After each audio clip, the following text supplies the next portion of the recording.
You are live.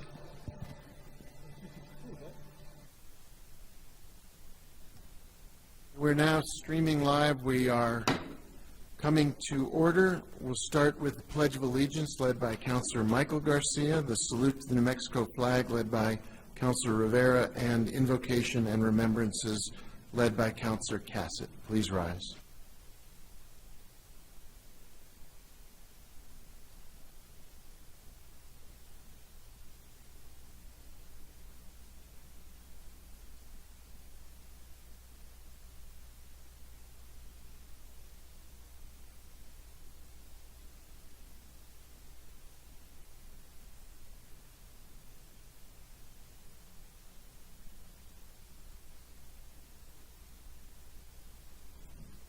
Thank you, everybody. Thank you, members of the public, governing body. I've been reflecting today about the importance of our positions and the responsibility that we have for taking up the challenging issues with civility, with creativity, with openness, with the willingness to listen, to hear, and to compromise. And I ask that everybody today come to the table looking for solutions to make our city better, because I know that every single individual in this room cares deeply about this community and about the people who reside in it. Mr. Mayor, I'll pass it on to you for remembrances. Are there remembrances that folks would like to make at this time? If not, let's just take a minute and bow our heads to think of people we've lost during COVID and to other tragedies, from the fire, from other personal and community-wide problems that we want to keep in our minds and in our hearts.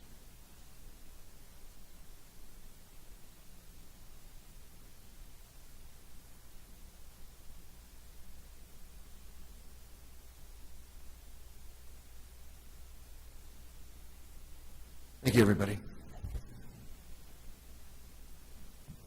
Madam Clerk, can you please call the roll?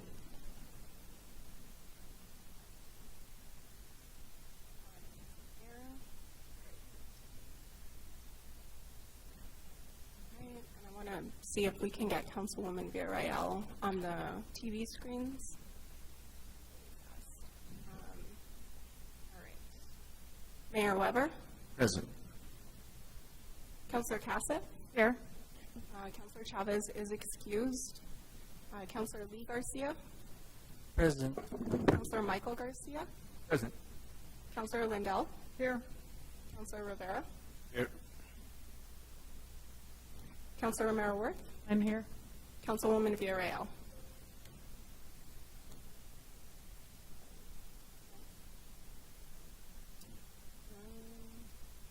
Councilwoman, I know you're with us.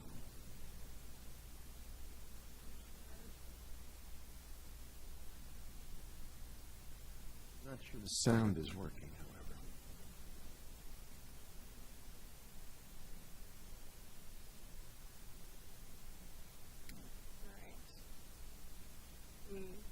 Let me troubleshoot that for a second, Mayor, but I will note that she is here. She's present, but we're having a communication problem. Yes. Thank you. Can you, there's some changes to the agenda that I believe you're going to walk us through, Madam Clerk? That is correct, Mayor Weber. We have 5 items that we'll be removing from the agenda tonight. It is action item C, D, and E. And then we're also removing appointments, which are item 21A and 21B. Those will be moved to the next agenda. And you'll get to the consent changes when we get to the consent agenda. Correct. I'm sorry, Mayor. C, D as in dog, E as in elephant? From the action, Yeah. from the discussion agenda, yes. Just confirming I have the letters correct. You are correct. Thank you. C, D, and E, yes. Those are removed. Yes. Those will be taken back through the committee process. So can I get a motion to approve the agenda as, oh yes, Councilor Garcia. Mr. Mayor, I believe item M needs to be moved to discussion off of consent, given it only passed one committee. Councilor Garcia, that On the consent agenda, that item will be removed from consent for discussion. Okay. That'll come up when we get to the consent piece. Okay, I just didn't know. No, yeah, I think we're going to do it in sequence. So can I get a motion to approve the agenda as amended? So moved. Second. Madam City Attorney, are you, something I'm missing here? Mayor Member Councilors, I actually do think we should go ahead and move. Move the consent things right now? No, just the one, because One by that Councilor Garcia rule, it mentioned. shouldn't be there, yeah. Okay. So to Councilor Garcia's point, that's also moved as an amendment. Thank you, Councilor. Any other changes before we vote on that motion? So all in favor say aye. Aye. Opposed? Motion carries. Thank you. And now we go to the other part of the consent agenda. There are some items that have been pulled from consent, Madam Clerk. Yes, Mayor. Items pulled for consent are items E, H, and R. And then, as noted, item M will be moved to the discussion. Okay, can I get a motion to approve the consent? Oh, Sorry, but E was taken off the, oh, but this is consent E, not, okay, sorry. Consent E versus, got it. Can I get a motion to approve the consent agenda as amended?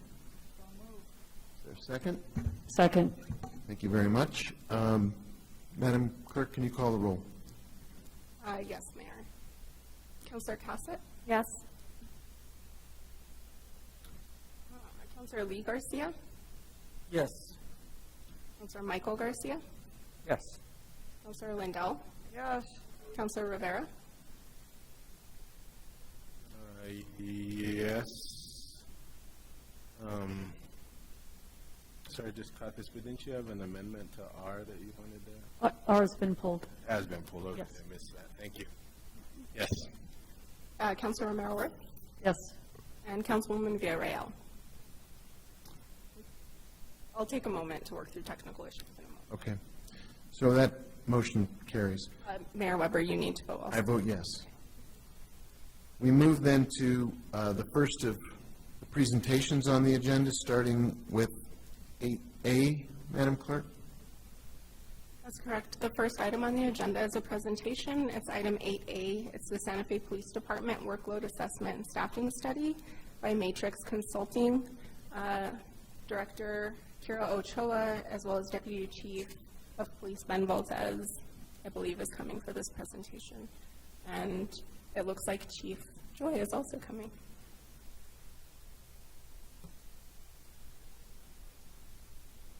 Thank you, Mr. Mayor, members of the committee. Madam Clerk, is the consultant on hybrid able to join? Great. Matrix? Yep. Great. That's right. I just don't see them. Excellent.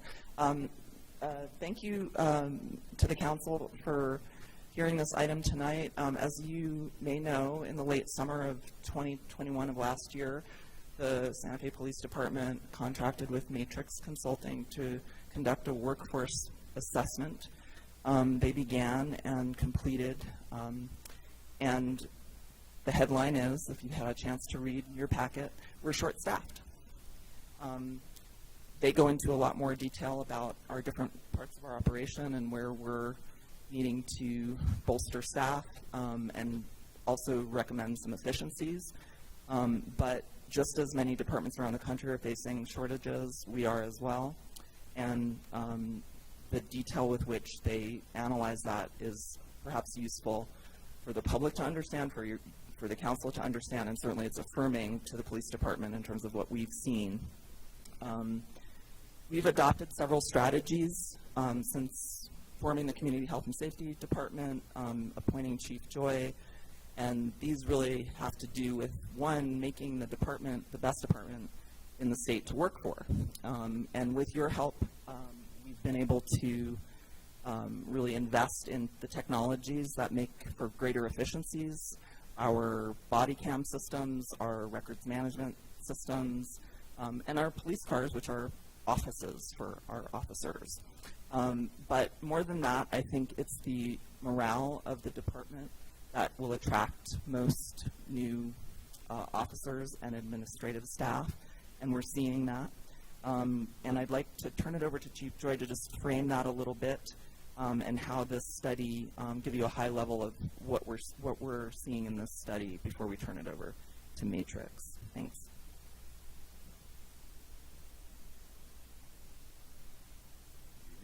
Mr. Frank? Oh. Can you hear me okay? Okay, sorry, it's me.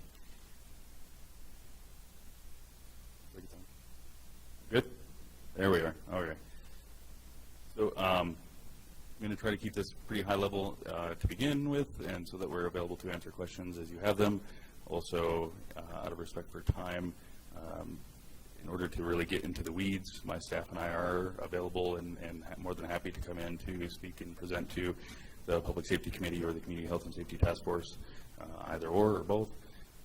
But moving on, there are a number of different ways to quantify and qualify staffing and workforce assessments in relation to how a department serves its city and its community.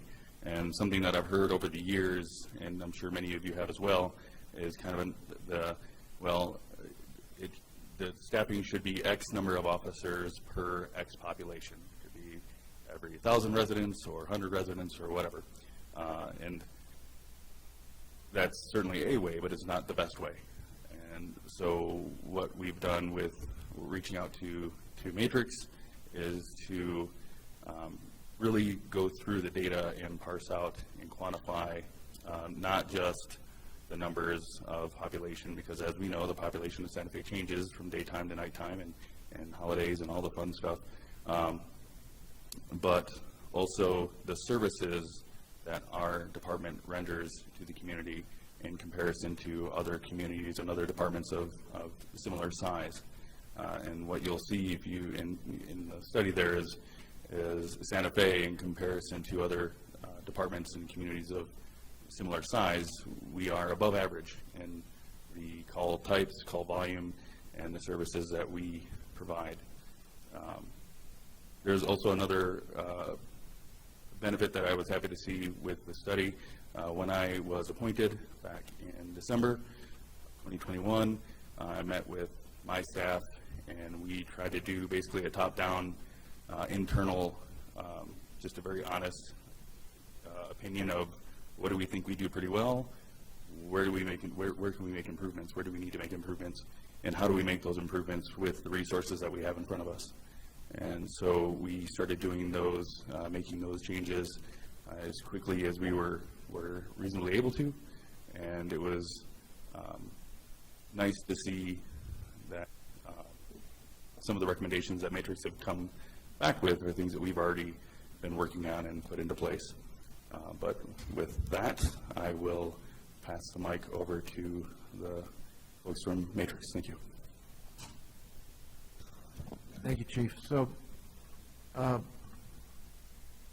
Cho, is this now going to the folks who are with us via Zoom? Mr. Mayor, that's correct. They should be able to give their presentation via Zoom. And we're here with additional staff from PD to answer questions.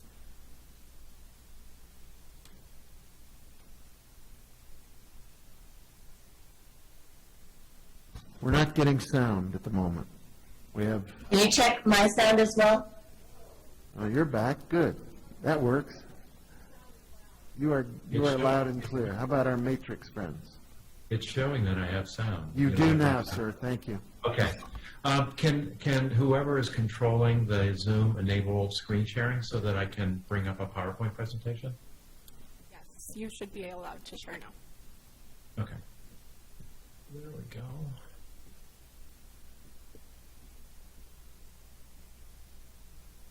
All right. Mr. Mayor and members of the council, I'm Richard Brady. I am the president of Matrix Consulting Group, and I lead our public safety practice. Thank you for allowing us to have a few minutes to present our report to you. We know you've got a busy agenda. We've put together a presentation that'll briefly summarize how we conducted the study and the key conclusions that came from it and recommendations, and then we would love to answer any questions that you may have. Just very quickly, a little bit about us so that you know something about the firm that has conducted this work for you. We've been in existence for 20 years now. While we provide a wide range of services to local government clients, and we only work for local government, law enforcement is by far our largest service area. We have worked with over 400 law enforcement agencies across the country and Canada, including several in New Mexico, Albuquerque and Rio Rancho, to name just a couple. Our team is very experienced. It's the team that conducted all of those 400 studies, and we are a combination of career public safety analysts and people who used to have careers as public safety managers who are now full-time career public safety analysts. I think as you look at our report and as we will present in a few minutes, our approach is fact-based. I think Chief Joy summarized what we did greatly in terms of looking at extensively at facts and not ways of looking at staffing that have largely been invalidated over the years, like officers per 1,000. So for every function within the department, we isolated facts, looked at operations management, and maximized stakeholder input within the department as we went through it to develop detailed recommendations and implementation strategies. So a little bit about what we were asked to do. It's simply put that we were asked to look at the current law enforcement services provided by the city, and the word current is a little special these days. So we looked at workload in terms of calls for service and cases in 2019, 2020, and 2021, and settled on 2019 as being probably the most representative recent year to look at what current staffing needs are in an operating environment are going forward. And we'll explain more about that as we go through that. But we were asked to look at this workload and service environment and to develop recommendations based on our analysis for current staffing as well as future staffing, and we'll explain that as we go through this presentation. So I'm going to have my team participate in this based on where they took the lead, and I'm going to start with Ian Brady, who took the lead in the various field services functions. Ian? So in examining the staffing needs for patrol officers, that is those going out, taking calls, being proactive, it's not enough for patrol officers just to be call responders. If all of their time is spent responding to calls, going from call to call, they're not providing a high level of service, and that they're not able to be proactive, they're not able to engage with the community, not able to self-initiate activity like traffic stops. And so because of that, our analysis focuses on measuring, using the department's computer-aided dispatch data from 2019 to measure the community-generated calls for service that they respond to. So the analysis is a bit more focused in terms of different ways of showing the department's activity that you may have seen over the years, but we're really just looking at do patrol officers have the capacity to handle the community-generated workload in order to allow them the opportunity and have the time available to be proactive.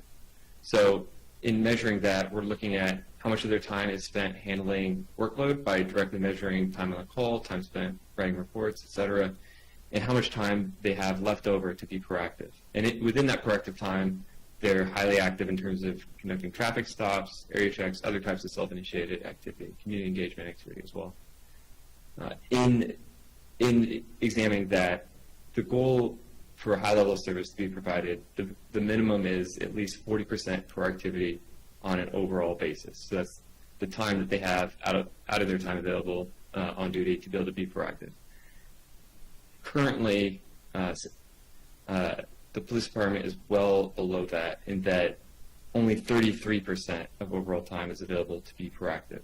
So on an overall level, that's deficient, but as you look at that a bit more detailed during the daytime hours, when you really want officers to have the time to be able to be proactive, engage with the community, it's much lower than 40%. You can see it gets down to the single digits, even negative percentages at times, which shows that during those times it's often the case that calls are queuing, lower priority calls may have higher response times.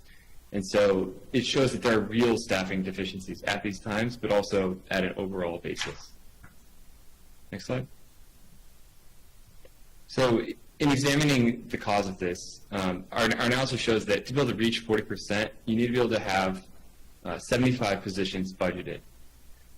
However, currently, there's an unusually high number of vacancies, and that results in being well below that number, well below what the rate of turnover would anticipate the number of positions filled to be. And that translates to proactive time being much lower than 40%. If there was a normal level of vacancies being filled, proactive time would be at least 40%.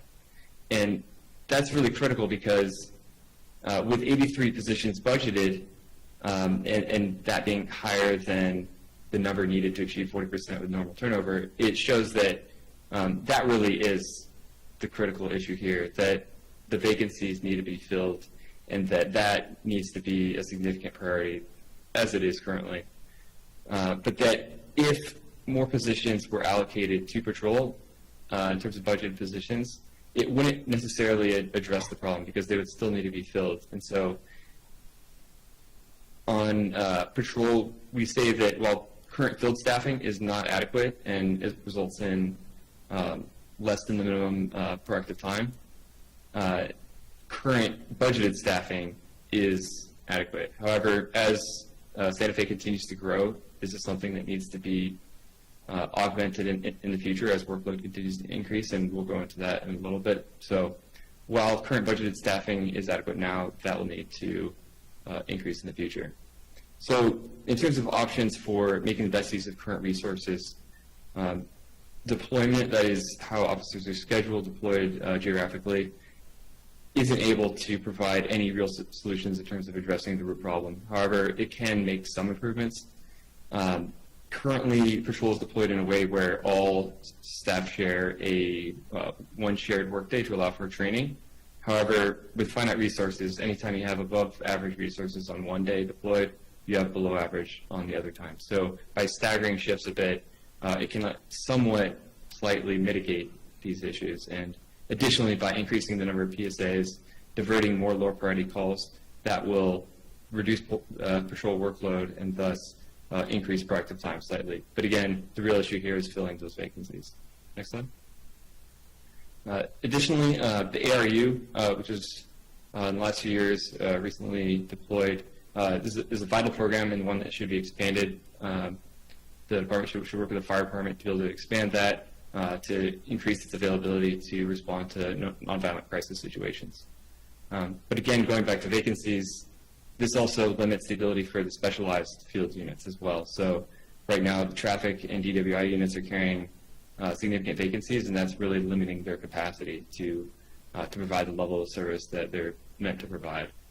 Bike unit is one where to be able to have that kind of proactive presence, especially given special events and other responsibilities, increasing downtown workloads, staffing should be increased in that unit as well by 2 officers. Okay, thank you, Ian. Next, moving on to investigations, John Scruggs from the team will summarize what we came up with there.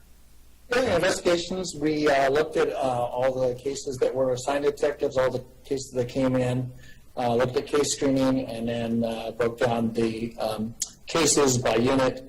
Overall, caseloads are fairly low, but many detectives also have ancillary duties or responsibilities that take their time, like SWAT that takes up time for training as well.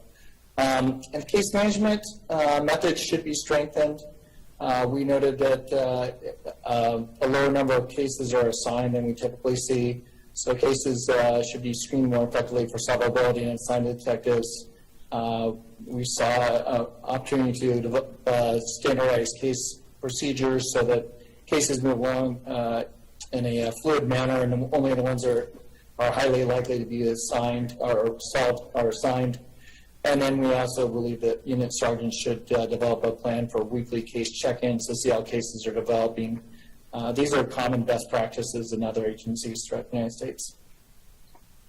Last, it's important to recognize the administrative functions within the department, largely civilianized functions, that these functions are just as critical to an effective law enforcement agencies as the largely sworn ones are in patrol and in investigations. But this is often neglected in many police departments around the country. As a result, the effectiveness of a police department can be impacted by not having sufficient resources to back them up in terms of hiring, in terms of training, in terms of records and other kinds of administrative support, as well as property and evidence.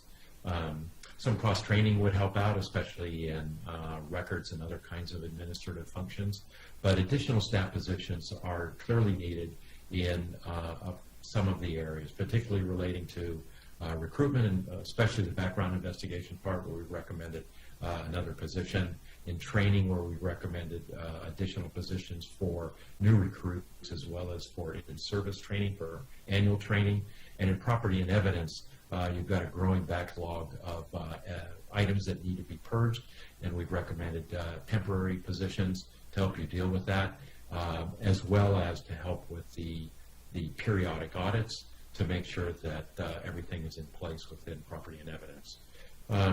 There are some work management and other kinds of information management systems that need to be upgraded that would also assist in providing support and facilitating the work in the department, particularly relating to training records, but also payroll systems, but that's more of a citywide issue that is impacting the police department more because it's a very large department. Lastly, as we mentioned before, we looked at projections of workloads and staffing, and what we talked about up to this point is just current needs.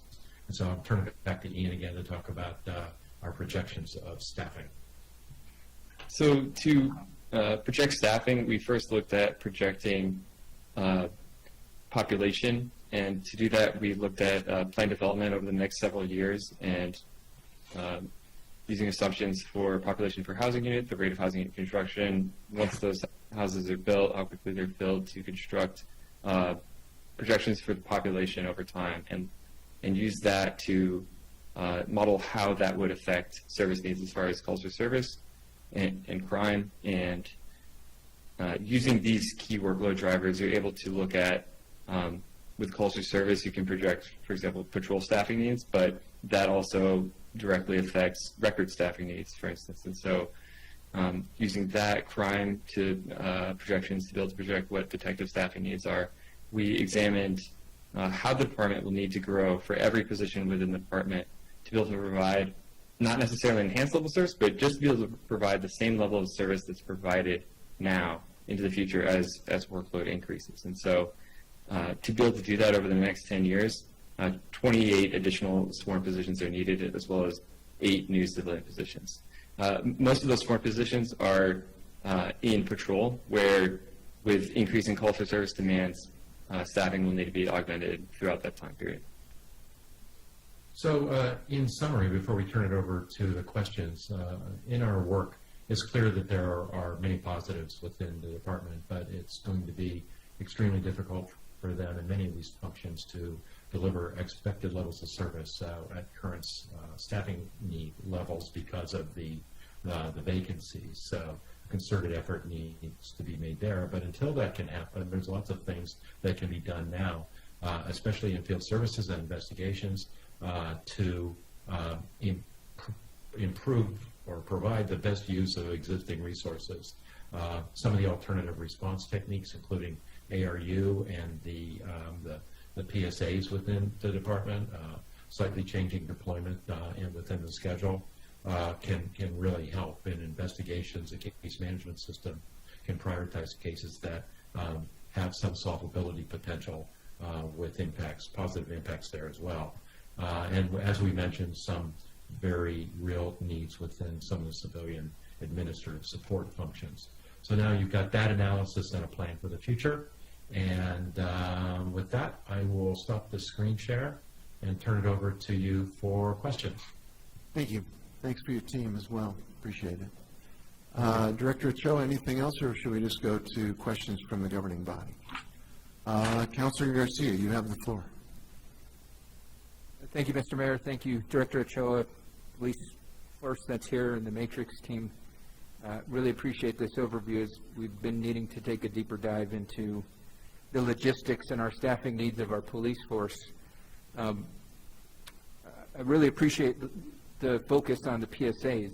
This is something that I've been trying to encourage us to do in the past in regards to look at the PSAs as a pipeline to our police force, twofold. It's easier for us to bring them on board versus a sworn officer. The needs are lower, and again, that pipeline, they can come in immediately, know if they like the job or not, and move on up the ranks into the police force. So I would encourage us as a city to really look at investing in that particular department.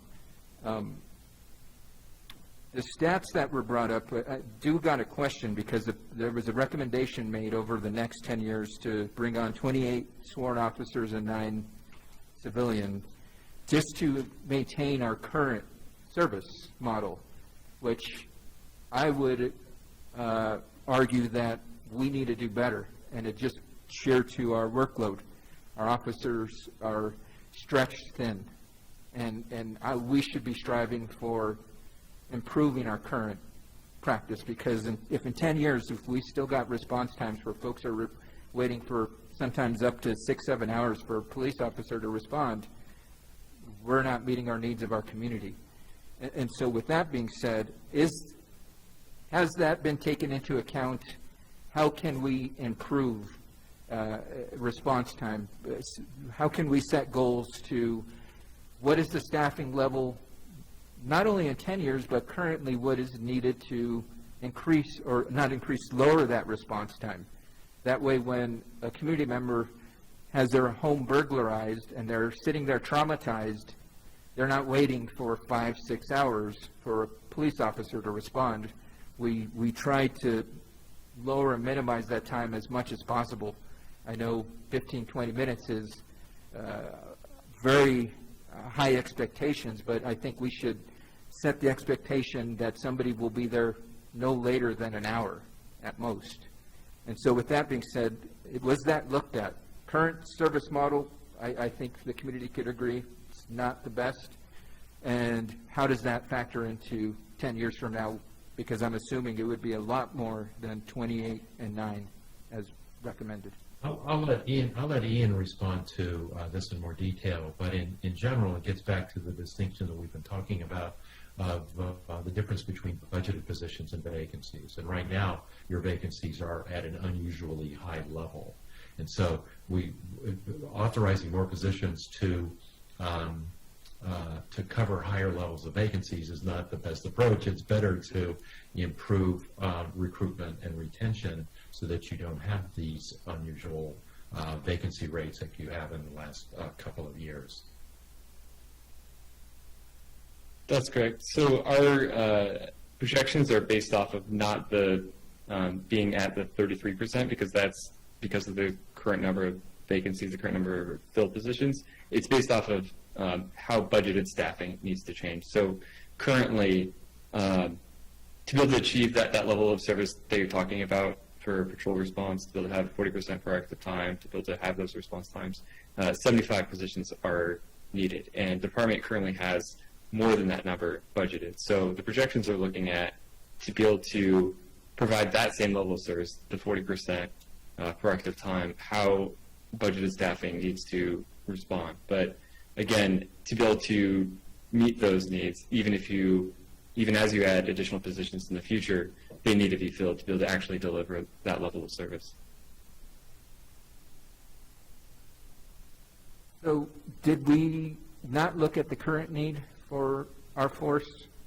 I mean, I guess okay, so then what I guess my question is, what is the sufficient size of force we need to begin to do things such as lowering response time, putting more officers on the ground, et cetera? I mean, this is a question that's been asked for years. What is the appropriate staffing level for our city? And my hopes were that we would be able to kind of nail down a number with that and then start working off of that. So did we come to a conclusion? We did, and again, the problem are the vacancies, the unusually high number of vacancies. Right now, you've got 83 positions authorized, and we could say maybe you budget 93 positions, and you're still not going to be able to get those people under the current approaches for recruitment and also retaining staff. So that's where the problem is. Right, no, I definitely understand this, the recruitment challenge, and we budgeted, but I think we began to need to look at a number. We've got X amount filled, we need to be striving for X amount. Yeah. And I guess that's not part of this study, is to achieve maximum output production by the officers. This is how many police officers need to be on staff. Mm-hmm. Budgeted is a completely different process. We can, as you mentioned, we could budget for 1,000. That's not going to change the number of appropriate level of staffing, and I think that's the crux of what I'm trying to get at. What is the appropriate staffing level we need to be striving for, whether it is uniformed officers, sworn officers, or civilian staff, because we both know, I think we can agree that there is the sworn officer work that needs to be done as well as the civilian, and because it's not one or other, what is the appropriate staffing level we need to be striving for? Not budgeting for, staffing level we need to be striving for. Mr. Mayor, Councilor Michael Garcia. So the appropriate number they identified in the study is 75 patrol officers on patrol. And to be able to support that staff, we'll need a number of civilian staff. So depending on what kind of workout load that is coming based on those numbers, that would identify how many support staff that we need. And that would be administrative assistants, records technicians, people working in finance, evidence technicians. But 75 is what we would need right now to be efficient at providing services at an appropriate level. Now, when we have those officers, and if they're filled, if we fill these vacancies and get to that point, we have a buffer in there that allows us to have a little bit of wiggle room for onboarding and offboarding staff. That's why it's at 83 staff I believe 83 staff is allocated to patrol. But this study was just focused on the number of staff needed for patrol to be effective at what they're doing. But with any type of operation, you need that support staff on the back end. So the biggest challenge we're facing now is both the recruiting side and retention side. If we're able to recruit and retain that many staff, then we would see an increase in the level of service that's able to be provided to our community. Yeah. Let me add one more thing. So the numbers are actually in the report, the number of people you need for current workloads and an appropriate level of service is 159 sworn and 60 non-sworn. And look at it this way. You're down 19 positions. If you were able to cut that in half, which would be a more normal kind of vacancy rate, that's almost the equivalent of 2 people around the clock, which would have a huge impact on proactivity, response times, and things like that. Thank you. I appreciate that, and thank you, Deputy Chief Valdez, for that information. So 75, that number 75 is 75 on patrol at any given time. Am I understanding that correctly? Councilor Garcia, that's 75 staff allocated to patrol. Okay. They'd be put on shifts. And so that'd break it down to about 12 to 14 officers on duty at any given time. Okay. And then on common days, they would double, where they'd have about around 20 to 24. Okay. And what is the current staffing level? How many officers do we have on any given time? So to be frank, today you likely have 8 officers on patrol, 2 sergeants and a lieutenant, and that's if everyone shows up. Now, if someone is on quarantine for some reason, it may drop down to 6, and we may need a supplement from other sections, whether it be from investigations or if it comes from the training recruiting section, if they have to staff until they can backfill. And for us, that is not a safe number to be operating at. Okay. Thank you, Deputy Chief Valdez. I appreciate that. And thank you from the Matrix team. I mentioned earlier, we've got to dig into the numbers, and it allows us to strive to achieve our maximum output by those officers here. I do want to thank the officers that showed up, and Deputy Chief and actually new Deputy Chief Champlin. Again, I congratulated earlier. Congratulations on the promotion. And just please pass along my thanks to all the officers. I know you all are stretched thin. You all are put in some challenging situations, and just know that we're here to support you. If we need to strive for having 12 folks on duty at any given time, let's work towards that. Let us know what you need from us to make that happen. I think that's all our goal, to ensure that we're putting as much support out in the community as possible to ensure that everybody's safe. With that, no other questions, Mr. Thank you, Counselor. Counselor Mayor Worth, you have the floor. Thank you, Mayor. Thank you, folks on Zoom, and thank you for everybody here in the chamber for the presentation. I think we have been waiting for this, so it's telling us what we sort of already knew, which is we have a lot of vacancies and we need a lot more people, sworn and unsworn, in this community. How typical is what we're experiencing to other cities? Like, is everybody short-staffed in patrol officers and administrators, and is this a nationwide problem or something only we experience? No, it is indeed a nationwide problem. And do we have how is our problem compare? I mean, are we pretty typical? Are we? You're pretty typical. Some are worse, some are not quite so bad. So yeah, somewhere in the middle, I'd say. But it is, especially the last couple of years. But it's been a general trend of alternative jobs that people wanted to take. As the protest of 2020 had an impact, so it's been difficult to attract, and retention has also been a problem in law enforcement, that people are leaving law enforcement before full retirement age. And are you seeing things that are useful that we might employ here to solve this problem? Or have you talked with our staff about things you may be seeing nationally that have made a difference in addressing the issue?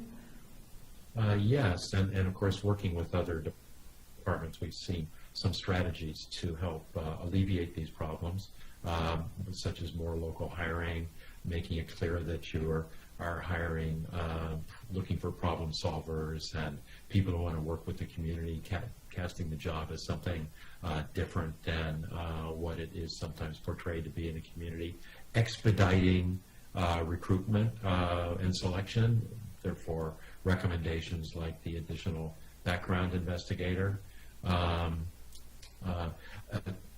being quite open about high levels of morale within the department, which is apparent from our interviews in the employee survey that that's the case. Those kinds of strategies have helped address that. And have you seen anything in terms of in recruitment, when, where, and how are the best ways to get people interested in law enforcement? Yeah, some of the things I mentioned. Somebody on our team is on, Kelly. She specializes in this. Kelly, you probably have some additional thoughts to that. Sure, absolutely. So with regards to recruitment, in your particular situation, you have one staff person assigned to both your recruitment and your background investigations. Both of those jobs are pretty, have a lot of subtasks assigned to them, and so when you add even one position, you allow your background investigator to focus on that and your recruiter to focus on your recruitment strategies.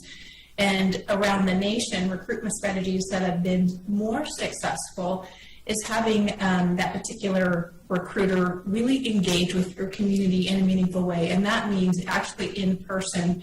And if there are some ability or is some ability to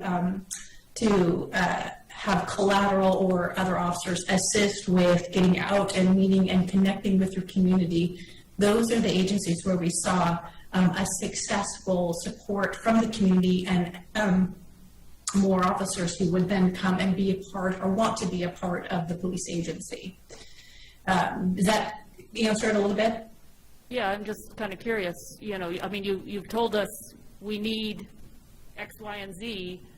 I'm interested now in how we go about starting to get X, Y, and Z. and recognizing that this is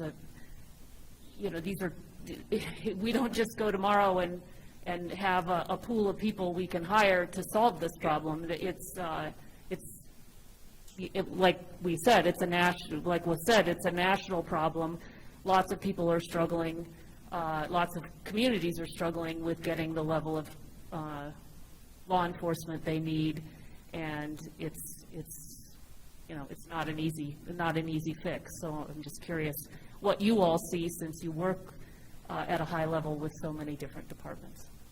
Well, it's some of the strategies we've talked about, and others like selectively recruiting in markets where people are looking to get out of, like major metropolitan areas, the Northeast, et cetera. I think especially where you are, you've got a lot to attract potential law enforcement personnel. And have you seen other incentives? We have, certainly we've done things with paying more. We're looking at down payment assistance. We just made a big investment in cars, which is I think our director pointed out, those are basically offices for officers. And, do those kinds of things, do you see those making a big difference in attracting people? Collectively, they all make a difference. And yes, agencies are certainly looking at compensation and benefits. They're looking at signing bonuses. They're looking at take-home cars as a program. Those types of things help. Yeah. I didn't see a cost associated with this, and that may not be your what you were asked to do or kind of what you do. Am I correct in that? Well, what we were principally charged with was looking at what the staffing levels are, and that's a pretty clear recommendation and answer, and how you count that up in terms of direct, indirect costs is a little different. So right. We gave you the numbers of people that you need. All right, and I asked that question mostly because I just wanted to eliminate you all on the screen as the experts, and I would like to ask this question of Chief Joy and Director Ochoa. You said you'd be willing to come to the Quality of Life Committee to discuss this report in more detail.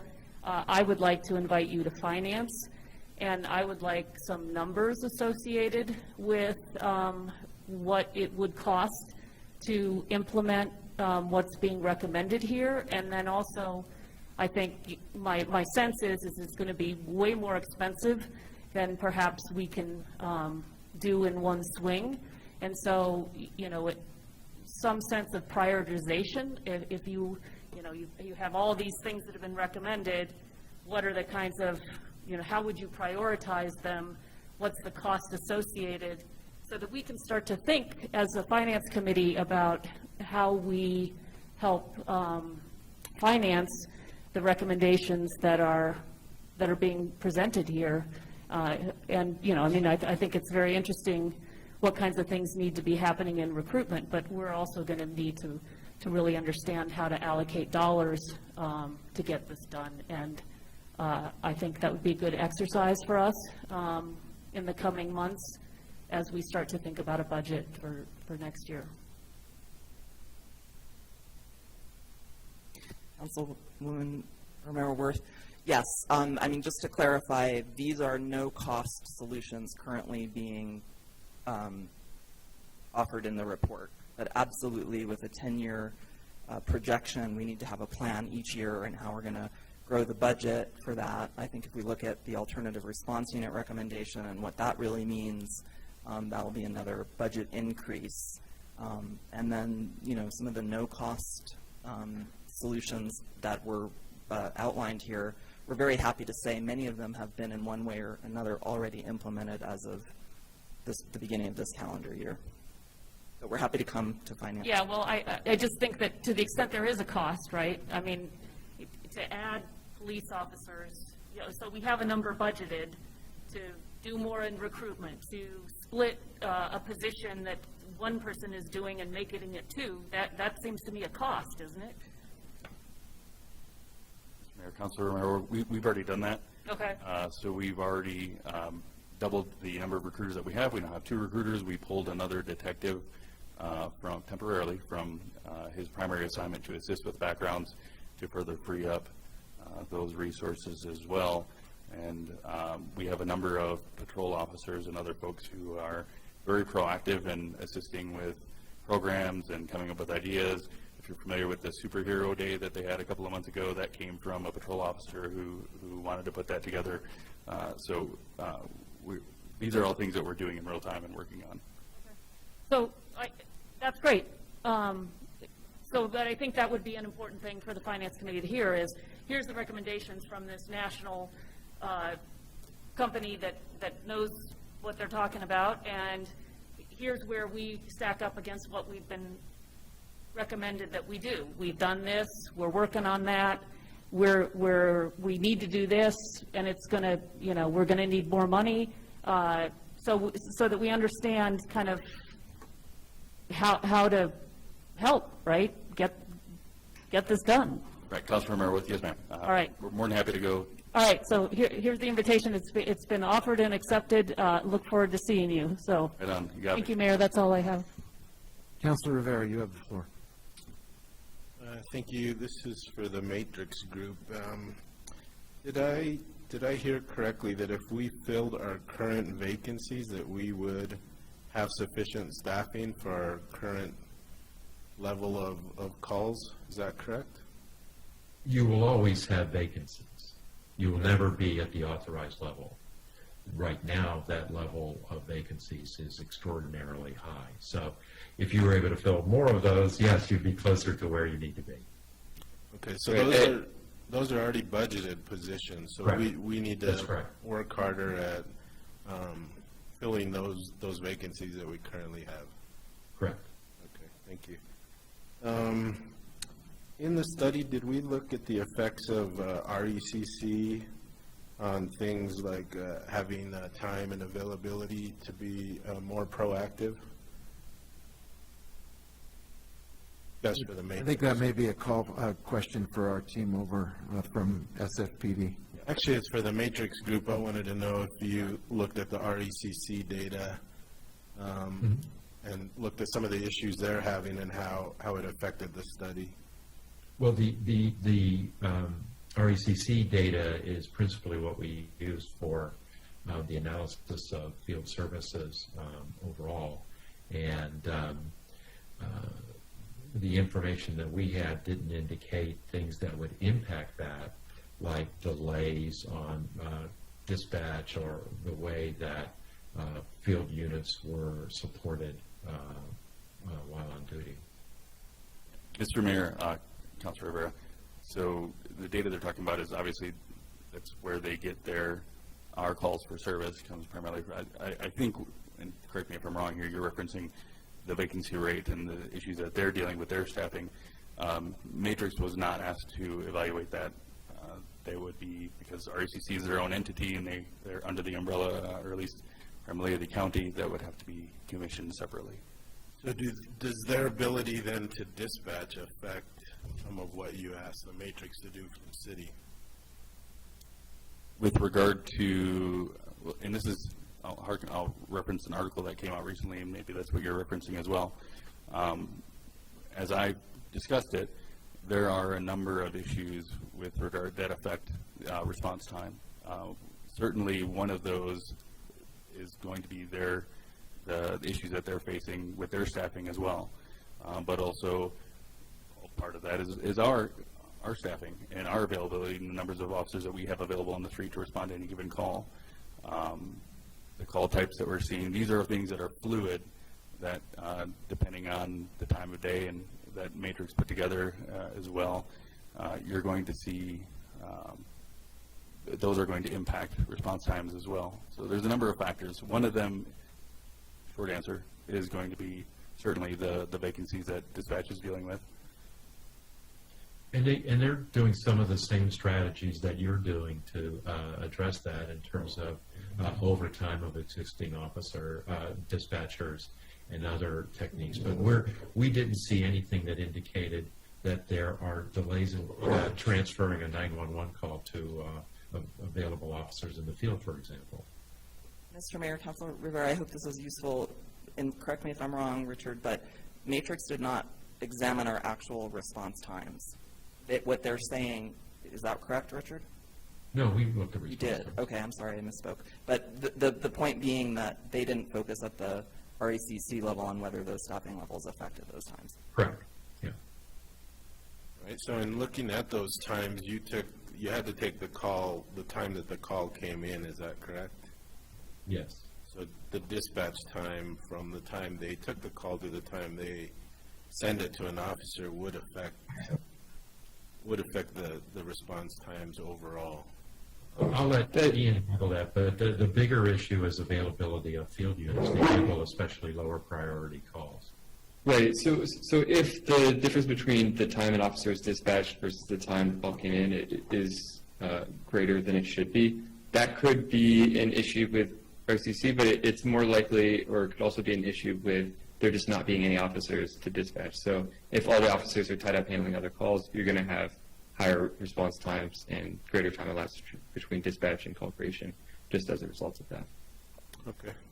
And then lastly, for Chief Joy and Director Ochoa, I spoke to you several times about the ARU officer working along with the Alternative Response Unit, and you helped to convince me that an ARU officer probably wasn't needed 100% of the time, and in some case made things worse with regards to the Alternative Response Unit.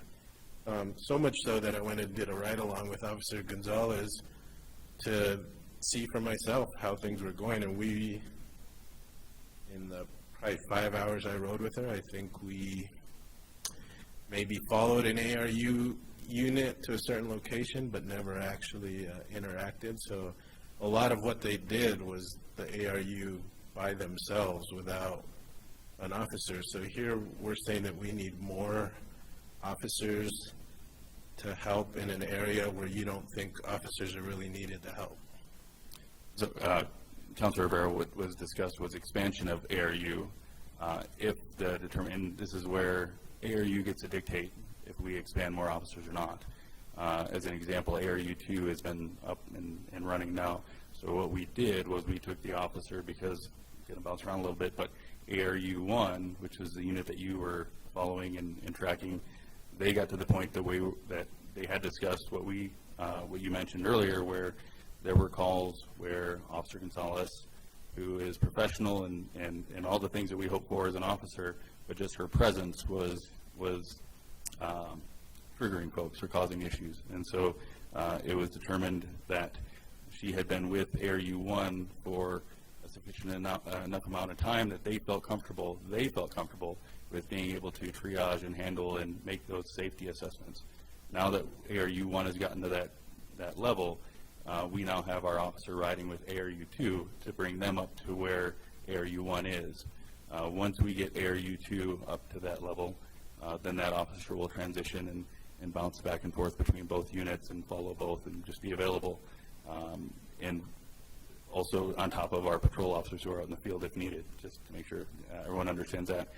But as this program expands, if the need based on the program tells us they need more of our officers to assist, then they're going to get that. They made a determination that we needed more officers to assist with the ARU, and you're saying we're not quite there yet. Mr. Mayor, Councilor Rivera, if I can clarify, their recommendation was that we should work with the fire department to grow the ARU, not necessarily that we needed more officers to staff the ARU. What you've seen and what we've found is that the officers are very helpful to the ARU onboarding new ARU, getting them comfortable on scene, but they can kind of fall back as we go. As you know, the Alternative Response Unit responds primarily to well checks, disorderly conduct calls that are nonviolent. One of the things we're going to do in this coming fiscal year is do a study on how we would grow the ARU, what would the costs be, and we would anticipate that there'd be a relief to PD the more ARU we have. I mean, anecdotally, you talk to the officers and they say, I wish we had 10 more of these, right? Because it does reduce the quality of life type calls that PD has to respond to and allow them to respond to higher level calls. Is that correct from the Matrix group, that the recommendation is that we don't need additional ARU police officers? The recommendation is to work with the fire department to address this. That's correct. Okay, I thought you said that we needed to increase it, but, okay. Thank you. That's all I have, Mayor. Thank you. Thank you, Counselor. Anyone else? Yes, Counselor Cassett. Thank you very much, Mr. Mayor, and thank you to everybody for being here and for this really detailed report. I look forward to digging into it more with quality of life. I think we can all agree that the major theme has to do with recruitment. We've discussed what has worked in other areas, and I know that this has been something that we've been focusing on, or you all have been focusing on for a while. It's really not a surprise that recruitment and retention are an issue.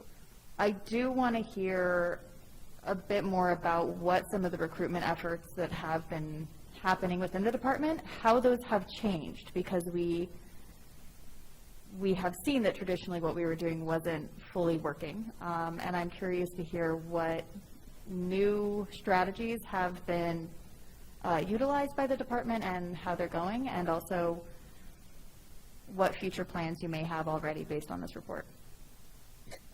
Mr. Mayor, Councilor Cassett, so one thing that we have kept as our hallmark that we really hold dear is our department's reputation. That is at the forefront of our recruiting efforts. A lot of people see our department as a very respectable and honorable department, and they want to be part of it. So that is our hallmark recruiting piece that we always turn back to.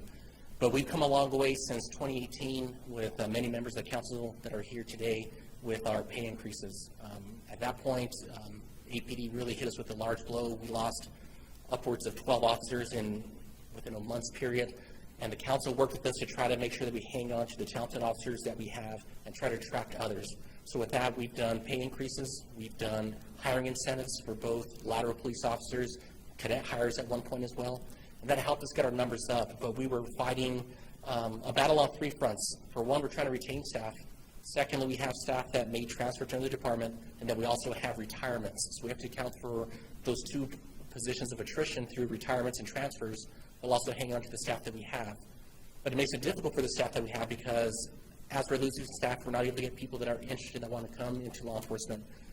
Those that are here are working extra shifts, they're taking on extra duties, and we're pushing them a lot harder than we would if we would have been fully staffed. So that was very challenging. So with our wellness and our trying to make sure we take care of our staff, that came at the forefront big time to make sure that we keep the staff that we have and that they're still ready to go for the next year as we try to onboard new staff. What we've seen that's been successful is, again, we saw the recognitions that Matrix had. We added a second recruiting officer in December. We then transitioned both recruiting officers to doing solely backgrounds right now, because right now we have a huge influx and interest from lateral police officers and cadets. And so we added a detective temporarily to help out these backgrounds to speed up the process. So we're looking at a 6 to 8 week turnaround from the time of application submission and interviewing to when we offer the position, because we want to get people in the door as quickly as possible. On the other side as well, we're seeing the same challenge with our civilian staff, so we're using that same model as well to try to speed up that process. What's really killing us on the civilian staff side, which we have not been able to address, is the pay. With our administrative staff, much like Matrix mentioned, we had about 5 administrative assistants apply this last go-around. We had 3 records tech positions apply. When we moved up the pay to $15 an hour for the starting pay for the city of Santa Fe, it caused compaction between our records techs and our admin assistants, so they're at the same rate of pay. So that's looking to hopefully get addressed through comp and class, but that really was a challenge that posed us, and now they could apply for either one. Those that did apply for those also applied for other positions we had in the department, which included animal services, public safety aid, and evidence technician. When they got the conditional hire for those higher paying jobs at $18 an hour, they removed themselves from the process from those other 2 positions. Now we're going to go back to the drawing board to announce again, but with the pay, that always seems to be an issue with those 2 positions. With those staff as well, they're very dedicated. They come in every day. They're doing the work of at least 3 staff members each, and they're still here dedicated, coming, doing a great job. So for us, we're trying to hang on to them as much as possible. I'll be coming back to you guys in the coming months to ask you for assistance with that. But we're making sure that the staff that we do have, they're our best recruiters. We have 2 that are fully dedicated to doing that skill set, but each one of our staff members are our best recruiters. They know people in the community. They have friends in the profession that know what we offer here in Santa Fe, so they're getting that information and they're sending it to us. from this last cadet class that graduated with our cadets. We're even looking at recruiting officers from that class because they saw the interaction they had with our staff during the period of the academy and then how they came into the department following the academy process. And they're impressed. They see what we're offering for pay increases. They know the reputation of our department, even to the point that some of their friends and family members say, hey, I was in law enforcement and Santa Fe's always been a great department. So we're really leaning on our reputation. That is a big thing that we're trying to make sure that we always keep intact. But we're thinking outside the box, even with our youth. We had to sideline our community relations officer during COVID. And for us, I wish we could have kept him out there because he was really our lifeline to the community with a lot of events and a lot of other venues where we would have access to our youth and young adults. So we put that PCR officer back out there in the field. They go to a number of events, including a driver's ed school, school events. We did Superhero Day to try to let people know, here's what we do, here's how you can serve, and to make those connections because we want to have that lasting impression with our youth or even people that start later on in life in their 20s or 30s to say, hey, you know what, I want to serve with the Santa Fe Police Department. That's how many of us got recruited. That's what worked for me. I saw people that came before me, I'm like, I want to be like them. So we're trying to make sure that people have that positive impression. Now, frankly, we can't control everything. There are some people that experience some type of trauma. If we have to go and handle a domestic violence call or make an arrest of a family member. But it's making sure that each and every day we go out there, we earn the trust of our community. We can't just take it for granted. Each and every day we have to earn that trust. And we have to let people know we're here to help. There may be times where we have to make an arrest or we have to do something that is asked of us. But it's not because we want to do it. It's because that's what our community asks us to do, to uphold the laws and do it in a judicious and also in a compassionate way. So those are the ways that we're trying to attract people. Right now, with the extension of the take-home radius, we're seeing a profound impact right now with officers that want to come to Santa Fe Police that can now commute from their home to our station and provide police services. And many of them are tenured officers, so that's been working out for us right now. We have a number of them in the background process. We're hoping to come with great news in about a month to say we're bringing X amount of laterals in to help us with our vacancies. Thank you so much, Deputy Chief Valdez. And that's something that I'll be interested in hearing, through quality of life as we walk through these recruitment efforts and really tracking them and seeing what else we need to do. The other thing, as we look at this growth piece, and it sounds like building a pipeline is important. And I know that I've had this conversation, I believe, with you, I believe with Chief Joy, probably Director Ochoa. Sounds like something we would discuss. So I am curious about any work that you might be doing with either the high schools, the community college, to not just, kind of showing up and having these single touch points, but really how we might start to work with youth that potentially would be interested in law enforcement, or I imagine this would be another good place to partner with the fire department and finding their place in public safety and public service. Is that something that you have been moving forward with? Yes, Counselor. So prior to COVID, we had an internship program with the Santa Fe Community College, and we were able to yield both police officers and several civilian staff through that internship. Right now, we're trying to get that up and running again. We've had a lot of great support from one of our retired captains who retired back in the 90s, who is a volunteer that is our asset that helps us with that. We also have a retired police captain that was working at the community college. Once they get back up and running, we want to renew those relationships. Something else in the schools, we want to, again, build those partnerships with the schools. I know a lot of people say, let's do school resource officers. We want something more like, hey, we want to show up and have lunch with you. We want to show up and have a class where we talk about, here's what police officers do. We worked with human resources at one point with the ECO program. Fire department went, we went, RECC went as well. So all of those opportunities, we want to recruit from within our community. Pretty much our recruiting pool is anywhere where our take-home radius is. We've tried doing out of state, we tried doing across the country. Sometimes it works out, but for the vast majority of those recruitment efforts, they haven't panned out. We got an officer that would serve with us for about 3 to 5 years, and then they'd move on to another agency or go back home. So for us, we want to find people in the community that want to be here, that want to stay with our agency for a number of years, and some of those local venues, educational institutions, and other places we can network. We're all on board to get that stuff done, and that's why it's important for us to not only have a recruiting staff out there, but also our crime prevention and any opportunity we can have to get our officers out there interacting with the community where they're not allocated to a call-in. We should do that stuff on overtime. We want to make those good interactions happen so people know here's what we're about, here's why we're here, this is the service we provide the community, and we want like-minded people to join us and to make the whole process better.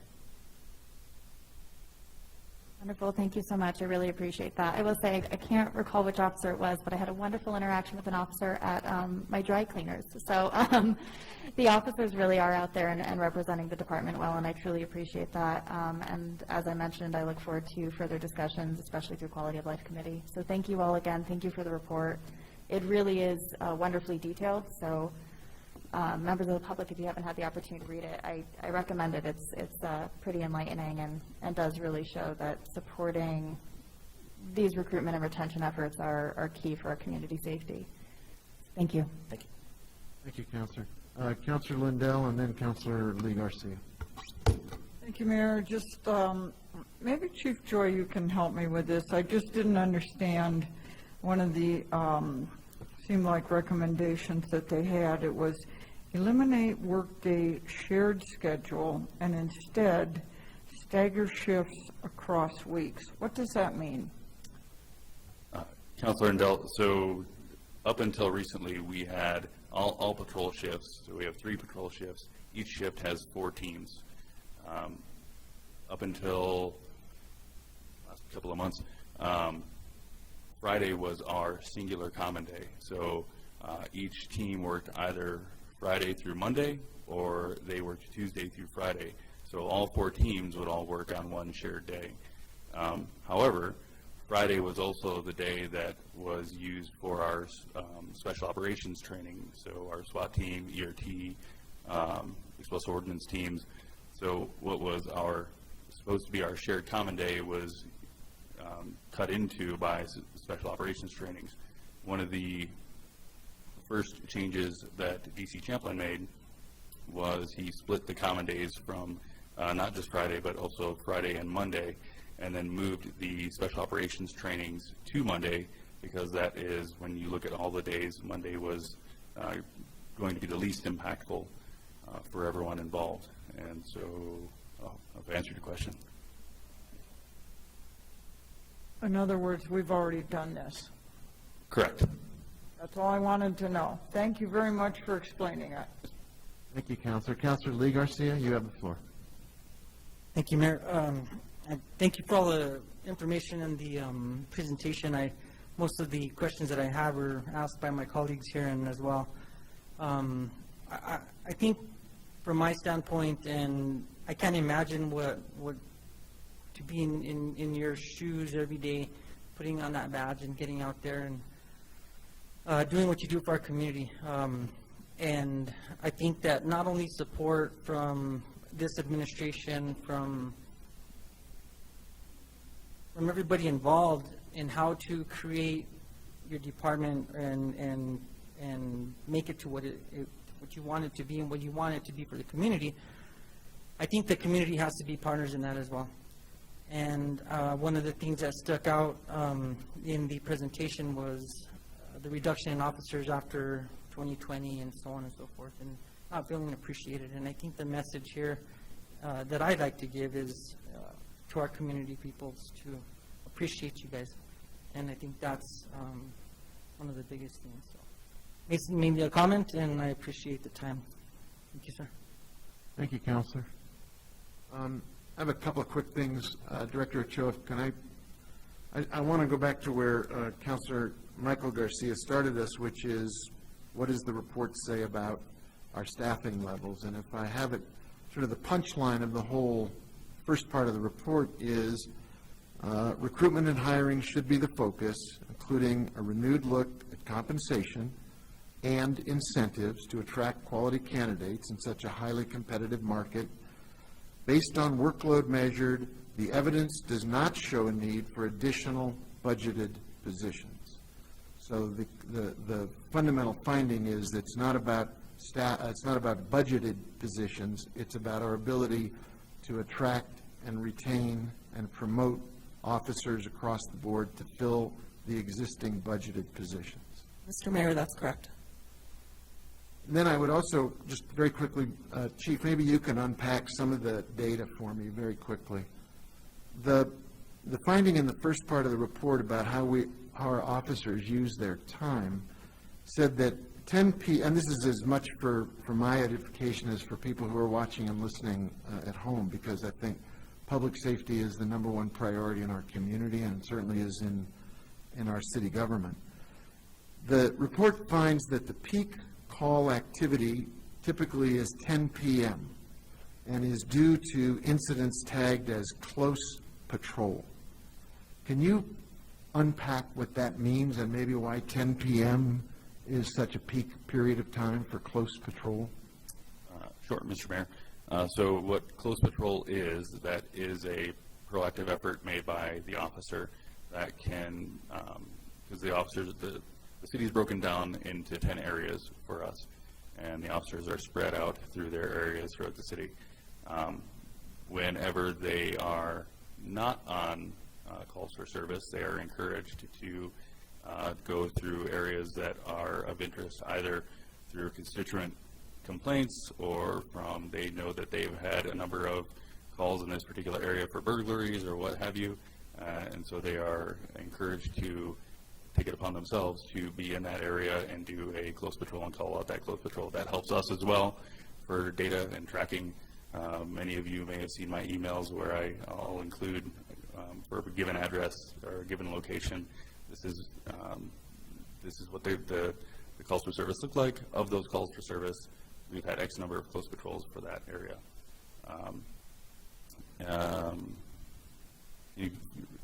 What did I miss? Well, the 10 o'clock. Oh, I'm sorry, 10 o'clock. That can be for a number of reasons. We have some overlap between swing shift and graveyard. Generally speaking, by 10 o'clock, graveyard has taken the brunt of the calls for service, and so swing shift, if they're not working on reports, they are encouraged to be out and about and being proactive and trying to get their areas covered. So just to repeat what I think you described as the basis for close patrols, it's often either initiated by a request from concerned citizens saying, I would like it if our officers would look at my neighborhood because there's suspicious activity that concerns us, or it's data-driven or observation-driven by the officers. That is correct, sir. Second highest amount of calls involve disorderly conduct and welfare check. Now, those are things that we're trying to divert to the ARU, unless I'm mistaken. Wouldn't those be reduced if we were able to staff up the alternative response unit? Mr. Mayor, I believe that's true. So, I've said this before, you've all heard me ad nauseum, when I talk about disorderly conducts and welfare checks, those are what I call umbrella calls, where there's a number of call types or behaviors that are presenting as potentially criminal, but they don't have we rely on the person making the phone call to tell us what they're seeing and what's happening. Oftentimes, what they're describing can't be qualified in any other way other than, like, well, we're going to qualify this as a disorderly conduct. And that was why we made a big push to include that in the type of calls that ARU can handle, because although we're seeing it and it's manifesting as a disorderly conduct or something that is being seen as potentially criminal, there's something deeper there that would probably be better served by folks in the behavioral health community. One other data point that I think is interesting for all of us to take note of on the governing body, but also in the public, according to the data set, actual arrests make up less than 5% of all calls for service, according to this document. Is that, either for you or our friends from Matrix, is that about, to Councilor Romero-Worth's question, is that pretty normal? Is that standard? Or is it unusual for a city of our size to have fewer than 5% of all calls for service having arrests involved? Mr. Mayor, I wouldn't be able to speak globally or nationally about that, but I think that sounds about right for what we deal with. It falls in the context of what we usually see, and can probably back that up more. Okay. Yeah, exactly. It's right in the middle of the range of what we would expect for a community of this size. Great. Thank you. That's all I have. I really appreciate our Matrix consultants. Thanks for the report. I know you'll be asked more questions subsequently, but appreciate the thoroughness of it, and Thank you, officers and leadership from police. Councilor Rivera, did you have another question? Will you send me the report via email? I'm having problems downloading it on Prime Gov, so if you could do that, I'd appreciate it. Yes, sir, we can do it. Great. Any other questions? If not, thank you all very much for the presentation and the questions and the answers. Appreciate you. Thanks for your time this evening. Thank you. Madam Clerk, can you tell us what's next in presentations? Yes, Mayor. The next item up is item 8B. It's the fiscal year 21 audit status update and work plan review. Ricky Bejarano, our interim assistant finance director, is available for the presentation.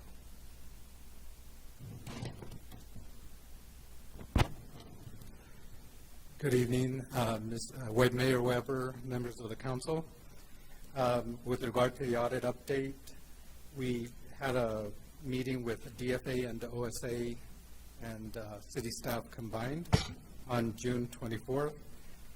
The OSA had requested a different type of format for presenting updates on some of the information, so we're redoing some of that in more of a Gantt chart format. We did receive permission to proceed with the RFP for the 21 and 22 audits. There is some question as to whether CLA will return or not, but if they don't, then we're prepared to proceed with the 21. If we do that, then the audit contract likely will end up with 21, 22, and 23, a 3-year contract. If they do come back, then we'll still have to bid out 21 as an isolated year, and then bid out 22, 23, and 24. That RFP was actually issued today. It will close on July 19th, and that's a 20-day posting, and we should have a determination pretty quickly after that date. We are having ongoing discussions with Department of Finance and Administration. They've very generously offered to help us work through the work plan and get it up to snuff so that we're ready for the readiness for audit assessment on or after July 15th. CLA will be conducting that readiness for audit assessment. That is one commitment that they have made, but they have not committed to continuing forth with the audit. In terms of staffing, we've submitted paperwork to HR for our Treasury cash control position and the controller position. So those have been selected, and hopefully the applicants will accept the offer and we'll move forward with that. We're in the process of closing year-end 20, 21, and 22. 20 and 21 had not been closed. We're entering year-end for 22 as well, and we'll be closing those years shortly. The RFP for audit prep and accounting services, the bids are all in. They were in as of June 23rd. It should be awarded by July 15th. With that, I stand for any questions. I guess my first question is, we had indicated that July 15 we would be ready, we believed, for audit to be able to proceed. Does that date still hold? That is a date certain as far as the city side. We will be meeting with DFA, and we're going to have a work session from 1 to 4 with representatives from DFA. They're going to review all the information that's been done. Most of the work is completed. The work began as far as audit prep in December, and most of the work's completed. Again, where we faltered was with cash recons and the trial balance. So what we're going to show DFA on Friday is all the hundreds of other items that are ready for audit. Great. Thank you. That was my question. Others who have questions for, yes, Councilor Garcia. Michael. Thank you, Mr. Mayor. Thank you, Mr. Bejarano, for being with us tonight. I guess my question, given that, I guess the impact of the audit revolves around this question, Are we at risk of not receiving any state appropriations because we're late with our audit? I know that's been a challenge in the past, and a lot of it's been highlighted around risk of federal funding. But the same also holds true for state funding. When we're not on time with our audits, the state can hold our funds. So given that the new fiscal year starts on Friday, where are we at with that? Are we going to receive funds? Because I know that we're planning on receiving some funds. Any update you might be able to provide would be helpful. Mayor Weber, Councilor Garcia. Yes, Executive Order 2013-006 was issued during the Martinez administration, states that DFA can withhold state appropriations. They're primarily capital appropriations and special appropriations, and we have had some holdback because of the delay in the 21 audit. Once we get that in, and I'm confident that we can get that, once we get through the readiness for audit assessment on the 15th of July, I'm very comfortable to say that the audit should flow very quickly, and then we'll be out of that hold. The 22 audit is due December 15th. Once we get the readiness for audit, well, not the readiness for audit, but the audit prep and accounting contract with potentially new contractors or some returning, then we're going to hit the ground running right away. That's one of the reasons we're trying to get all the years closed up so we can hit the ground running. One thing that's advantageous for us right now is we've been through this for the 21 year, so we can pick up where we left off and just continue on into audit of the 22 year and leverage that we're coming right off of 22 and going into 21 going into 22. Okay, thank you for that update. And just to make sure I understood you correctly, DFA is going to be withholding state appropriations until our audit is in. Is that correct? Mayor Weber, Councilor Garcia, they have held back some special appropriations and some capital appropriations, and essentially they've held back some of the draws that we could do at this point. They haven't been major, because our major grant money comes, of course, from the feds, and the state appropriation, the regular appropriation has not been withheld. Okay, if you could send the governing body a list of those appropriations, or if you can give them to us now, I don't know if you can rattle them off the top of your head, but the funds that have been held, the amounts, and that way we can, I think, appropriately plan, because if we don't meet that July 15th mark, those funds aren't coming in. And that way, if there's any other besides that you anticipate what is currently withheld. Mayor Weber, Councilor Garcia, yes, I will put that together for the sake of accuracy. I'll present it tomorrow. Okay, thank you. I really appreciate that. And last question I had is, during Finance Committee, I had a question around the consultant or contractor we hired to help with the fiscal year 21 budget, or the fiscal 21 audit, which was Pinon Ventures. Were you able to get clarification, or was the city manager able to get clarification if that contract is still live, what deliverables have been turned in, et cetera? Mayor Weber, Councilor Garcia, I would defer to the city manager's office for that. Mr. Mayor, Councilor Garcia, I'm sorry, can you ask the question again, please? So back at the beginning, or I think it was in December, we entered into a 6-month contract with Pinon Ventures, who was going to help us with the fiscal year 21 audit. From my recollection, it was a 6-month contract, which would be closing it out about now.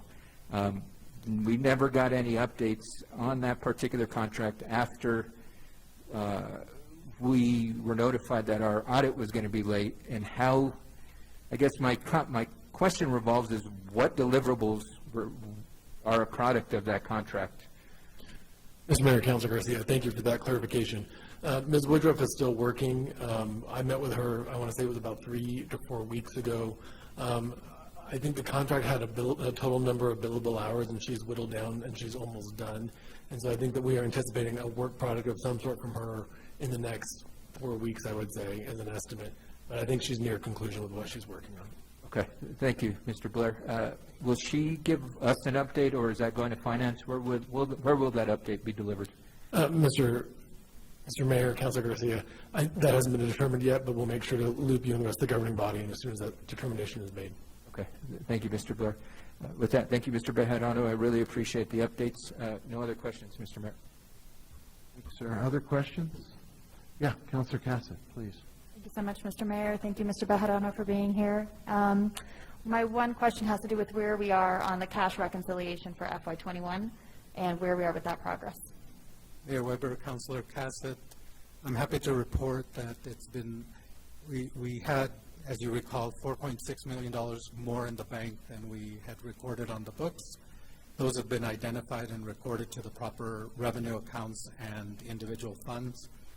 As I think I've mentioned this before, we have close to 70 funds that all our revenues and expenditures split out amongst. The largest, of course, is the general fund. We're down to approximately $600,000, and that will probably be recorded either to revenue within the general fund or as a prior period adjustment, depending on discussions with the auditors. But we're there. I want to mention that this isn't a typical just bank account to, for example, QuickBooks or whatever type of reconciliation. The way we maintain cash is in a pooled cash method. That means everything that's coming into the city ultimately winds up into one account, and it's dispersed out of that account. We're looking at potentially changing that as we get more and more reconciled, but it's massive. There are thousands and thousands of transactions in there. And when you look at a budget this year of close to $400 million, the $600,000 is, I can't speak for the auditors, but as a former auditor, I can tell you that would be immaterial. Thank you so much.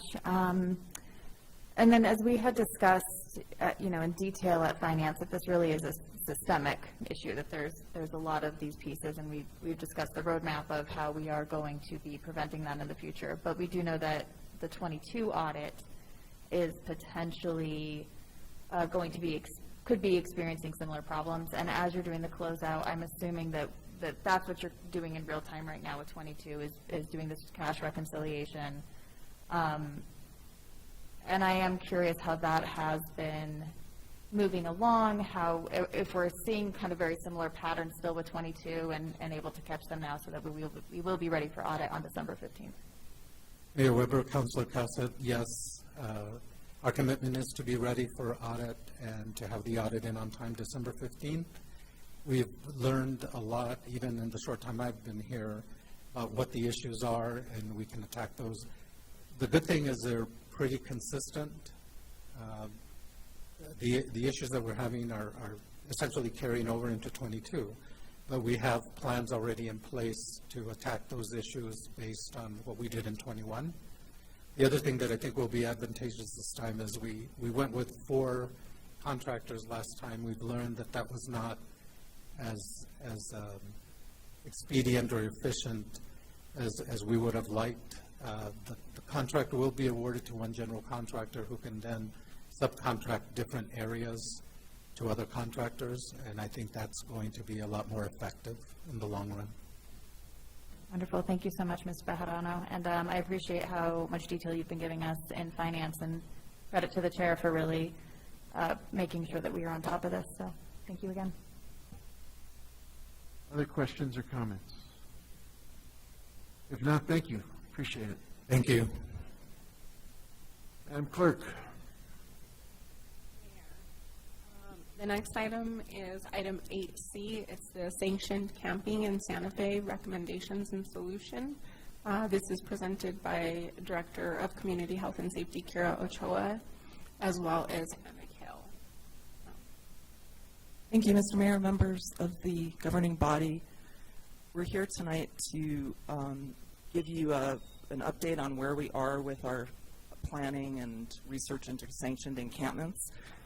And I believe city clerk is going to pull up the presentation so you can see it and members of the public can see it. We do have some printed copies as well in the audience.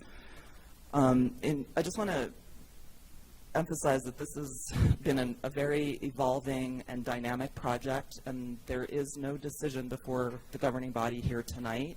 It's another opportunity, as we've taken all along the way, to share information with you, with members of the public, and to answer any questions that you may have. So for this purpose, we'll start with a summary of where we're at with this, and wait for it to come up.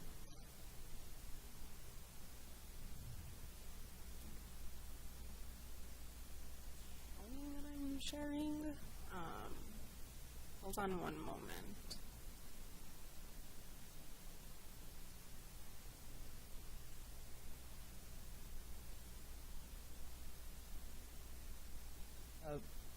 Thank you so much. Next slide, please. So what we were doing before COVID in regards to our policies on encampments was very expensive.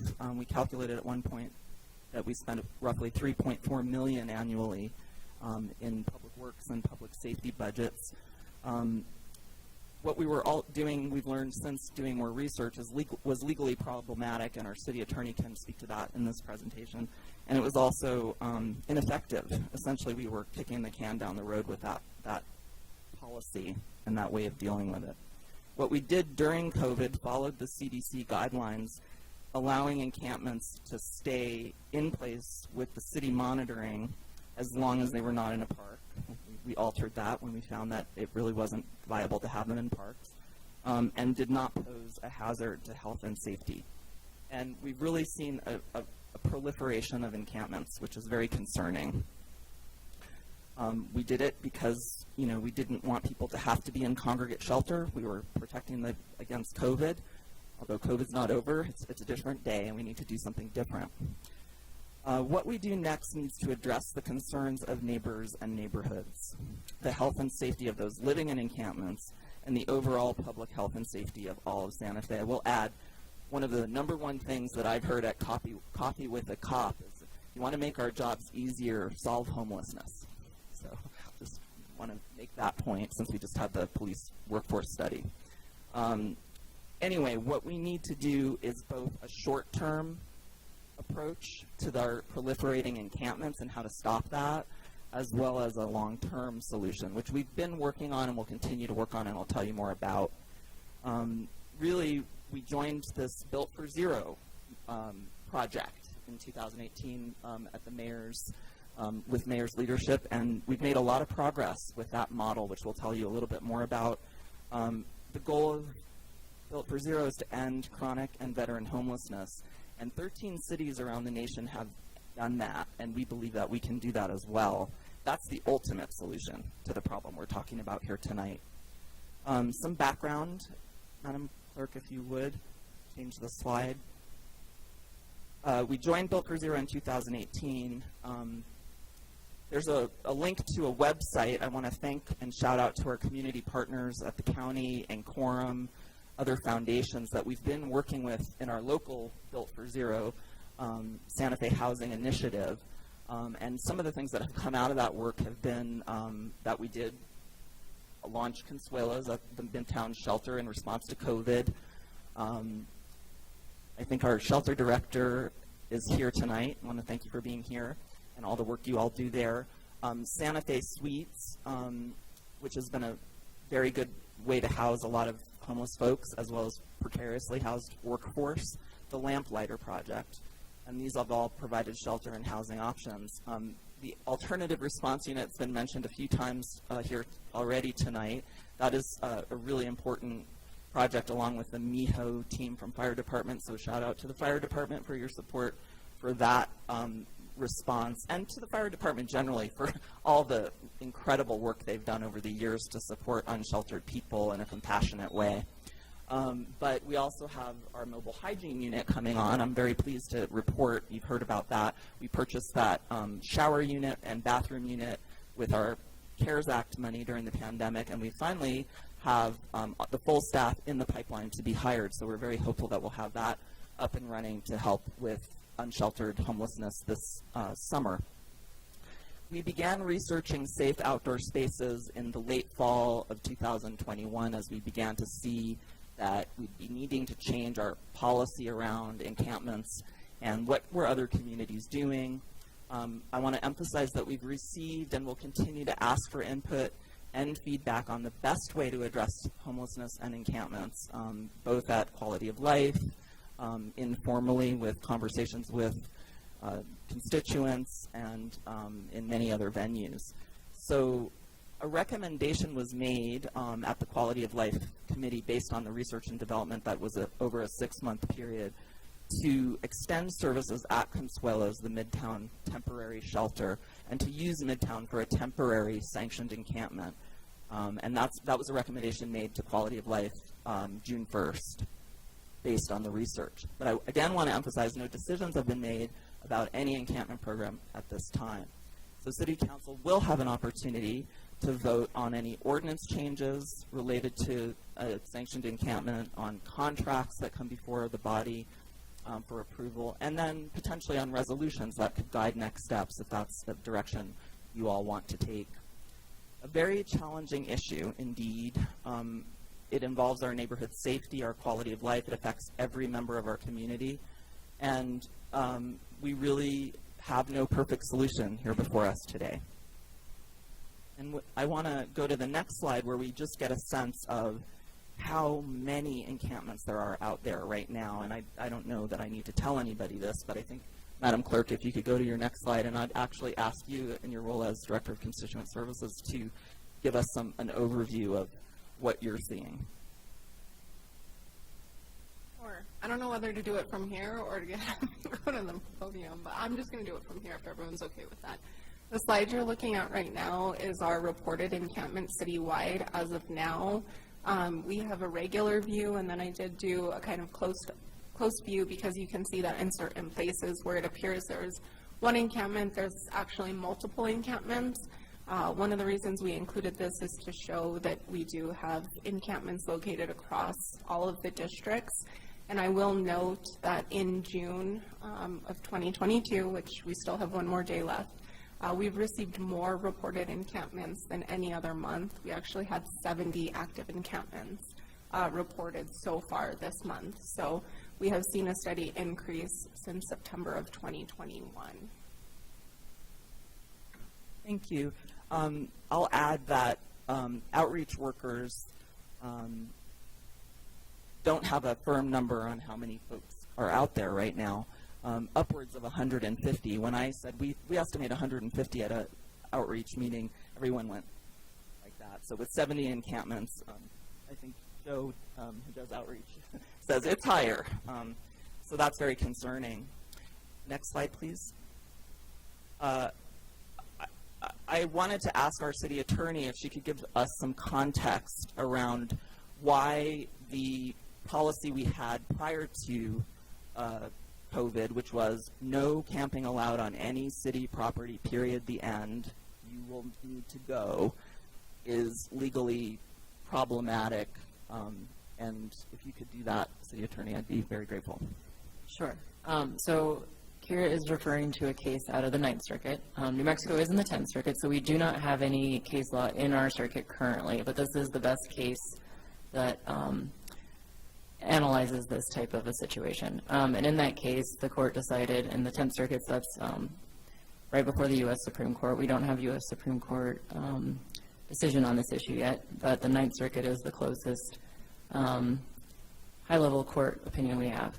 And they determined that the Boise ordinance, which prohibited camping outside on all public property, was unconstitutional under the 8th Amendment of the U.S. Constitution, which is the prohibition on cruel and unusual punishment, basically justified on everyone needs to be able to sleep. If you don't let someone sleep and you don't have an alternative location for that person to sleep, then that is cruel and unusual punishment. So currently the city's ordinance does prohibit camping both on parks and all public property. So this is only an issue if there is not an alternative location for sleeping. My understanding is currently our shelters are full. I'm not sure that historically that was the case when we did enforce our ordinance, so in terms of whether there was a legal issue previously, I'm not aware of that. I understood we had spaces available in shelters prior to COVID at all times when we did move camps. That is not the case, is my understanding. Thank you. So really, I think people know this, but it's not a crime to be homeless. And the way we respond to unsheltered homelessness can set us up for potentially legal action. We're seeing a lot of cities facing those kinds of lawsuits, not only if they don't have adequate shelter beds, but if their response is cruel in some way. And so we've looked at our policy currently, which does not eliminate, but it does deprioritize the cleanup of encampments on city property, not including parks. And those are the ones that don't pose a threat to health, safety, or the environment. 30 feet from a river, not okay. And, you know, if there's fire danger, not okay. And if there's illegal activity, very much not okay. We also do not allow, of course, any camping on private property, and that's handled in the same way it's been and separately. Emergency shelter does not, as City Attorney alluded to, meet current need in our city. Interfaith or Pete's Place does close to men in the summer, so as we stand right now, there aren't enough beds to go out and clear all the encampments, assuming we had about, 3 times the police force that we have. Consuelos, the Midtown shelter, which has proved a really innovative shelter response for people that may not have come into shelter previously, or coming in because they have a dormitory style and they don't have to be in congregate, and the staff is great, and there are other reasons why, but they have 159 people waiting right now. St. Elizabeth Men's Shelter and Casa Familia program, the women's and children's shelter, are consistently at capacity as well. In the fall, Pete's will have more capacity. That is fair to say. And one of the things we need to do, if we are going to continue to be in a good position, is have a good way of knowing how many beds are available on any given day if we're telling somebody they can't camp in a certain spot. So we're working on that on the back end as well. The recommendation here is that with a safe encampment program in place, we would be able to enforce no camping on city property. That is the headline. We want to enforce no camping on city property, but without alternatives, we can't. So, next slide, please. So we're putting forward a short-term proposal that we establish a safe, supported area with community housing, with rules, regulations, and oversight, and that should be guided by an experienced service provider. I always say this, but during the pandemic, our amazing recreation and library staff and our amazing public works director led the Midtown shelter because we had to. But we don't have to now, and we need to partner with an expert to launch such a service. I want to emphasize also tonight that no site has been decided upon. I did recommend that it was the Midtown shelter, and we'll talk about why here, but no site has been decided upon. We do have considerable research on best practices for these encampments. I believe folks from Las Cruces are prepared to speak to you tonight during petitions from the floor around how that works down there in Camp Hope, and there have been a lot of other successful, safe, sanctioned encampments throughout the nation that we're guiding our recommendations off of. We did commission a report that we presented back in March to Quality of Life on the need for such a program. The consultant interviewed a lot of people who are unsheltered in Santa Fe, and that's a very good document to look at. That report did look initially at a scattered site model where we'd have maybe 4 encampments, perhaps in the 4 districts, where we would, have camp stewards supporting those. Ultimately, it was determined that that wouldn't be an adequate amount of service provision, and it wouldn't ensure that we could safely run those. So we pivoted to recommend what we're doing now, which is a one-site model that'll allow for more robust wraparound services. I'll emphasize there's no perfect site. No one wants this. There's no perfect site. But for 6 months, my team, in coordination with Public Works and Public Safety and Legal and every other department really in the city, has been researching how to make a recommendation to you all about what the least bad site would be. Let's just put it that way. There are criteria that can help us evaluate the pros and cons, and I'm going to turn it over to Anna Kale-Pendis for that portion.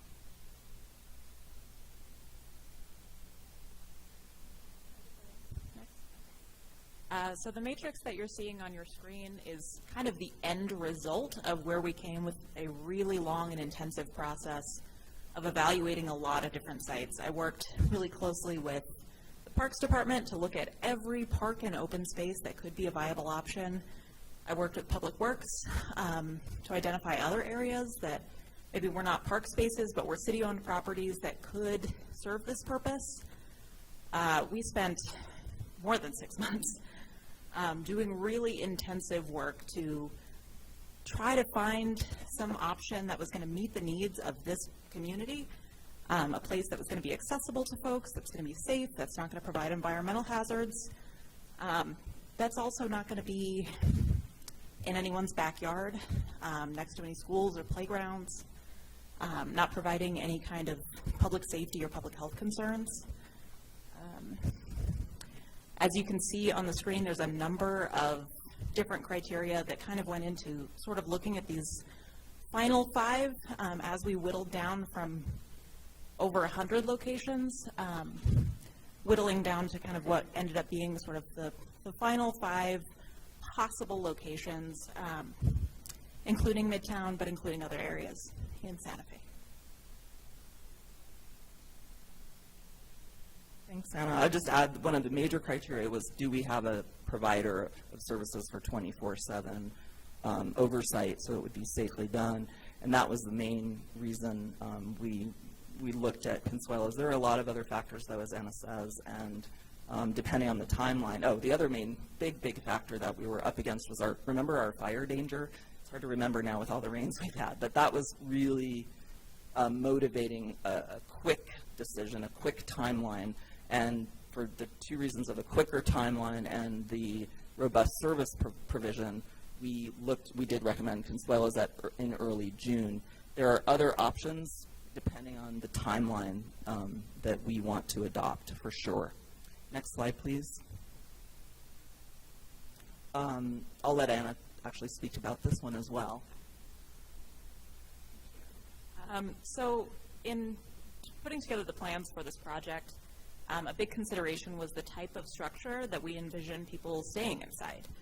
A couple that kind of we sort of landed on as final options were ice fishing tents that they've been used in Alaska, they've been used in Colorado for this purpose of having sanctioned encampments. And they're a more affordable option. They require less infrastructure. They're not as durable. They tend to break down within a year of use. So they have to be replaced more often, and that's kind of more of an ongoing cost.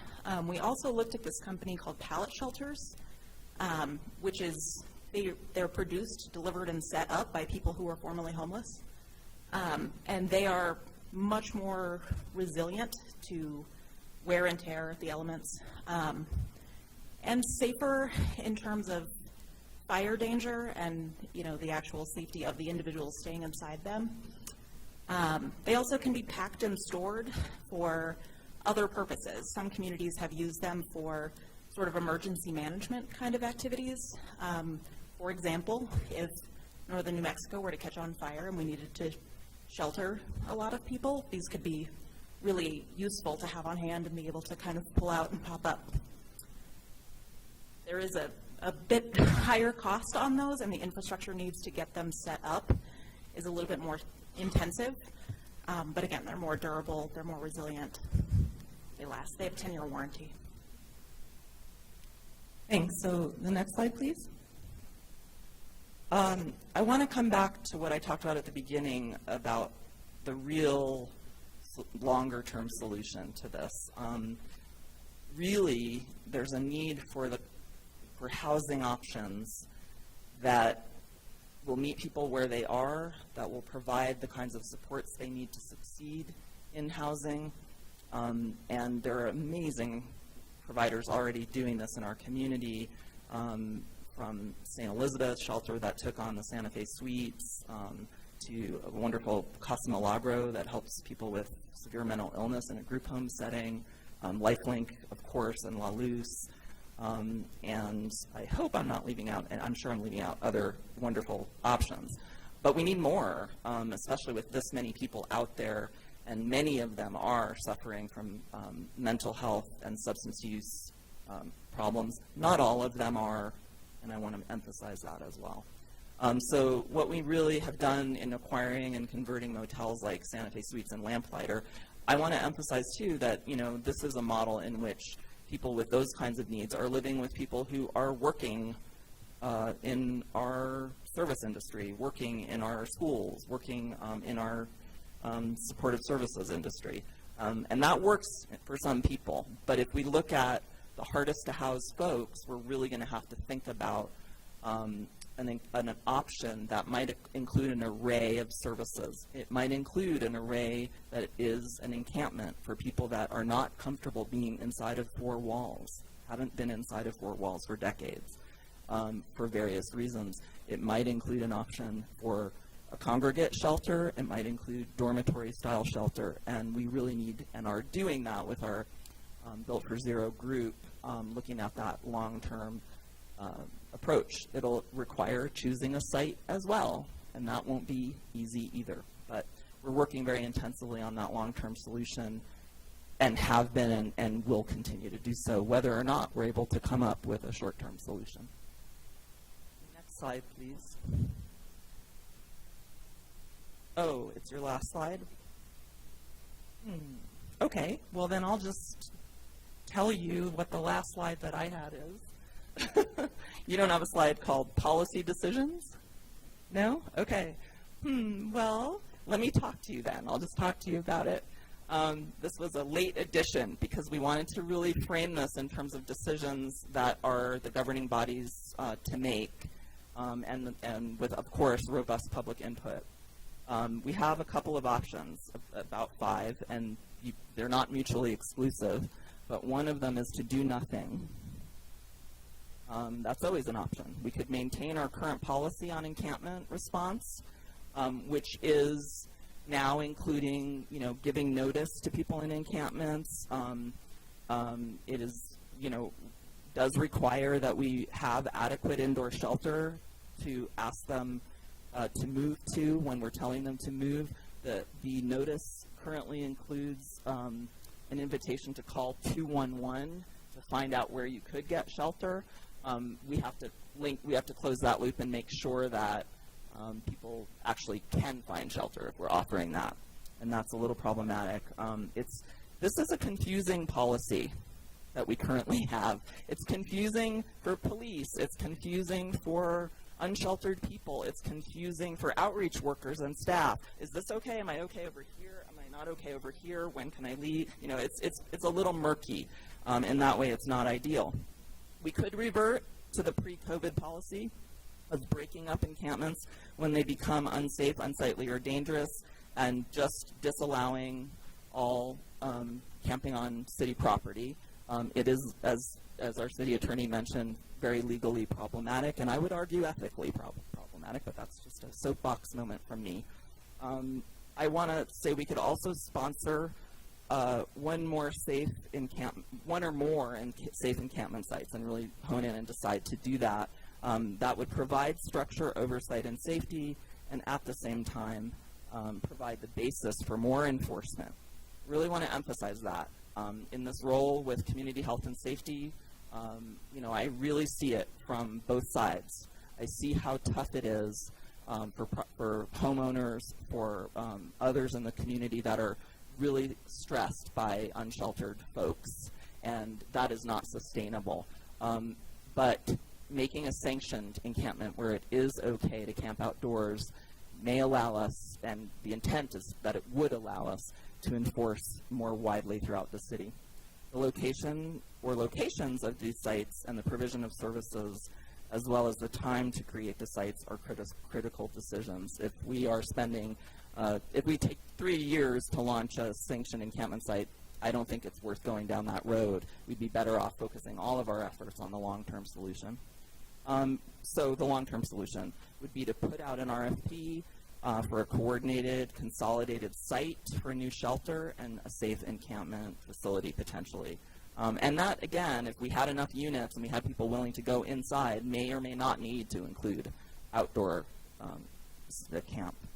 That would be the longer-term solution. And then, we should continue, I think, to seek to purchase one or more hotels or motels. There's some funding opportunities out there right now that would provide more housing, like the Santa Fe Suites and the Lamplighter properties, and require funding, in coordination with our county and foundation partners. So those are the policy decisions that this very hard-to-solve problem sort of puts before us, I think, as a community.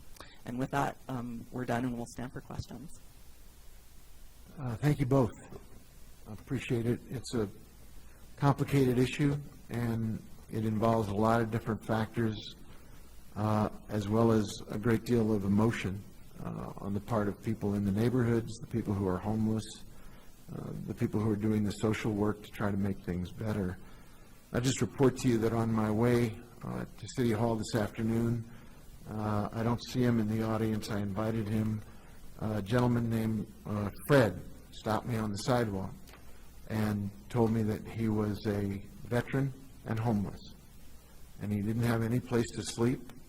I had known because of this briefing that Santa Fe Suites was booked up, as is Consuela's place, with a backlog, and he was very polite, he was very well spoken, and he was homeless.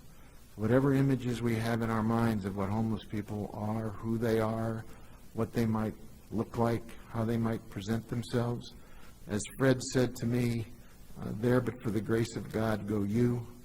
We have neighbors, we have friends, we have relatives who are experiencing homelessness, and the range of options and the policy choices that are in front of the city as a community and the governing body really does require us to make decisions that will address the needs of the neighborhoods and the neighbors, as well as the people who are experiencing homelessness right now. Councilor Cassett. Thank you so much, Mr. Mayor, and thank you both, Director Ochoa and Anna, for being here and for your work. As I have mentioned in the past, this is a tough topic with I think a lot of truths that are really hard. It is true that we cannot keep doing what we're doing. I think that is plain based on the number of calls that we're getting, on the reports that we are hearing from many of our residents, both housed and unhoused, of what they're experiencing. It is also true that there have been impacts to neighborhoods from whether or not it is individuals who are in the shelters themselves or individuals that are drawn to the shelters. I think that is important, that we start to... All okay, Chief? Can keep going? Okay. Not to worry, apparently. Okay. That there are individuals that are experiencing impacts, and how we mitigate those and how we are looking at those are important. I have a number of questions that I do not know if you'll have the answer today. And I know that this is going to be an ongoing discussion about this. One thing that I'm noticing based on these maps is really when I look at where the encampments are congregating, I'm seeing probably an even number in districts 2 and 4. Christine, would you confirm that those are maybe a little bit more in 4, but it looks pretty evenly spread? Actually, yeah. I would say 2 and 4, and then 1. We have the least amount in District 3. Yes, I definitely saw that. And I am I know that the team was doing a lot of outreach for the encampments, and I am curious why, I have my ideas, why are encampments popping up where they are? What is it about specific areas that are drawing individuals to where they are setting up camp? Mr. Mayor, Councilor Cassett, I would just qualify, we don't have an outreach team active right now out of the city. We have community-based outreach teams, and I don't know the answer to your question. Anna, do you have any idea? Okay. I am curious. I have, having worked in the field before, I have a lot of thoughts. A lot of it has to do with public transit. A lot of it has to do with where there is access to people, to resources, to stores, to all of these different components. So I'm sorry to interrupt. I do think that is potentially a theory of why we see fewer in District 3, where transportation's harder, things are more spread out, for sure. Correct, yes. Transportation and access to public transportation, since most folks don't have a car, is one of the criteria for the site selection as well. Right, absolutely. So regarding some of the conversation about the legal piece of needing to have basically an alternative in order to really enforce not camping on public sites. We say 150 is too low. The number is probably a lot higher. And that one of the problems we have right now is our shelters are full. If we were to do sanctioned encampments, but only once those get filled at 50 or 100 or however many there are, do we then no longer have the ability to tell people they cannot camp on public property because our options are full? Mr. Mayor, Councilor Cassett, yes. Okay. So really what I'm hearing is that large scale, if we really want to be able to say you can't be in our parks, on our sidewalks, although parks right now we have exempted, but that we really need to be looking at that long-term comprehensive option. Mr. Mayor, Councilor Cassett, yes. I also think that one of the big features we need is just better data, real-time data, and that is what Built for Zero has emphasized for us. A real understanding of who these folks are. Many of the people who do outreach have relationships with people, know them by name, but we don't know everybody, and we don't know, are they in Santa Fe for a few weeks? Are they born and raised here? We don't have all of that data. So if we were going out in real time on a cold night, for example, which, as you know, we have not mentioned here, is our Code Blue program, which the fire department has helped us launch, and which Consuelo's Place now serves to offer runoff for congregate shelter for people who are out there and want to be indoors in cold nights. If we were doing something similar as we enforce the no camping on city property, we would really have to have, again, a mechanism to say, hey, how many beds are at Pete's tonight? Okay, well, you can go to Pete's. That would be ideal. And people might say, I don't want to go to Pete's, and we'd say, you have to move. That's what that would look like. But we have to be able to really to have that information, is my understanding, to be perfectly in line with the legal recommendations.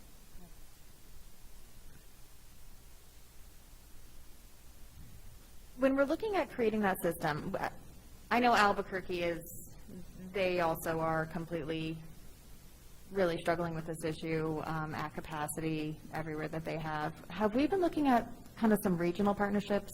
The county built a shelter close to Espanola, still in Santa Fe County, but on the border of Rio Arriba, discussing with Espanola, with Taos, with some of the other areas close by, how there might be a coordinated system regionally as we start to look at these different options for beds. Anna, could you talk about the coordinated entry and the state wide system? Thank you. So there is some regional effort to kind of coordinate. It's a little tricky, and COVID has thrown a massive wrench into that system.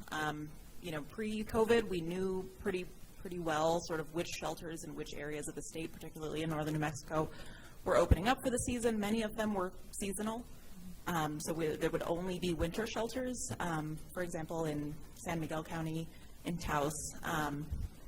And now with COVID, that's just so much more complicated, right? They're facing the same staffing challenges that everyone is.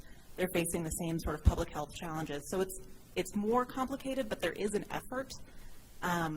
And that's, I think, kind of part of where it just adds to the complexity of what we're trying to work on here, is that we know that the population of unsheltered people in Santa Fe changes a little bit depending on the time of year based on these other factors around the state, including Albuquerque.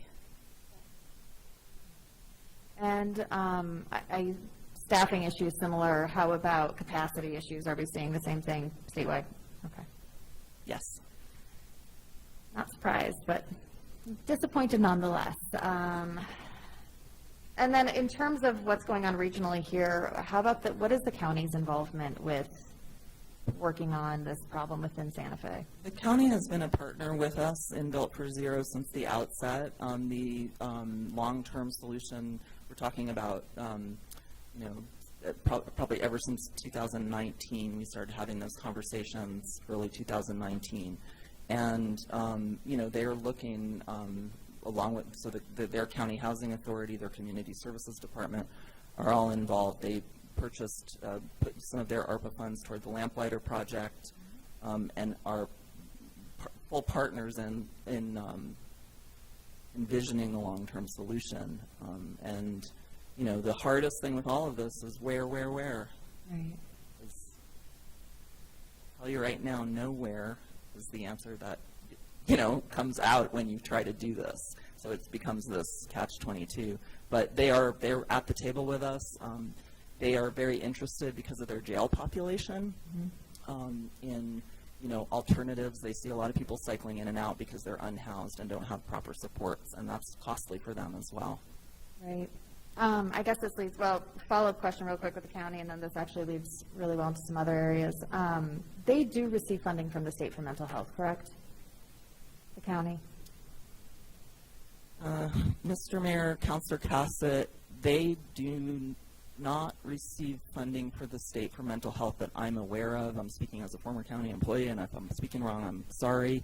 They do have a dedicated revenue source for behavioral health that their commission very forwardly identified. And so they've opened the crisis center, La Sala Crisis Center, which is a great partner for our alternative response unit. Where do you bring people in crisis? You bring them to this county-funded center, now on Galisteo Street. That's been very impactful and effective. And they put in millions of dollars annually into behavioral health solutions and supports, sometimes to innovate and start a program that could be later funded by Medicaid dollars or other state BHSD dollars. I see. Okay, so that's probably the mechanism that I'm thinking of. Thank you for clarifying that. Back to your conversation around the question of where. I think the main thing that I've really heard from my constituents and neighboring businesses has to do with the mitigation strategies for impacts of a shelter or an encampment in their area. And I believe that there are different populations that we're working with. So there's frequently the individuals that are living in the shelter. And, we had this conversation with Pete's when we were renewing the lease about the individuals who are actually staying at the shelter and utilizing the services, as well as those who are drawn to the area because of the shelter's presence.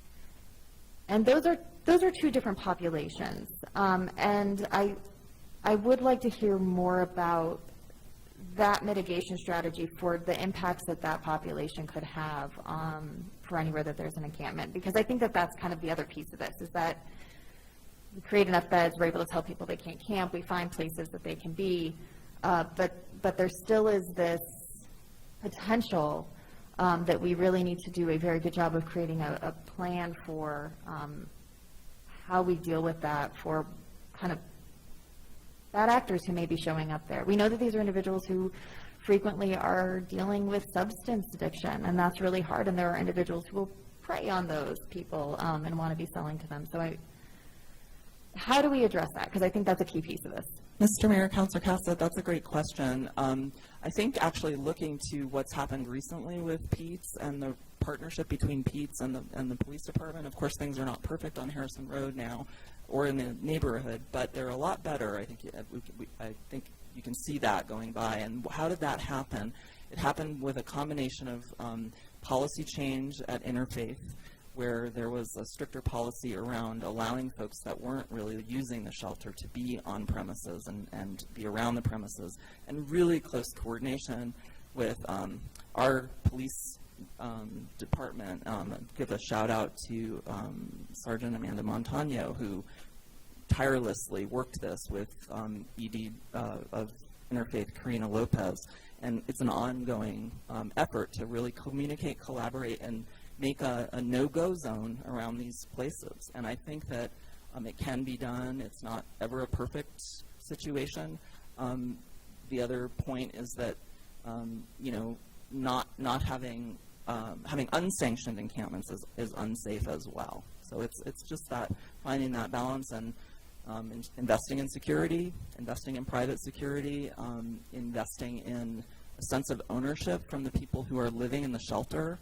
We saw a similar phenomenon at Consuela's place when we opened in the beginning, and it's much less of an issue now. I think there are many people in the neighborhood who aren't even aware that we've had a emergency shelter on the Midtown campus, for example, for a couple of years now, because those people staying in the shelter not necessarily attracting, because staff is drawing a hard line, because there's close coordination with public safety and security, and that's what just has to keep happening and to make sure these problems don't get out of hand. Mm-hmm. Yeah, I think that's one of the challenging things right now with Consuelos is because there are so many sanctioned unsanctioned encampments. I almost wish we had a different word than encampments, because I think it does get confusing that we're utilizing the same verbiage for something that's very different. When I was speaking with a constituent today, and I said, we're not talking Skid Row in LA or the tent cities that have popped up in a lot of cities that they've just kind of given up and let them take over. It's a very different model, which I think is important that there is a lot of confusion there. But when I have been speaking to some business owners around Midtown, where Consuelos is, of course, and some members of the neighborhood, I think that there probably is a difference of the individuals that they're having a hard time with that are more likely to be either somebody in an unsanctioned encampment or maybe just a bad actor who's not necessarily experiencing homelessness. We do have information, or we know the individuals that are staying at Consuelo, so if they have any run-ins with the law or a business calls PD, and it is this individual who maybe is loitering or doing something out of business, is Consuelos notified about that occurring? Can I ask the ED to answer that question? I would, yes. Heather, come on up. Heather LaValle, I'm the executive director at Consuelo's Place. They do give us a call if the client lets them know that that's where they're staying. We also don't require that they leave, thank you. We also don't require that they're gone from the shelter during the day, and that helps a lot with not having people wandering around the neighborhood, I guess. Right, I know that's a huge issue, is that when shelters are closed during the day, that people don't have a place to go. Would these proposed encampments be open during the day? Tag teaming it. Yes, that's a big part of it. And really, the way we had envisioned this is, and thank you for mentioning the nomenclature. It's a safe outdoor space. It's a safe outdoor shelter, really. So it's an extension of an emergency shelter is the envisioned proposal, and it's different than an encampment in that sense. Certainly, if we went with the pallet shelters, it's almost like a tiny home village that's temporary. So that people have a place to be, which means that they're less likely to be out and about throughout the community, as we are currently seeing. We also don't have adequate day services in Santa Fe, which impacts that. The libraries have served that purpose, and we all are looking at that gap as well. Okay. Yeah, thank you for bringing that up. Where is the line? We frequently, and I completely agree, I'm in no way suggesting that we should make homelessness a crime. Where is the line for police, and maybe this is, if Chief is still here, maybe not, when I've spoken to some business businesses in the area, they were having discussions about people threatening either business owners or patrons. They haven't touched them. They haven't actually done anything physical, but they're feeling unsafe.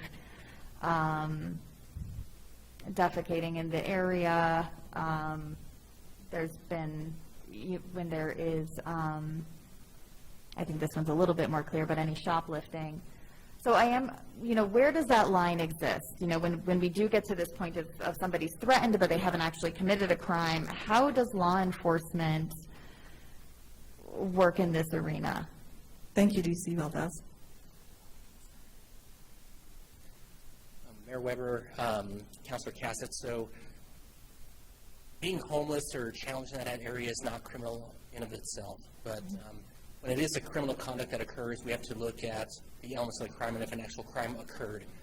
Now, there could be other underlying effects if the person is suffering from mental illness or some type of crisis situation.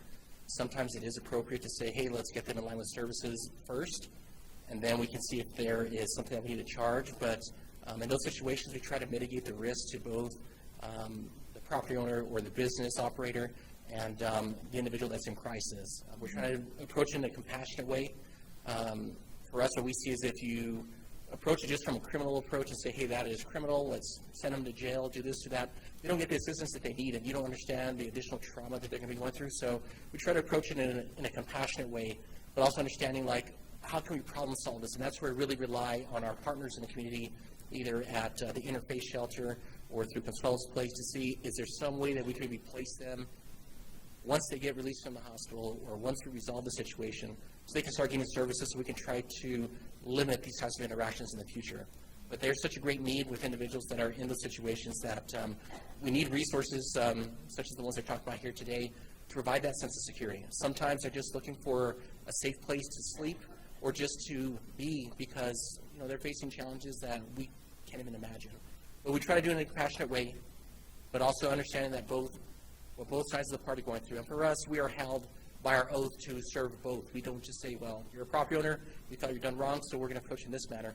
We approach it both with compassion. And in some instances, it may be trying to remove that person from that business area and connecting them with services, or finding out, is there some way that we can, prevent this from happening? But at the heart of it is doing it in a compassionate way. We're not going to be heavy-handed. But in some instances, if it is a genuine criminal act, and at that point, then we have to take action. It may be charges, it may be an arrest, depending on what the severity of that offense is.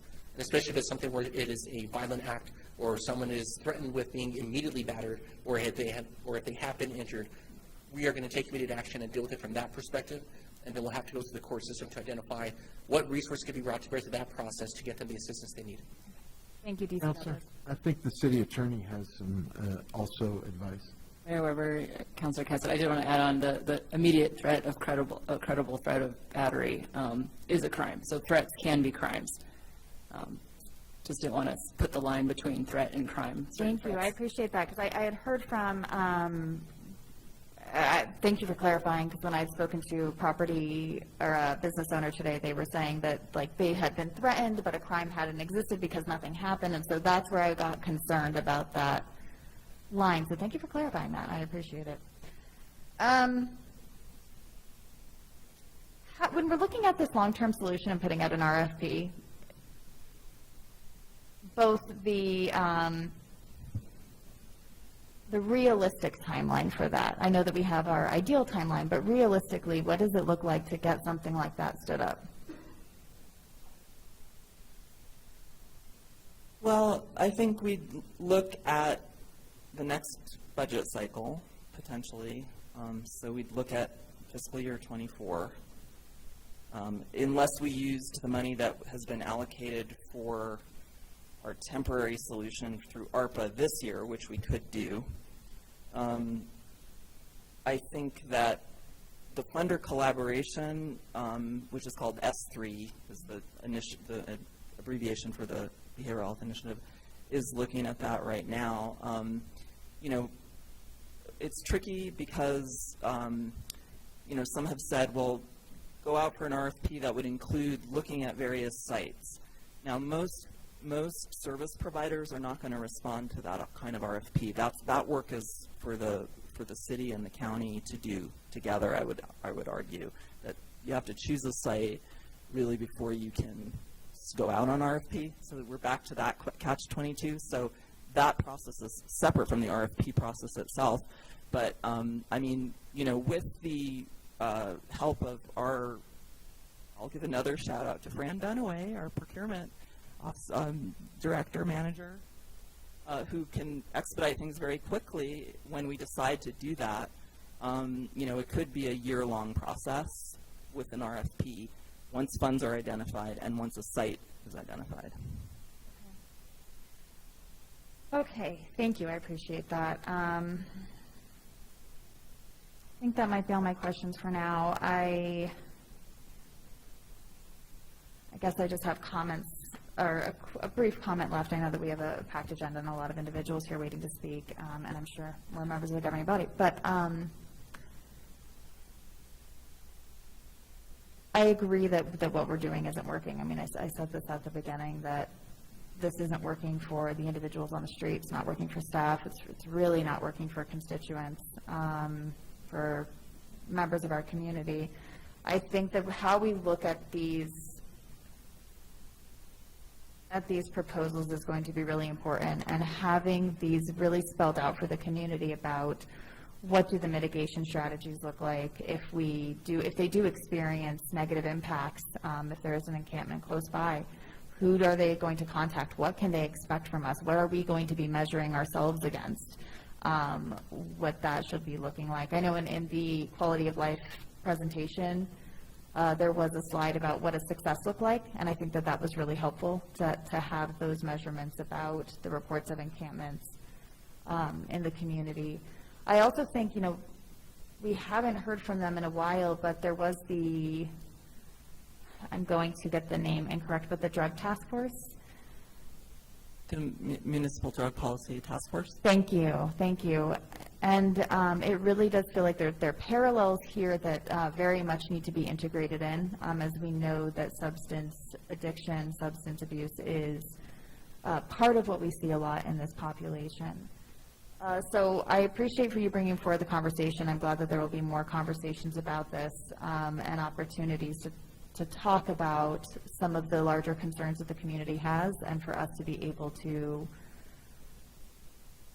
put forward strategies of how those concerns can be addressed by the city. Because again, I think that there's a lot of truths in this arena, that encampments can both really help the problem, and that in a concentrated area that there's going to be a lot that we're going to have to do to make sure that it doesn't expand it for a smaller group of individuals.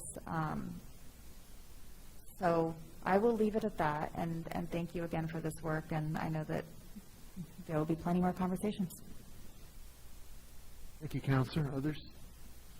Counselor Rivera? Thank you, Mr. Mayor. Thank you, Director Ochoa. I had a question. In any time during this process, did we interview the homeless at all to see if they were even interested in a site like this, and what were their responses? Mr. Mayor, Councilor Rivera, thank you for that question. Yes, the March 13th presentation to Quality of Life included the very extensive report done by St. Francis Homelessness Challenge, and that group went out and did extensive interviews, focus groups with people living out of doors to ask, would you be interested in something like this? Absolutely first principles question. The answer was resoundingly yes. The next question was, you know, they asked about, are you from Santa Fe? Resoundingly yes on that for the focus group there. And also, would you be willing to follow these rules? And the answer to that question was also yes. Okay, thank you. I think it was Ms. Kale that talked about looking at sites that weren't near schools. However, Midtown has the old DeVargas Junior High School, or DeVargas School, and then Santa Fe High that's, you know, fairly close by. So how was that taken into consideration and evaluated? Mayor Weber, Councilor, Rivera. I think we had to think a little bit of using a sort of loose definition of proximity. You know, right next door, for example, was probably not as much an option. One site that we looked at was Franklin Miles Park, which is right next to Nava Elementary. It's literally right next door. So that was a little too close, I think, for what would have felt comfortable. So what separates El Milagro from the site you're looking at? Mr. Mayor, Councilor Rivera, I don't know the actual distance. I don't know if Public Works has that number off of hand. But it's, there's a site, there's a, you know, enclosed area around Midtown, and then there's one road that abuts the Midtown campus, I believe, that goes up past Milagro up to Santa Fe High. Is that Llano or is that Yucca? Or help me, people. Llano and Yucca are both there on the edge of the campus. Okay. And then lastly, as part of this process, are you planning any neighborhood meetings with whatever sites we're looking at and discussing some of the things that Councilor Cassett brought up with mitigation and how we're going to respond and what they can expect from us? Mr. Mayor, Councilor Rivera, we take direction from the council on that. You know, there are decision points that need to be made to even decide yay or nay on a temporary solution, I think, and then certainly we can incorporate community conversations around what people should expect, some of the questions Councilor Casa was asking, and all of that. These would be more like an ENN process, and I'm a little out of my depth talking about that process, but more of an education process. Don't even go there. I messed it up. I'm sorry. Sorry, land use. But it's a process we would envision where we would share information similar to what we're doing tonight, hear concerns, hear questions, and be able to answer them. What you just described sounds like a process that is after a decision has been made about the site. So are there going to be meetings prior to any decisions being made so that neighborhoods can give input on the sites that we're thinking about? Mr. Mayor, Councilor Rivera, we don't envision that, but could do that. I think what we find is that the answer will be no, nowhere near me. I'm just being honest. And so it's a lot of labor intensive to hear that. And maybe we did look at, you know, we have the matrix and now it's public. If we wanted to look at some kind of process where people could weigh in on those different sites and maybe give comments, maybe that's something we could do. We're open to suggestion and direction from the governing body on that for sure. Yeah, whether we like the answers or not, I think the public's deserving of being able to give their responses. So that would be a recommendation that I would have, and how we do it. You know, we can figure out different ways, but I think the public needs their time to be heard. Agreed. And thank you. We also have, I know, petitions from the floor coming up, which some people may be waiting for, and that's another opportunity in these in our governing body meetings and our committee meetings for people to give input. Right. Thank you. Thank you, Mayor. Thank you, Councilor. Councilor Garcia. Thank you, Mr. Mayor, and thank you, Councilor Rivera, for asking that question, because that was kind of the path I was wanting to go down in regards to community engagement, community input.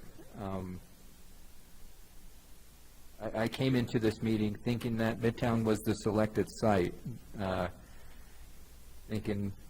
so with that being said, can we get a little more clarification on next steps? Because my understanding was next steps we were going to begin the contracting process with Consuelo's Place, and that was the next step. So with that being said, what are the next steps, if that way the public's well aware of how we're moving forward with this? Mr. Mayor, Councilor Garcia, I think that the next steps would be to decide on the policy direction, and that would be something for this governing body to do.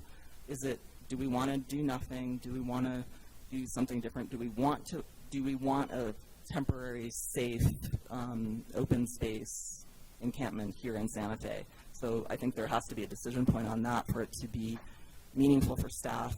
As as Anna mentioned, it's been a 6-month-plus period, and, if we're going to be asked to do that, we would like to know that this is the direction the governing body wants to take. And so I think that would be a next step, whether that's by resolution or some other mechanism. That would be my imagination of the next step. But I don't know, Mr. Mayor or City Attorney, if there's other information to offer there. I think the reason that the presentation ended where it ended, which was in a series of questions to us, was that the issues that have been raised about how long it would take to do an RFP or to move forward with a site with safe encampment depends entirely on the governing body. It becomes an issue not of can we put out an RFP, but are we prepared to implement an RFP?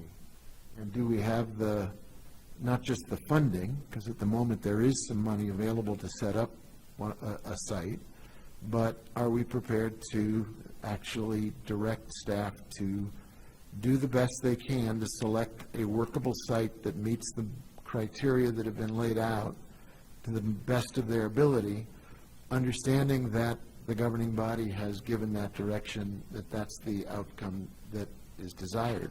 If the outcome that's desired is to do nothing, staff will do nothing. We can certainly do many of these policy choices simultaneously. We can pursue more purchases of hotels and motels so that we have more resources to house people. In most cities, if you said to the community, we have a waiting list of 150 people who need housing, they would say, we can do that. 150 in most cities that I'm seeing around the country with the homelessness issue, and it is in every city. 150 is a doable number. It's a little bit more than Santa Fe Suites. Santa Fe Suites is about 130. If we did 2 more of those and we had the capacity to manage them well with wraparound services, I think we would be well on our way to eliminating that backlog. But it is really a policy choice first and foremost. Thank you, Mr. Mayor, for that clarification. And I hope the public's hearing that, because I think the assumption was that, and it was through presentation and through media reports, was that we were moving forward with the Midtown campus as a site for a proposed sanctioned encampment. And it's not the case, right? That's what I'm hearing. So with that being said, what Director Cho said earlier is we need better data. I think Sam, when we were asking Sam the number of 150, we need to get clarification on 150, because my gut reaction says that's very low. I don't know if Sam could give his response, but I mean, I think it's one of those numbers that's just transitional. We're never going to be able to nail down a specific number, but 150 is very low estimate, in my opinion. And Sam kind of concurred that by his basis that was low. So with that being said, I think next steps are whether it's led by city councilors in their districts, led by us as the city, we need to begin to have a public hearing process. We need to begin to take this information, present it to the public, say, look, this is our options. Nobody's going to agree on what happens 100%, but how can we move forward? And allowing the public to provide their input, as Councilor Rivera, whether we want to hear it or whether we don't, we owe that to the public, especially when we're taking public funds to support whatever it is we're going to move forward with. So I think we need to, that's the next step. We need to have, whether it's in every district or citywide, we need to have some type of community engagement process. Put out the matrix. Are those 5 sites the universe, or are there others around? I'm sure the community can come up with their own suggested sites that are outside that universe. It'd be interesting to see where folks would propose sites. And then we can take that information and hopefully be able to move forward. Obviously, we want to do it on a more expedited manner, that we can hopefully have some type of decision within a month or two. But I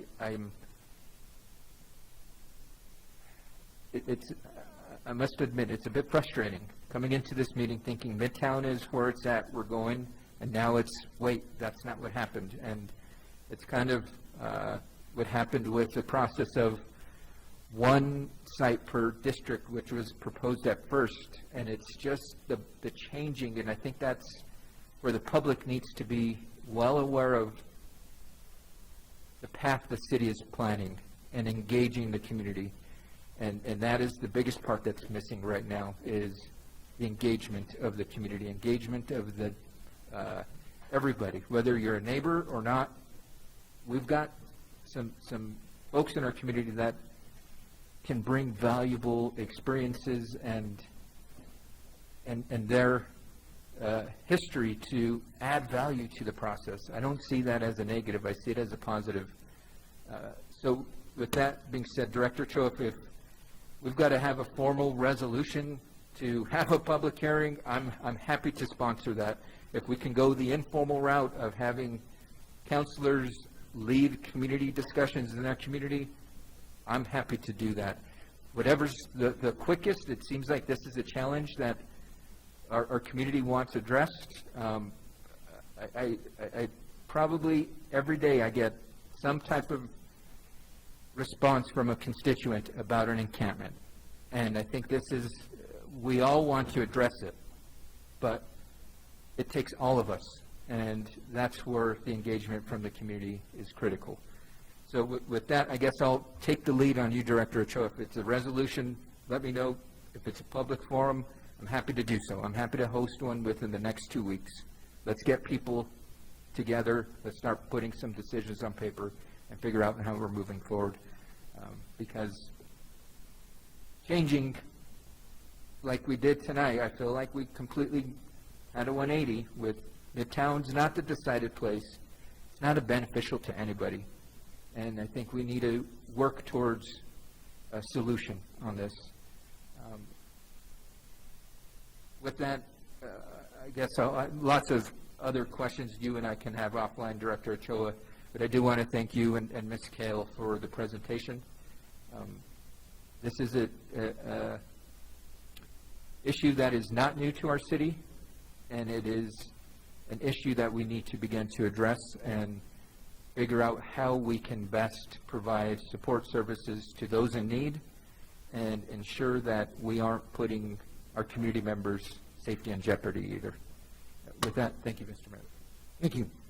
I think Councilor Romero-Worth has the next set of questions. Thank you, Mayor. Just want to back up a little bit. We haven't talked very much about encampments on private property. And just, if you could just spend 30 seconds telling me how those are handled, and for the community to know, because I think, we're not just seeing encampments on city property, we're seeing them on private property as well. Mr. Mayor, Councilor Romero-Worth, thanks for the question. So, if a constituent knows that an encampment is on private property, they need to call 911 or the non-emergency number to report that, because that's illegal.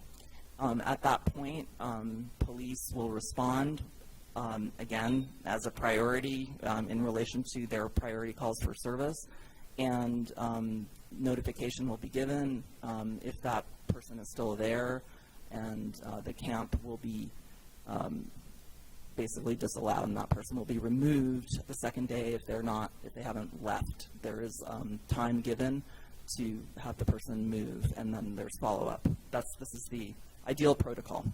And the private property owner, unfortunately, is responsible for the cleanup of that encampment, according to our regulations as I understand them. So that is what we do in relation to private property. Sometimes when people call, they don't know whether it's private or public property, and so they might make a complaint to Constituent Services, and Constituent Services activates a process whereby our staff in the city determines whether it's private or public property, and then there's sort of a different pathway for each reality. Okay. Chief Joy is walking towards the mic. I don't know if he wanted to add anything, but certainly want to give him the opportunity. No, I just want to make myself available as well. Director Ochoa said it very eloquently, but yeah. So the key part of the criminal trespass is the person trespassing has to know that they're trespassing and that the permission to be on that property is not allowed and revoked. That's how the ordinance reads. So yeah, we get notification of a property. On our end, we need to know who that owner is. We'll do our best between us and constituent services to try to identify, again, the owner, make contact with the owner. Hey, you have people on your property. Do you want these people on your property? No, I don't. Get them out. Awesome. We will do that. We make notification to these folks. Hey, you aren't allowed to be on the property. We spoke with the owner, and you need to vacate. Okay. And to that point, sometimes it's confusing, right? We don't, you know, it's a vacant lot, and it takes a little digging to figure out who owns it, whether it's private or another governmental entity even. Counsel, that is correct. Yeah. And in terms of if it is another governmental entity, then what happens? Then again, it depends on the government entity. So again, we have to, it's who owns that property, and we make that notification to the property owner. That owner, whomever it is, whatever entity, is the entity that rescinds permission for us to have those folks there. Yeah. Okay, thank you.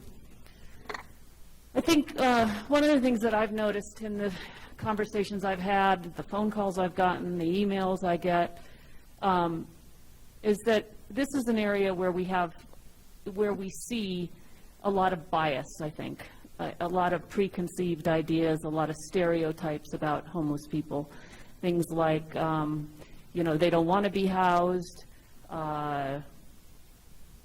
You know, I think it's true. Many of them do have behavioral health issues. So some of these things, some of these biases, some of these assumptions, some of these stereotypes are true, and some are not.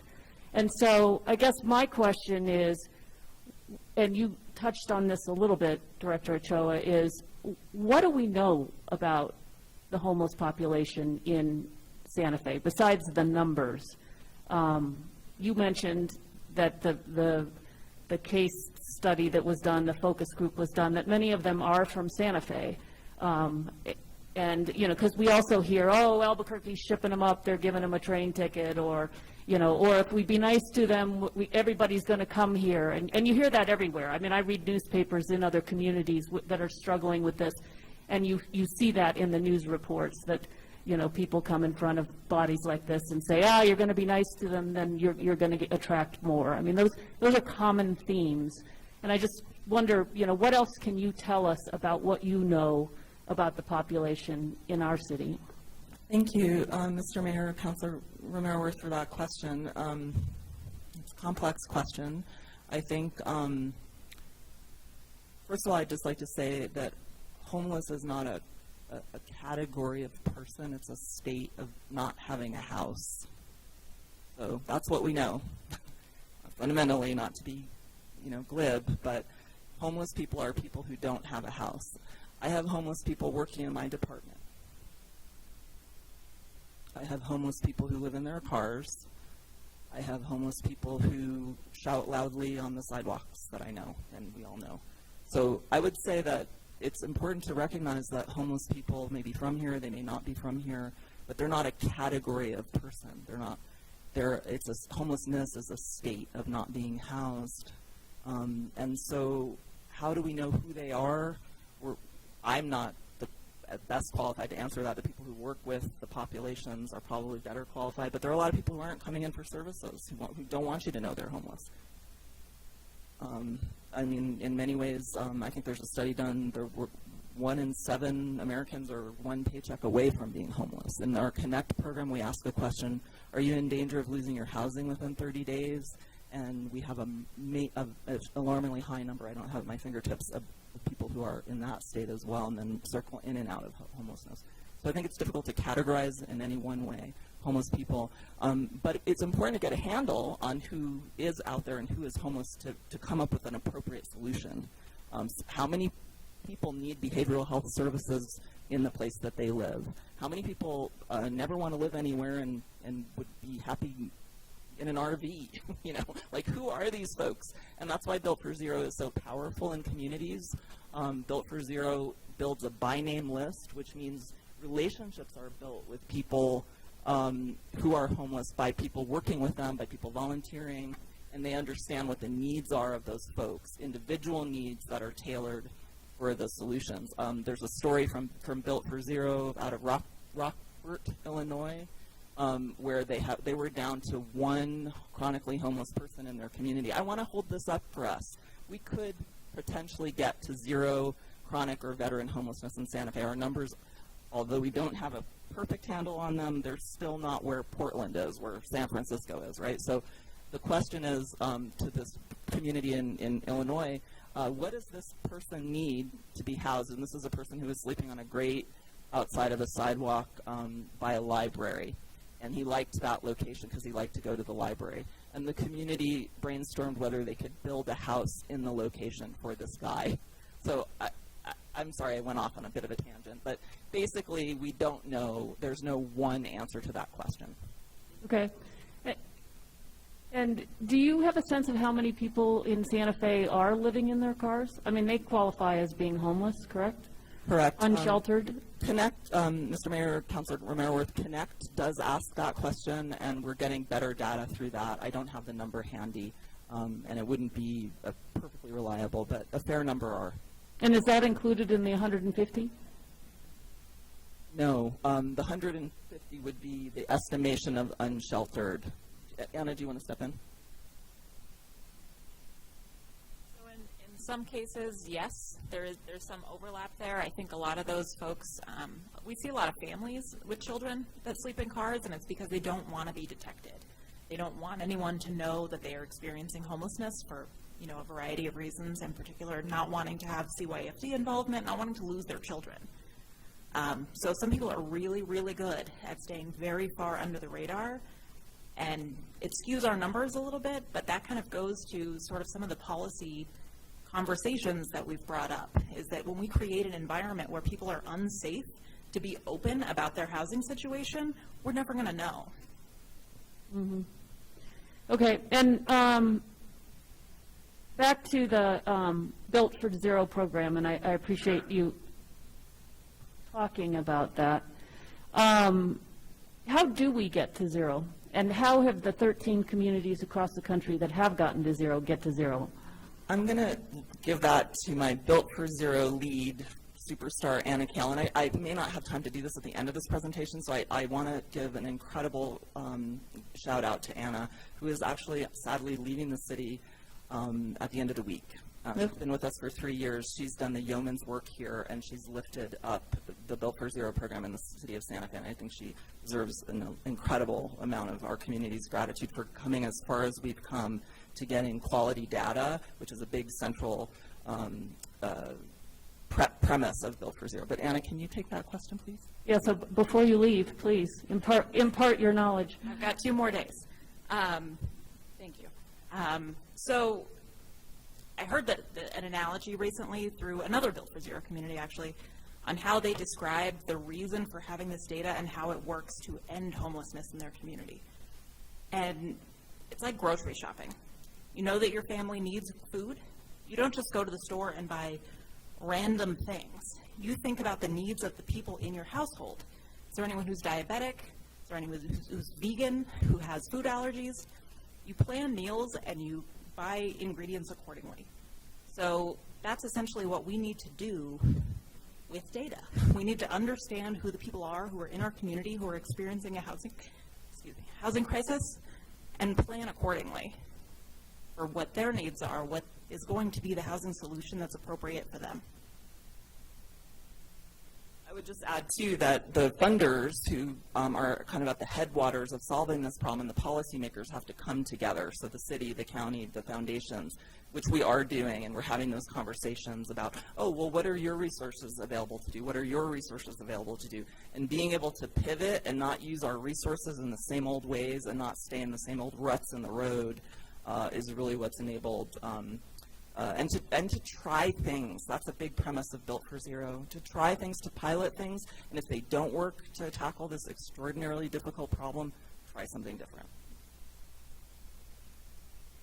And I guess, you know, I've also heard, and maybe you can confirm, that sometimes, you know, sometimes we need to house people first and then work on their problems, rather than, I sometimes hear, oh, we've got to fix their substance abuse before they'll be stable in a house. But I think more recently, that's really been turned the other way. Is that correct? Mr. Mayor, Councilor Merworth, yes, that's called Housing First. That's the principle by which HUD now funds all HUD-funded endeavors.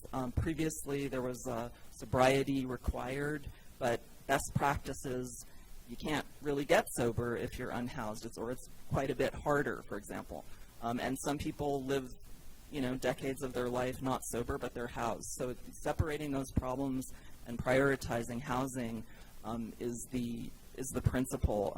Santa Fe and all of northern New Mexico effectively ended youth homelessness by using a housing first model. And so it really can be done.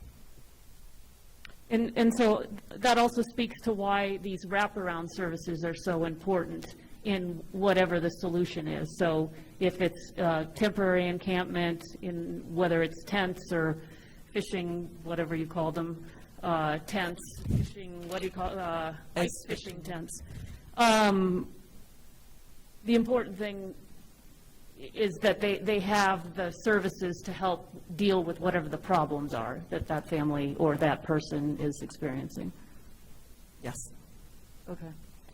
So when you keep talking about a temporary solution, what do you mean by that? I think that's the other thing I hear. You know, people are like, okay, no way. Wherever you put this, you'll never move it. It'll never go away. It's not temporary. I don't, you know, essentially, we don't trust you. And I'm not saying you, but you generally, that you're gonna, this is gonna be temporary. What do you, talk about that? Mr. Mayor, Councilor Merworth, fair question. What is temporary is just like, how near to a school is it? You know, it's like, that's a gray area. What is temporary? In terms of the Midtown proposal that we put forward earlier, the Midtown is temporary in itself, and so we were talking about a 1 year. Part of the challenge now, though, is that we're already into July, and they have a 1 year contract, and it may take 4 to 6 months to launch that. So is that really workable? I think, you know, it's a hard question to answer, and public trust is really important. So public conversations and community engagement are really important around this issue.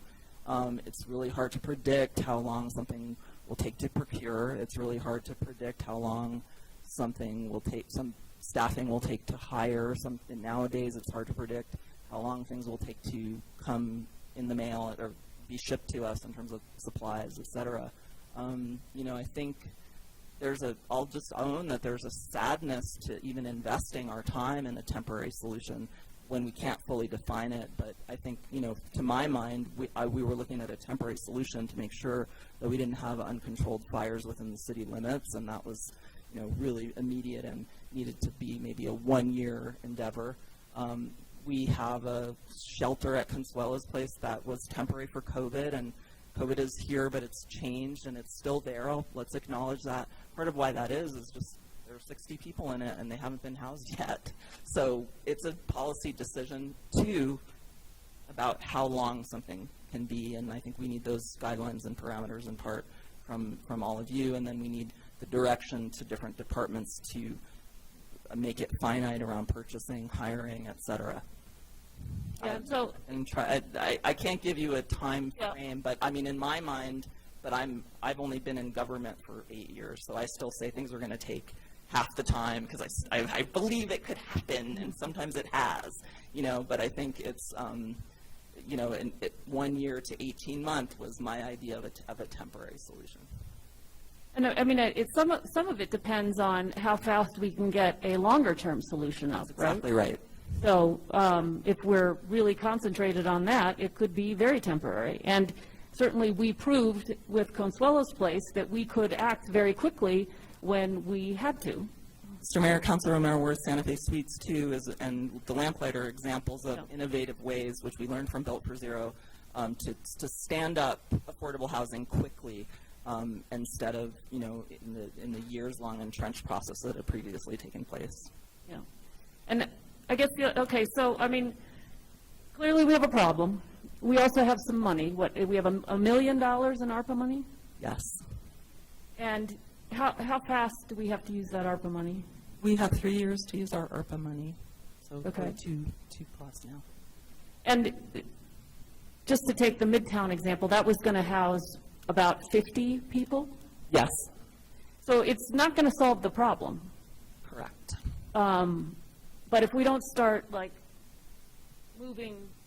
taking steps, I don't know that you solve the problem all at once, do you? I mean, that's sort of why I asked you, like, how do we get to zero? How does Built for Zero work? I mean, I don't think you in, like, one swath fix it. I think it's you continually take steps towards whittling those numbers down, correct? Mr. Mayor, Councilor Romero Worth, that is correct, but we have made great strides in our data and getting quality data.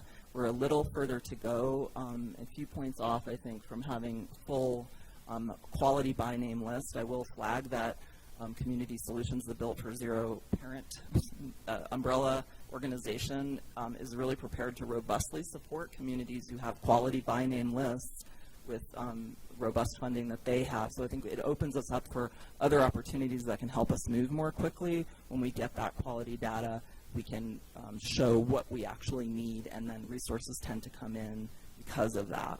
And how far away are we from having? In a few months, according to my expert, who is going to remain on speed dial when she goes.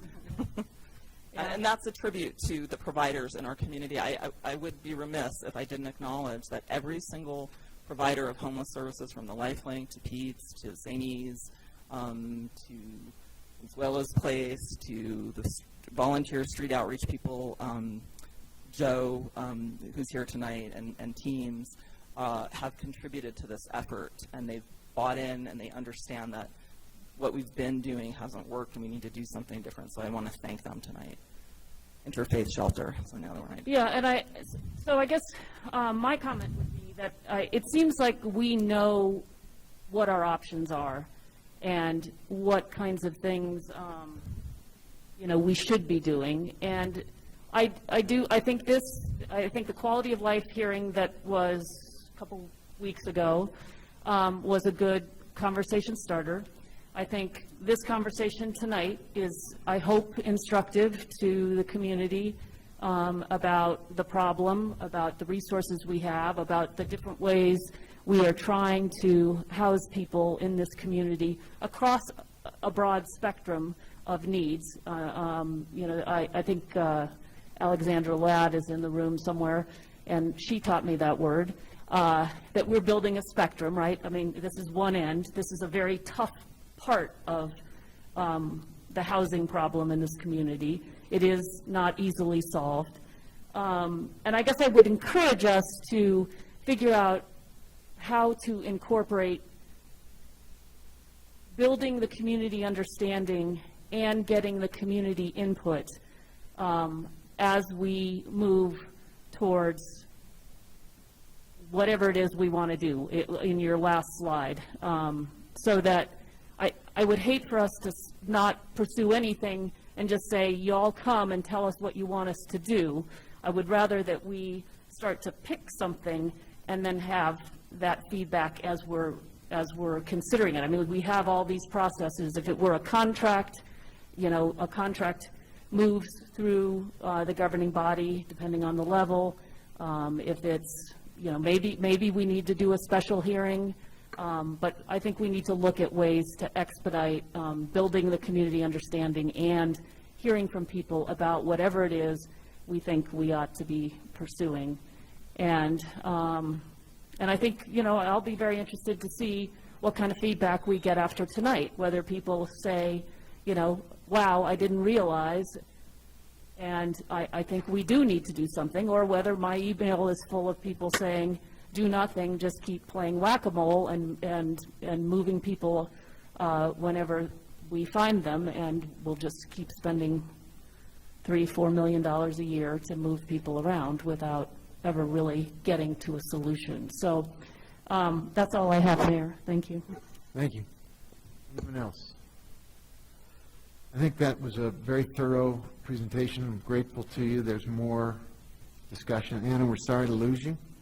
You've been an outstanding, I'm going to say irreplaceable, but you know what I mean, resource, and thank you, and please take care and come back. Thanks, everybody.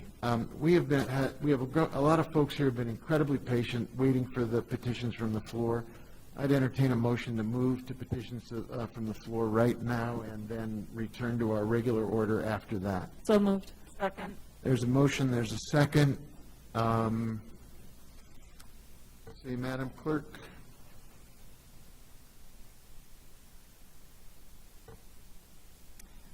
Yes. I'll do a roll call vote really quickly. Counselor Counselor Lee Garcia? Yes. Counselor Michael Garcia? Yes. Counselor Lindell? Yes. Counselor Rivera? Yes. Counselor Romero-Worth? Yes.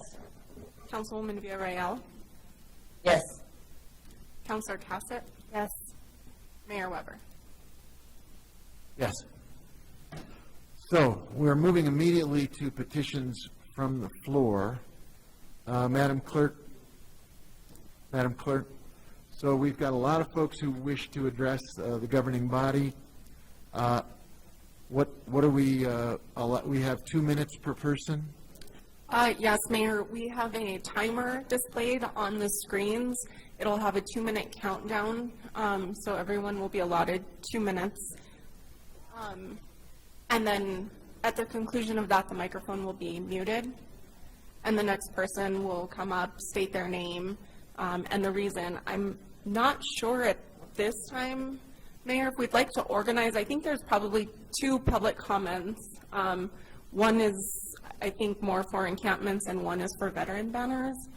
I don't know if individuals would be in support of maybe having all encampments and then veteran banners. It's up to everyone.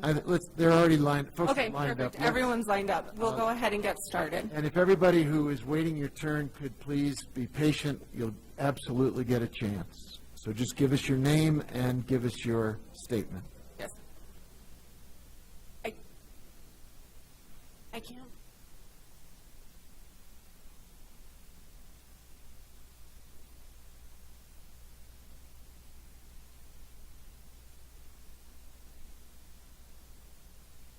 We'll see. I'll try to point that out. Yeah.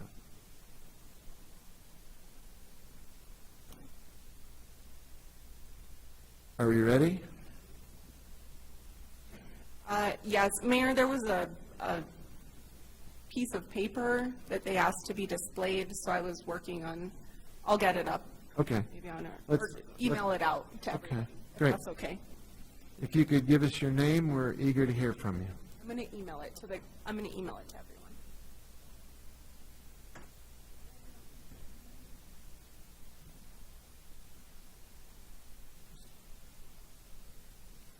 Hi, my name is Maria Bautista. I live at 996 Camino Riso, District 4, 87505. A copy of my presentation was provided to all of the city councilors, and if anybody wants a copy, we have extras here tonight. Please reconsider the location for the proposed homeless encampment at the College of Santa Fe. We were also misinformed. The risk for returning students, the lack of community involvement, oversight, and the unsupervised campgrounds that pop up daily are something we're extremely concerned about. This project is placing the responsibility of city government on students, on residents, and on local businesses, and then further blighting our neighborhoods makes it incredibly difficult to look forward to any quality of life in Santa Fe. You must take into account our parks, our schools, our libraries, and for our quality of life daily as we use our parks and recreation areas that surround the College of Santa Fe. In 2021, our crime levels have shown a dramatic increase. I just gave that document to the clerk. Since 1975, beginning with Ronald Reagan, there was this concept, and there were group homes and facilities that people could use to get them out of mental institutions. Those group homes failed. HUD reworked the same ideas and already failed because Housing First is not absolutely perfect and where it has a lot of work to be done, because individuals in crisis require different status and levels of care. Law enforcement is overwhelmed. Auto thefts have increased. Burglaries have increased. Thank you, ma'am.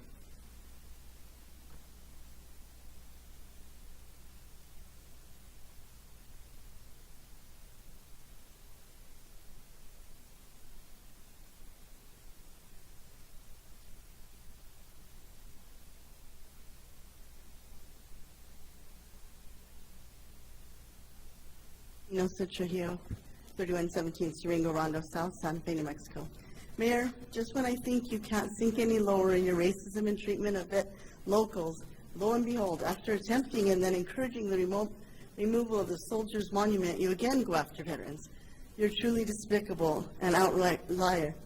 The state knows the banners are not a safety concern, but why listen to the facts? And that no city which has banners has had any problems with the banners nationwide. But now we're finding out that it's your lack of taking care of the actual polls that's the issue. You have your freedoms because of these men and women that put their lives on the line, much the same as our police and fire who do without your support or proper staffing. Mayor, I thought you and Calla were buddies. Why are we now hearing that Albuquerque is encouraging their homeless to apply for Santa Fe's homeless encampment? And you can shake your head, but we heard it from a homeless person from Albuquerque. I guess your best friends are not your best friends till they're not. Kind of like your hero, Neil Goldschmidt. As per usual, it's progressive madness, throwing everything at the wall and hoping something will stick. So far, it has resulted in shit. Human shit on the wall and on the ground, sidewalks, and lots of additional crime in our Southside neighborhoods. Each weekday on the way to the gym, I watch homeless people coming out of the arroyo at the end of Richards. What do you think they're up to, other than checking for open cars and things for their taking? It's 4 a.m., so please don't tell me they're on the way to breakfast, as nothing's open except their opportunity. We helped at Pete's Place for years. I served on the interfaith homeless shelter, so I know what homelessness is like. I've talked to the actual people. I don't know if any of you had bothered, other than a photo op, to go and help there. Joe Jordan Brain has taught us, always love them where they're at, but I don't think that includes putting others in jeopardy to do so. What about anti-donation clause? You talked about anti-donation clause with the banners, where you're giving the homeless something.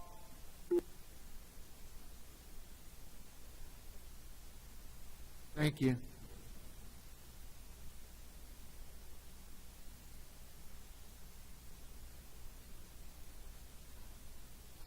Good evening. My name is Nira Hitana. I reside at 996 Camino Riso here in Santa Fe, 87505. In 1859, the Christian Brothers came to Santa Fe, New Mexico at the request of Bishop Blamey. We may all know who he is. They established a college, St. Michael's College, which became the education template for the state of New Mexico. They were renamed the College of Santa Fe in 1966. Untenable financial situations and difficulties contributed to the ultimate demise of what then became the Santa Fe Art and Design University, or something to that effect. And so they left. They left the campus and they left that whole portion. I think Christian Brothers are still living here in Santa Fe somewhere. And I keep threatening to find them so that they can come out and tell you what it means to have the College of Santa Fe in Santa Fe. And the fact that you've tried to rename it the Midnight Campus makes me throw the Midtown Campus makes me throw up. It's not the Midtown Campus, it's the former College of Santa Fe, and that's how people who live here refer to it. The infrastructure left behind, dormitories, meeting rooms, classrooms, theater venues, would serve Santa Fe's well-rounded and city-different population, as opposed to an encampment in the middle of our city. Greer Garson, and most of you will know that the theater is named after her, left an endowment for that theater to continue in operation.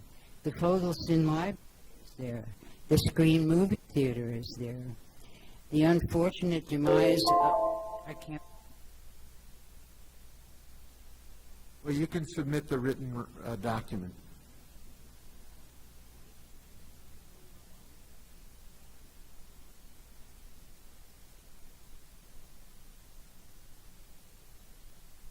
Thank you, ma'am.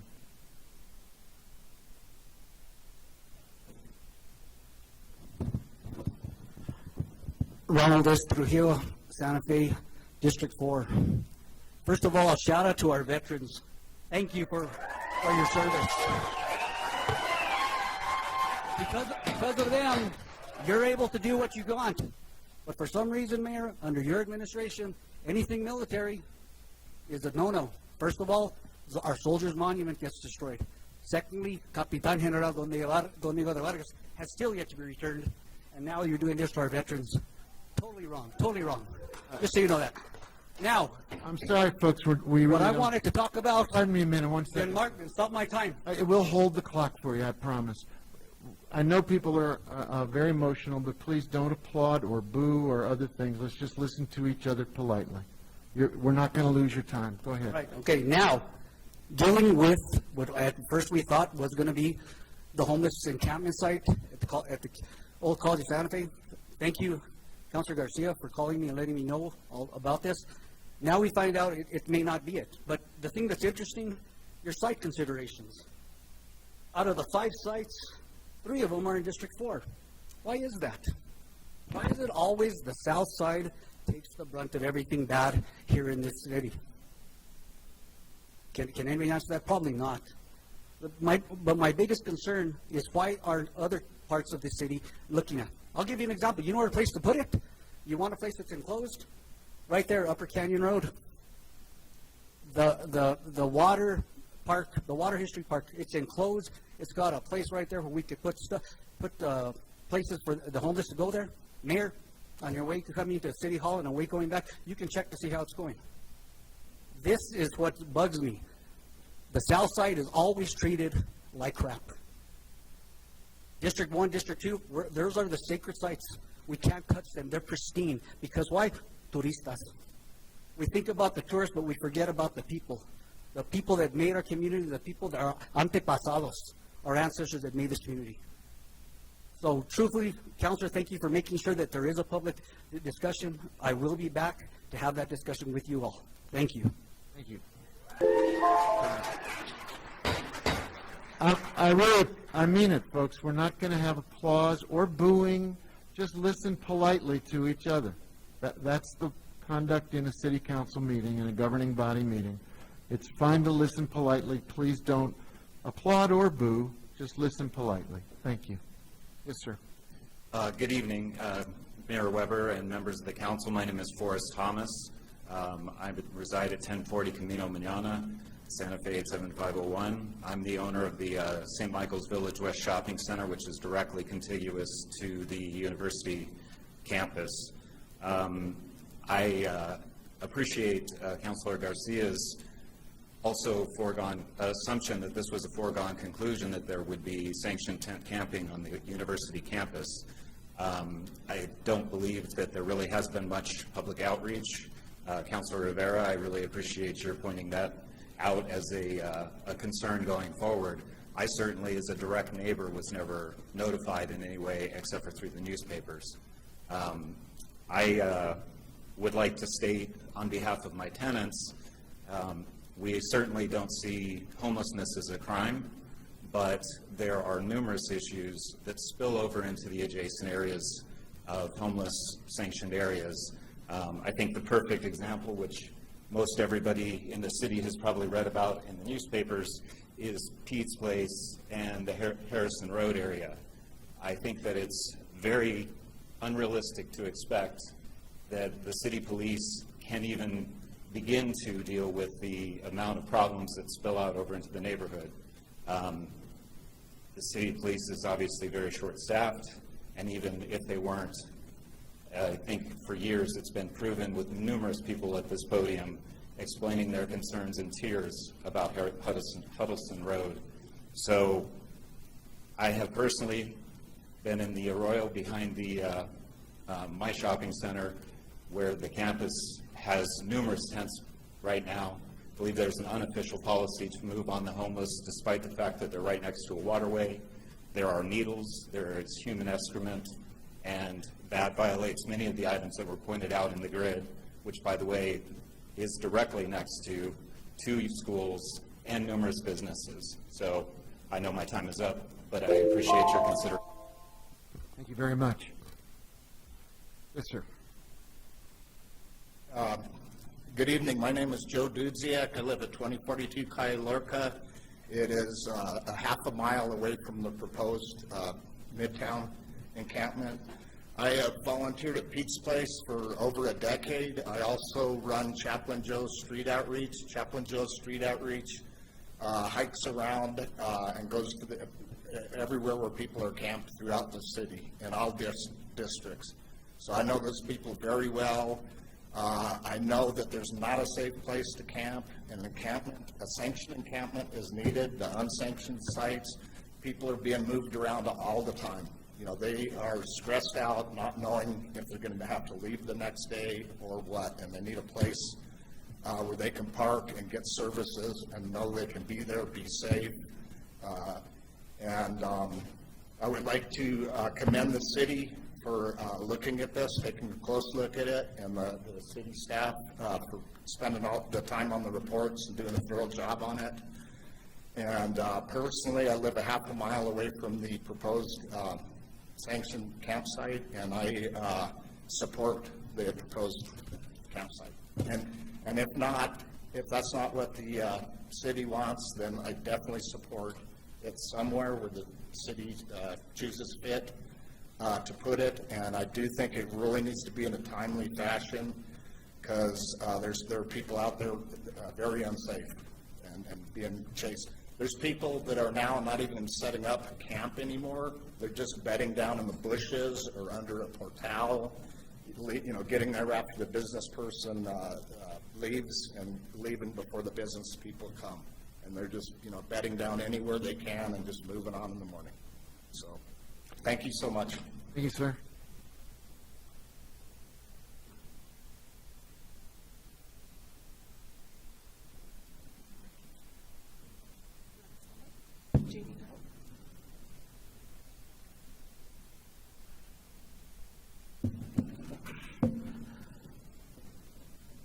Hello, my name's Carlos, and I'm a Vietnam veteran, and I'm to the counselors and Mr. Webb. Mr. Weber, I'm sorry. I'm very concerned about the way that the flags were taken down and put up and taken down. for the last 3 years, they have been up. And now all of a sudden, they're saying, take them down. I don't understand why, because one little flag isn't going to throw the pole. Believe me, the light pole is very strong.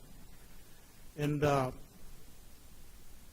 anyway, I'm here to represent the VFW 2951, and I'm the past commander. And I think that we should change the policy in putting those flags back up, because it's an insult to a lot of people, a lot of members. And let me just explain something to you why I'm really concerned about this. When I got back from Vietnam, we were told to keep your heads down when we're going through the gates at the international airport. There were signs out there with baby killers. I mean, the marauders or whatever, and it just hurts me to this city to take that action, which is an insult to me. Thank you very much. Thank you, sir.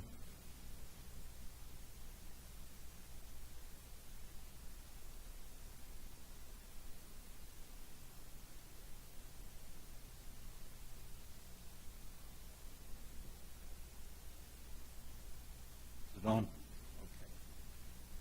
My name is Bob White. I live at 2950 Plaza Azul, 87507.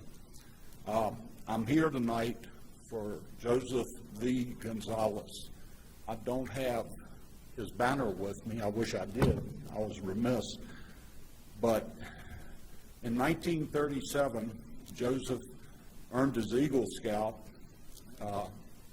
rank, and in 1938 graduated as a multi-sport letterman from St. Michael's High School, and almost immediately upon graduation joined the United States Marine Corps. He had different postings, but on December 7th, 1941, he was posted on the Admiral's staff on Corregidor and underwent bombing on Corregidor consistently the whole time the Japanese were attacking. He was a little different from the National Guard guys. A lot of guys from New Mexico were there, but Joe was a Marine rather than in the Army. He was captured. He was sent to Mukden prison camp in Manchuria, a place where it gets 50 below at night, also a place where they did medical experiments on the prisoners. He endured 4 years there, came home, and within a week of getting home had a job with the Marshal Service taking prisoners, and then got back and went to work for the post office, married Pita Tapia, raised a family here, had the rural route covering Tasuki, Lower Alameda, Tano Road. He gave his life to this community, and he is a segment of this community. His family has been here, Hispanic and indigenous, from the beginning, and that community is being lost in this city. And I hate to say it, but it's like every time we turn, there's a different insult to the Hispanic community in this city. And those banners, simplest thing.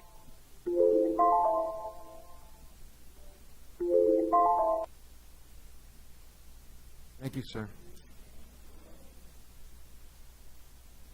Yes, ma'am. Good evening. My name is Sandra Archuleta, and I am the daughter of Rolando Romero. Could you stand up, Dad, so they could see you? And he is a veteran. He was served in the Korean War, and he also served the city of this. He also served the city in his day as an administrator. And so this hometown programs here has been in place for 4 years. And it has grown tremendously, as we all know. Thanks to the community, to the veterans, and to their families and the hardworking people that put this program together. We as a family are proud of our veterans and are grateful for all of their hard work. The city of Santa Fe, we don't know, but we've been told that there's financial issues, there's safety issues, and there are other organizations that the reason that they have not been put up. And if it's a financial reason, I got that. But why is there financial money for fiestas, for overtime for police officers that work very hard? And the reason I know this, I'm a former dispatcher of the city of Santa Fe. Safety issues, well, there's no more wind. The wind is all gone. And also, other organizations, I get it. If you do for one, you have to do for everybody. However, these are our veterans that have served all of us. They deserve honor. They deserve our respect. And, you know, look at my father. Look at him. He's a wonderful person, inside and out, a former employee. And so I am very proud of him. And I would urge you to please reconsider. It's already been over a month. I don't know what the problem is. P&M, I know, has offered, and they have allocated some money, but we don't know what the issue is. We don't know if it's permits. We don't know if they're afraid to hire somebody because of the regulations. We don't know. We've been told different things. But I'm hoping that you will reconsider and that you will put them up, because look at all these wonderful veterans that have served all of us. And thank you so much. And one more thing about the...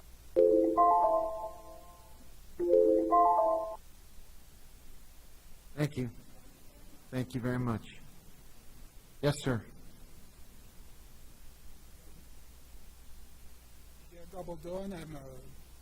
Not sure the microphone is on.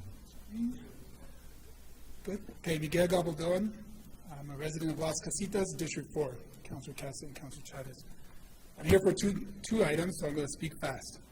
I'm here to support the banner program on behalf of my wife's grandfather, Louis Chavez, a World War II veteran, and my uncle, a Vietnam War veteran, both deceased.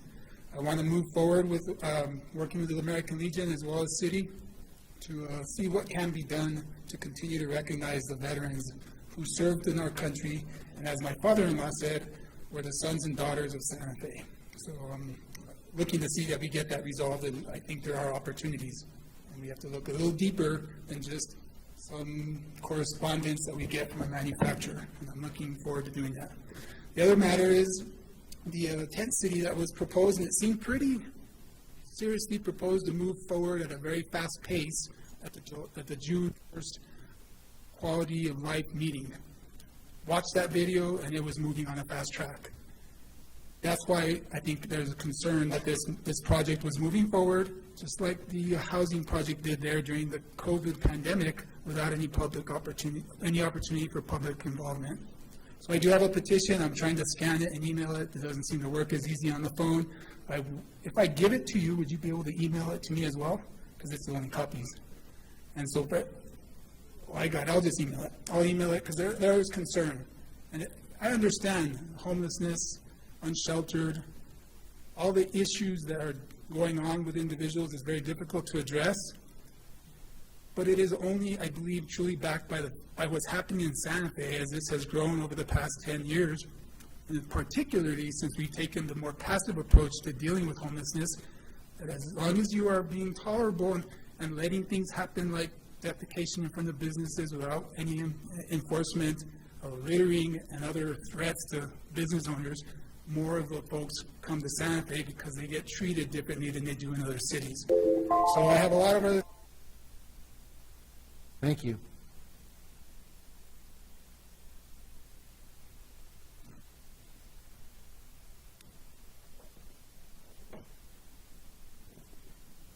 Good evening. My name is Lisa Morris, and I live in District 2. I would like to thank you very much, Mr. Garcia, for saying that the plans for the encampment at the mid-campus, that we need more public input on that. I do think that it's been held in areas of government, but I think that you should have started listening to the community first. Unfortunately, that did not happen. I just want to express that In my early days, I worked with the homeless in Wilmington, Delaware. I worked for independent living. I worked for individuals that were transitioning from being institutionalized into group homes, and I worked at an apartment setting with individuals who were previously homeless and now were living in an apartment setting. So I do have experience in this issue and would very much like to be able to participate in this quality of life committee. So I don't know how to do that, but I would, because I cannot say what I'm going to say in this short amount of time. But the one thing I want to say is that the housing crisis, that homelessness is not a housing crisis. It's a behavioral health crisis. And I'm tired of hearing that homelessness is not a crime. Homelessness is absolutely a crime. But the criminal is not the unsheltered person. It is 30 years of poor policy coming from the federal government, and it absolutely appalls me that this city council, and you had somebody working on this for 3 years, would be using a failed policy. Encampments have failed in every single community where it has been instilled. It is not compassionate. It is uncompassionate. Thank you.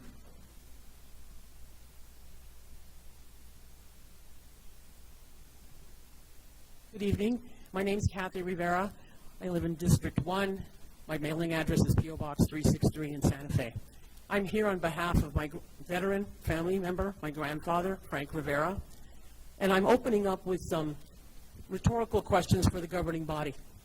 What do we honor in Santa Fe? What do we choose to show? Santa Fe claims to be an inclusive city, yet it moves quick to remove or cancel established essences of Santa Fe. Why is it quick to quit? Why does the city find it easiest not to honor its own? Our ancestors, the gente, the ordinary people of this hometown that built it and continued its culture to make it what it is today.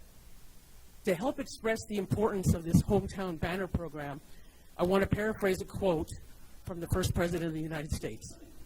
George Washington stated, "The willingness with which our young people are likely to serve their country shall be directly proportional to how they perceive veterans were treated and appreciated by their nation." Our veterans were called to service, and once they were there, they had to figure it out. Those who serve or served our country know very well the challenges of pushing through adversity, no matter the difficulties. They knew when facing challenges that failure was an option, but quitting was not. I ask that this governing body somehow channel that veteran courage, resilience, and sense of purpose and figure this out. Quitting is not an option. Remember the words of George Washington, prove to Santa Fe, show Santa Fe what contributions we honor here. Thank you. Thank you. Please don't applaud. I really appreciate it if you show your appreciation later. Thank you. Good evening, governing body, Mr. Mayor. Mary Shrubin, Rancho Siringo Neighborhood Association. Like others, I was disappointed tonight that you were not prepared to make a decision. We understood that that was the agenda. So we're going to have more public hearings. I'm thanking both of you, Chris and, sorry, I forgot your name, to engage again with the neighbors on more public hearings on the Midtown campus area and appropriate, whether or not it's appropriate for this proposal for encampment homelessness housing. This problem is not the council's problem. It's not the department's problem. It's everyone's problem. And unless you are willing to sincerely and honestly engage with the people who are affected by the solutions for the problems, there will be no solution to homelessness in Santa Fe. But we desperately, desperately want it. And I, for one, am willing to work for it, as I've said many times. And it's time you tighten up your britches and make a decision. Thank you. Thank you.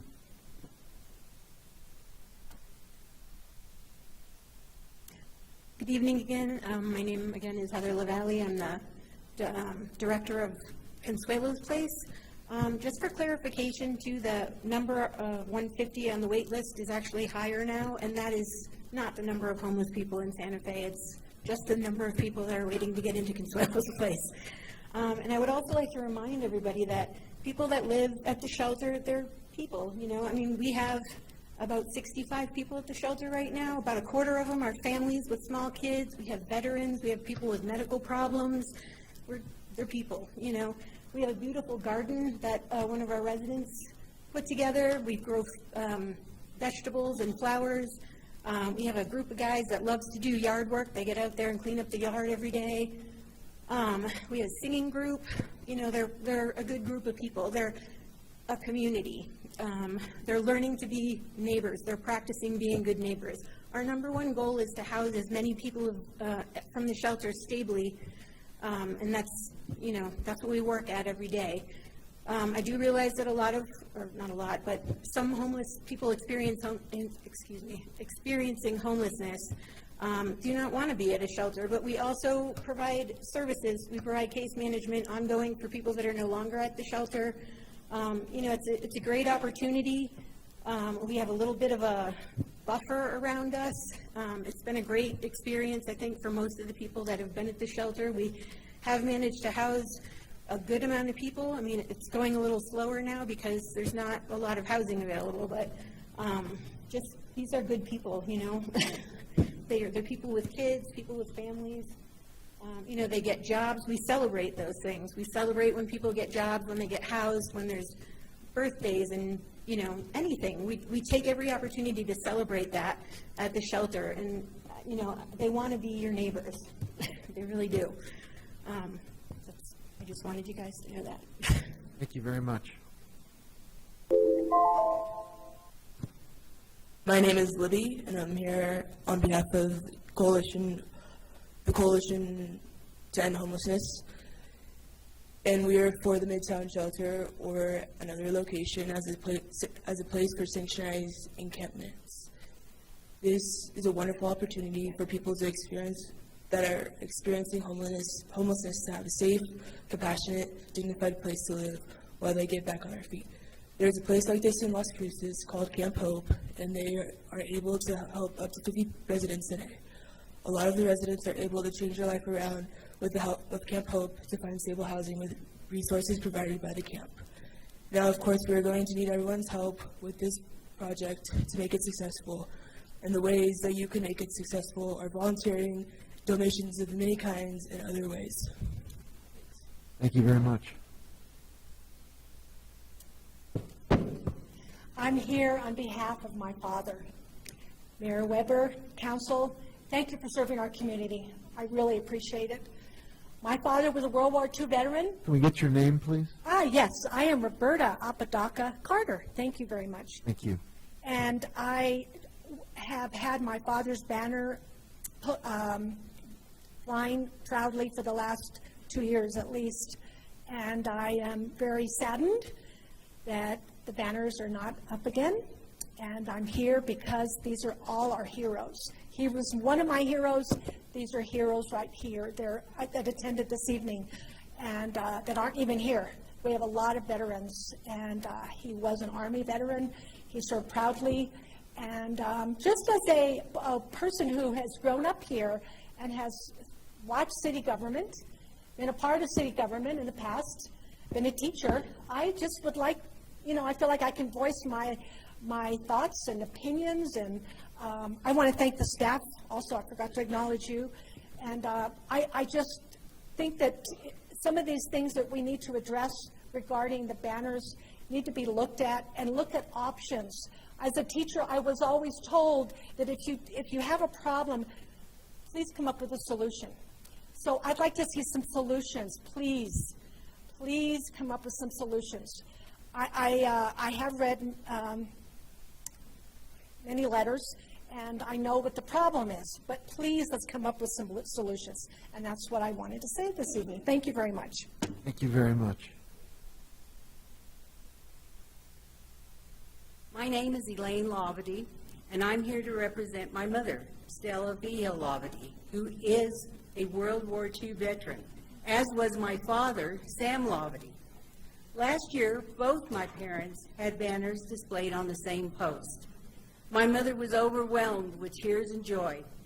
She feels blessed to have seen this memorable tribute to all military veterans, an honor that should not be taken away from others who have also served their country.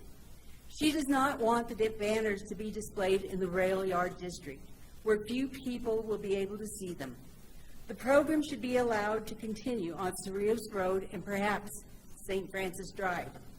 There's no better way to spend a summer evening or a Sunday afternoon than driving along Cerrillos Road looking at all the banners. What a wonderful way to acknowledge those who have served our country to protect us. In regards to the insurance liability, perhaps some private foundations would be willing to contribute to the expense. Our city has many charitable organizations that should consider stepping up to help support the Hometown Heroes program. They fought for us, now let's fight for them. Thank you all for your time and service. God bless you. Thank you.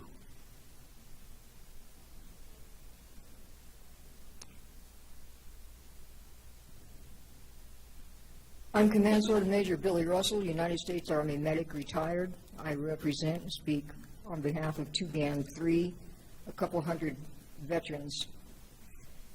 When Don Christie came to me and asked if we would support this, we were the first veterans banners to go up. And we're proud to say that now there's 347 and we led the way.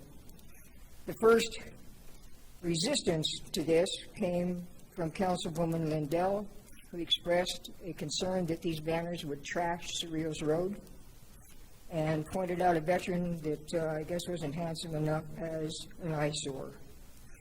These heroes who suffered and still do and who fill our cemeteries deserve to be honored, to be seen. It's good for the community. We need to remember. A nation who forgets their history is doomed to repeat it. They fought for our freedom. I enjoy it. We all do. It deserves to be honored. I will not be silent or lie silent or any of the veterans in their graves to be ignored. We earned the right to be honored, to be recognized, and for people not to forget what it is to be free. A people who is not willing to fight for their freedom doesn't deserve it. Please, please, put these banners back up. It's an insult for them to come down. And I think if you canvass the people at large, you will find that they support it, as do I. Thank you. Thank you very much.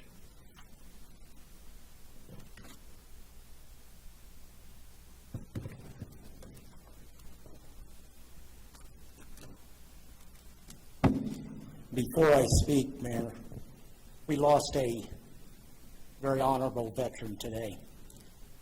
The last World War II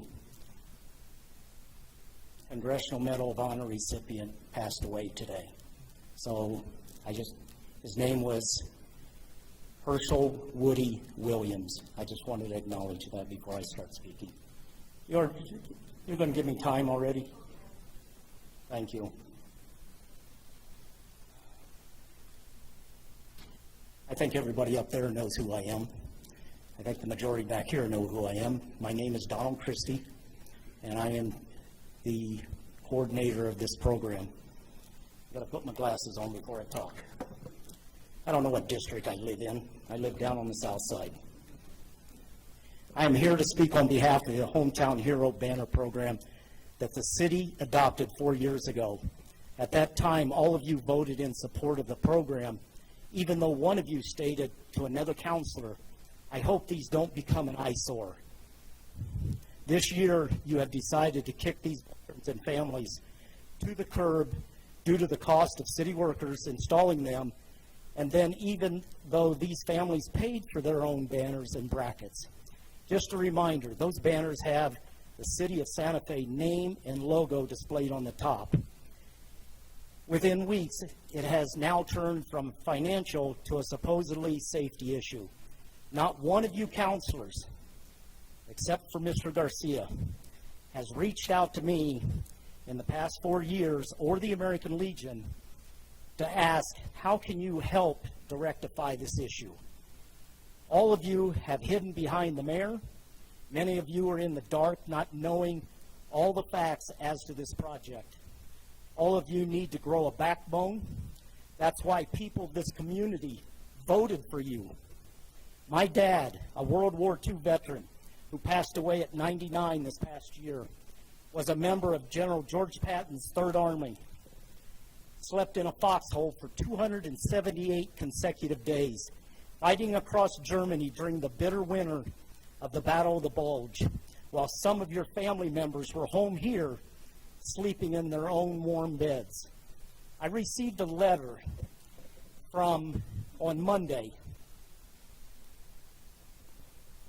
from Stella Lavade, a 101-year-old World War II veteran who still lives here in Santa Fe. She stated she was willing to step aside this year with her and her husband's banner, also a World War II veteran, just so the new 140 banners for this year could be displayed. This is the type of individual she is. No.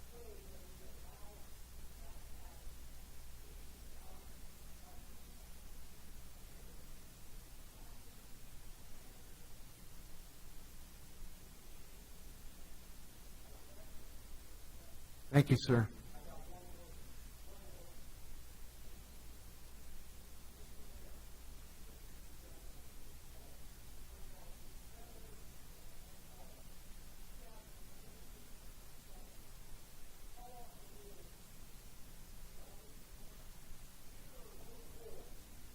Thank you, sir. Thank you, sir.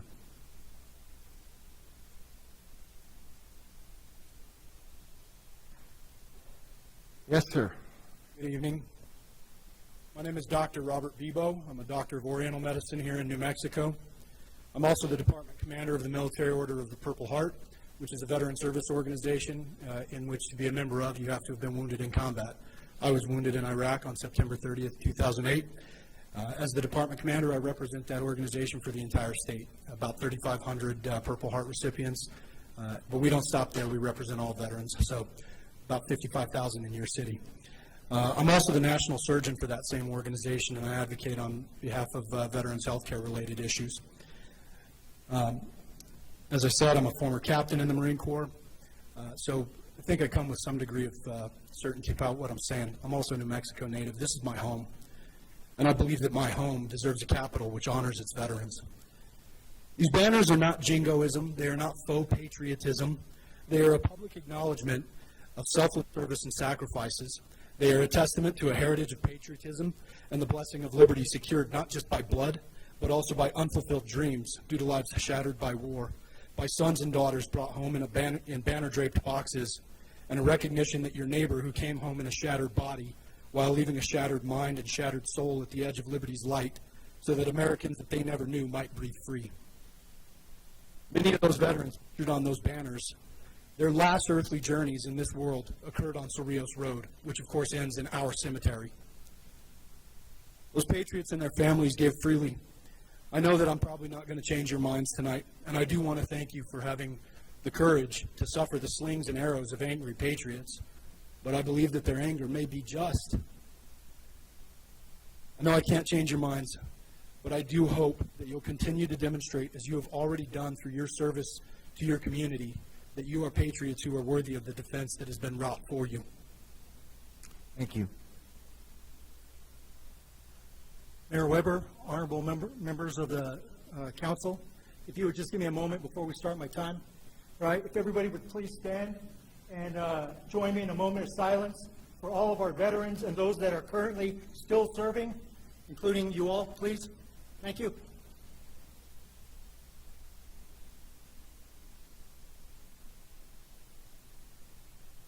Thank you. Thank you, My name is Gary Johnson. I live at 1024 Calle de Sueños. As a proud veteran and the son, brother, nephew, and friend of veterans, I'm asking all of you to join me in a moment of silence, which you did, to show respect and support for this honorable way in which we honor our veterans who have served and sacrificed. We all know someone who has served, which is evident by driving by our national cemetery. I'm here tonight to honor the following veterans, whether blood or by oath. Arthur Johnson, USMC. Kevin Johnson, USMC. Tom Garcia, U.S. Army. Thomas Garcia, U.S. Army. Robert Johnson, USMC. Ruben Montoya, U.S. Navy. Fred Montoya, U.S. Navy. Rudy Padilla, U.S. Army. Christopher Johnson, killed in action, U.S. Army, World War II. Matthew Pacheco, United States Marine Corps. Gaspar Chacon, U.S. Army. David Chacon, U.S. Army. Gabriel Herrera, U.S. Army. David Herrera, U.S. Army. Vincent Montoya, U.S. Air Force. Randy Montoya, U.S. Army, deceased. Robert Aragon, U.S. Army. Xavier Pacheco, U.S. Army. Andrew Quintana, U.S. Army. Paul Garcia, U.S. Army. Eric Solano, U.S. Army, deceased. Donald Christie, U.S. Air Force. Jason Lujan, U.S. Air Force. Gilbert Romero, U.S. Army. Greg Fernandez, U.S. Army. Robert Pizzana, USMC. Tommy Herberger, U.S. Army. Dennis Roybal, U.S. Army. And Mark Gonzalez, U.S. Army, deceased. If our Public Works Director does not see the meaning behind honoring those families who have their veterans' photographs proudly displayed on those poles, it is time that we take a strong stand in solidarity and ask her to meet and work with our veterans whom she serves. And if she can't do that, I publicly tonight ask for her to step down and resign. May God bless all who have served and continue to serve. Thank you. Thank you, sir.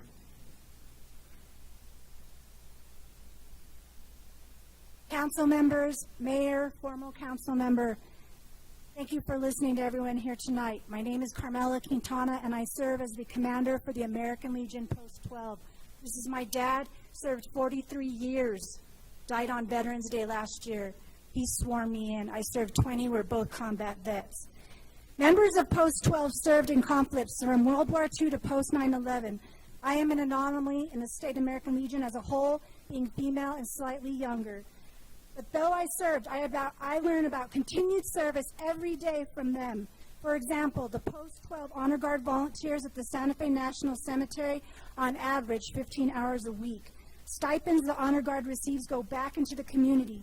Just last week, a check for $2,500 was given to the Santa Fe High School Naval Junior ROTC, so cadets who could otherwise not afford to attend are able to go to camp leaderships this summer. The Post 12 doesn't even have a brick and mortar building, but the members continue to serve every day. They serve the people that you represent in outlying communities.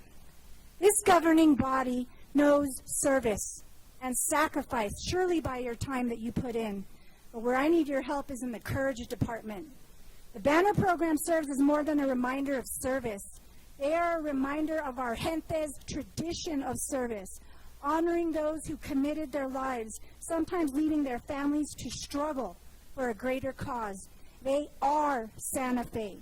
I should not have to stand here today to remind you of all of this, as most of you have mentioned your family members that have served.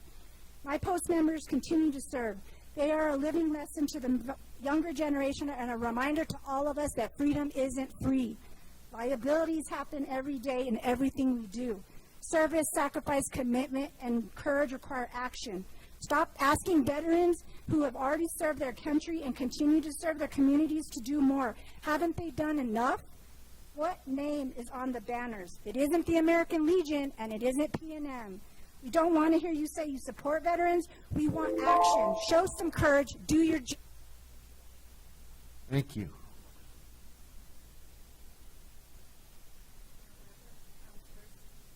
Can you bend the mic to your mouth a little bit, please? Thank you. Yes. My name is Raquel Trujillo Nunez. My father, Tobias Trujillo, earned a Purple Heart when a landmine exploded and shrapnel went to his brain, severing the otic nerve. He was deaf his whole life after that.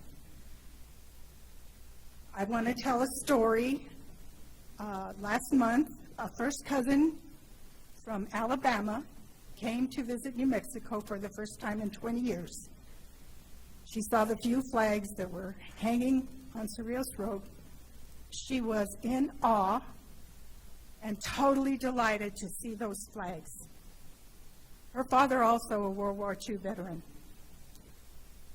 I want to express that the banners are one of the best things that Santa Fe could ever have done.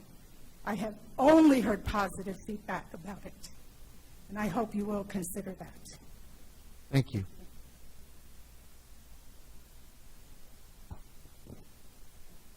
Mayor Weber, councilmen and women, thank you for allowing us to exercise our right to come before you today. Very appreciative. My name is Gary Logston. I'm the state surgeon for the Department of New Mexico Veterans of Wars. And I served both in Kuwait and then also Iraq and Afghanistan. I don't say that to give you a resume. I only say it to point out that I was an eyewitness. I worked as a pararescueman and a combat rescue officer.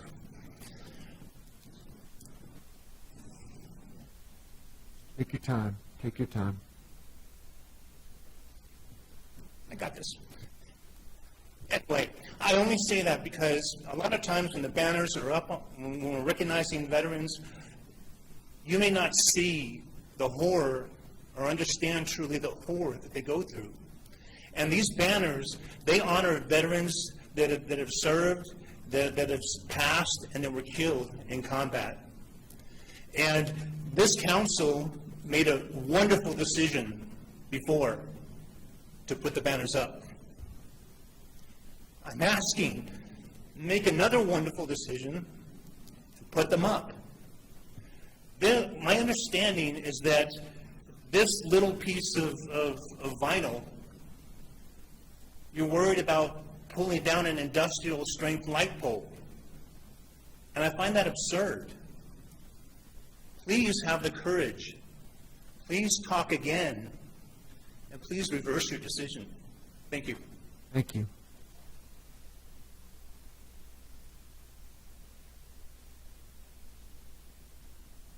Hello, Mayor and council members. My name is Rosa Maria Rafaela Juanita Morales y Marquez de Vargas. I just want to let you know that it's been a dishonor to take away what has been given already as an honor. I have veterans in all my family, 20 that I can think of right off the bat, from my great uncles to my uncles to my cousins, my own family, myself and my sister, my son, who are veterans, and we've all been in wars. Most of us have been in wars. As a matter of fact, I met my husband in a war. I met him in a foxhole. I was his 8-gunner, and we made a very strong relationship, which is also honorable. As I was in line waiting, I noticed your memorial case for the city of Santa Fe, and the thing that's stuck with me was, I didn't know this, but our flag, our city flag, was flown over Iwo Jima in 2013, and that is awesome. That's a great memorial, that case back there, which is another way to remember what we do and what we are. People talk to me about the flags, and my flag and my father's flag were the ones that got tangled up. They came apart, which is proof that the wind will take them apart before they take down the pole. I just feel very, strong about all of this, and it's unnecessary. I just think we should just be given our honor, which is, nobody has to, but it was given and now it's been taken away. Thank you for listening to me. Thank you very much.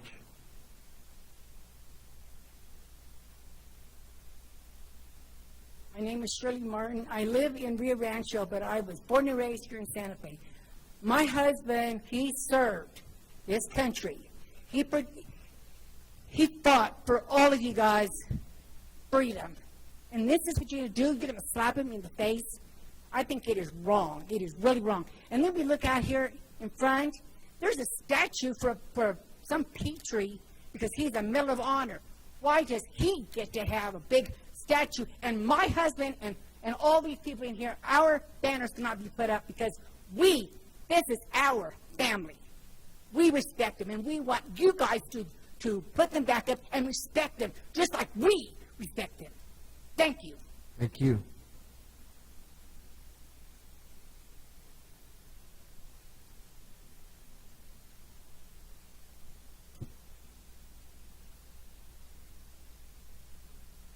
Your Honorable Ellen Weber and Council, my name is Virginia Garcia, and today I come to share. My father was a native from Santa Fe, and he served in World War II, and I want to share his words, not mine. My father remembered the 38th parallel where countries divided North and South Korea, the war that had no soldier that can ever forget. As a small town local boy, everything was taken to heart. Yet the most difficult part of it all was war. Memories of meeting a soldier who was in captivity for many years in Korea and sharing stories, seeing the wounded soldiers, having the experience to help a young soldier wounded and carrying him to safety, being in hiding under an M18 tank overnight, walking in the dark nights through enemy lines. I can still remember my password, Lucky Strikes, watching the cattle laying lifeless, and yet having to comply with our duties and commitment with pride to protect and serve our country and families at home. This is where manhood kicked in. I can still think of the moments when I was praying constantly to return home safe, keeping in mind Santa Fe, holding on to its title, my home of holy faith, and my mother holding on to her faith, placing a medal of St. Christopher in a special box until my return and offering her masses to all the soldiers. These were the memories that kept me grounded. It was the greatest feeling when I was to leave, and the sadness at the same time. Sadness because I was leaving my comrades. But the best honor was receiving a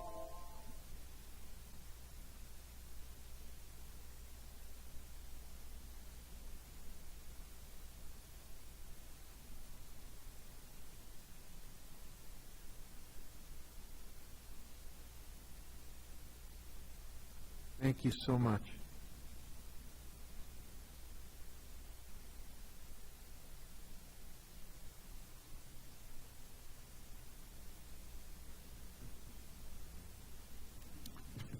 Good evening.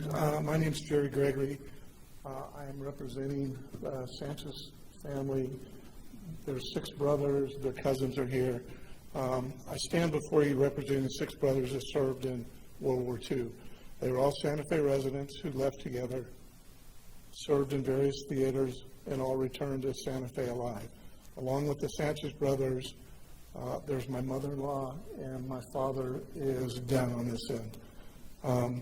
When we, as an extended family, were advised in February 2022 that the City Council and City of Santa Fe supported the banner program, we were all in. We now stand before you wondering why you voice your support, and we, the 2022 banner program, paid in excess of $21,000 to raise these banners. Now you find a technical issue not to raise the veterans banner. The turmoil this has caused the veterans family is unfathomable. Out of desperation for these veterans, we have sought another city to raise the banners in the New Mexico Veterans Memorial.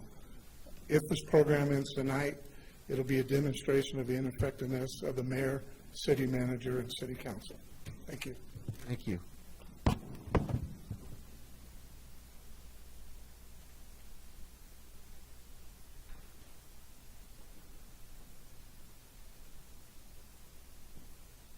Good evening, City Council. My name is Michelle Galaz. I come here with the hopes that I can convey what the Hometown Heroes program means to my husband and myself and the other veterans of the city of Santa Fe. I'm sure that many of the veterans and their families that are here today can agree. My husband, Richard Galaz, who was a veteran from the Vietnam War, he enlisted in the Air Force for 4 years and was honorably discharged in 1972. He's a quiet man. Richard strongly believes in honor, service, and duty. He was 19 when he enlisted and 20 years old when he found himself in Vietnam.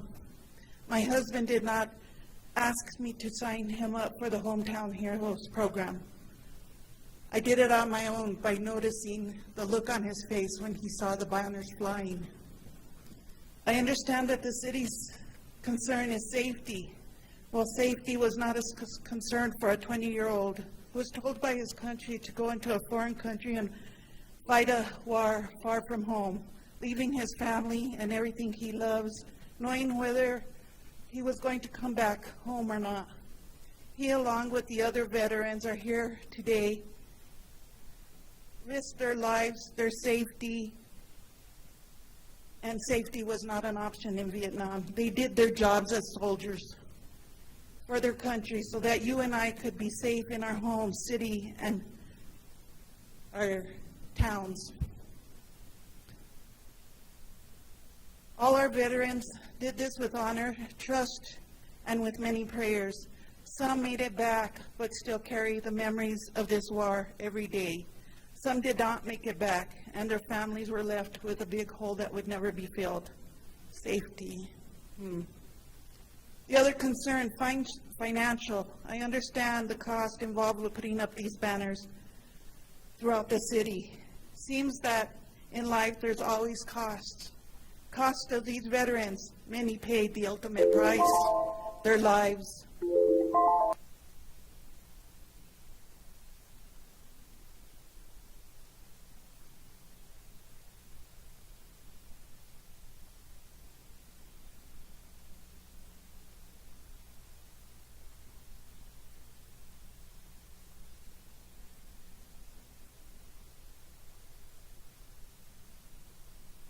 Thank you, ma'am.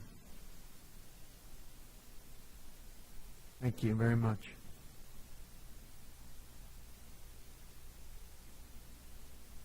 Good evening. My name is Richard Galaz, Mr. Mayor, councils. I'm a Vietnam vet, and as you've heard with all these speakers before me, this is very personal. And I'm hoping we're here to hear a solution and not just another excuse. When I returned from Vietnam some 52 years ago, I didn't return to any fanfare or parades.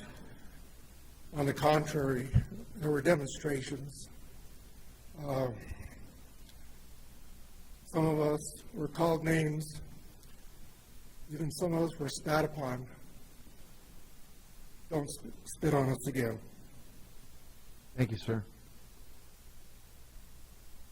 Mayor, city councilors, I'm here not only representing all the vets, but my father, myself, and my brother, who's a vet also.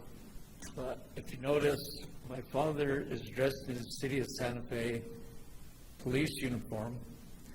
So he was not only was a vet, he was a city Can we get your name, police sir? officer. But I wanted to thank those of you that responded to me in my email back in November or January when we thought the program was going. I want to thank the mayor and the 6 city councilors who did respond. You all said you were very supportive of the program and wanted to continue it, so I thank you for that. But, you know, we got to keep going. Don't just say you're going to support it, really support it. You know, I've got family members and friends throughout the United States, and they know about the program, the Hometown Hero program, and they think it's honorable attraction for the Santa Fe.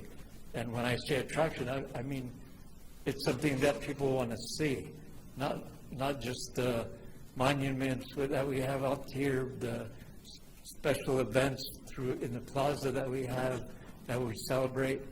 This is another attraction that people come to see. So I just want to make sure that you guys help continue to support us. Help us think of ways to continue the program. Thank you.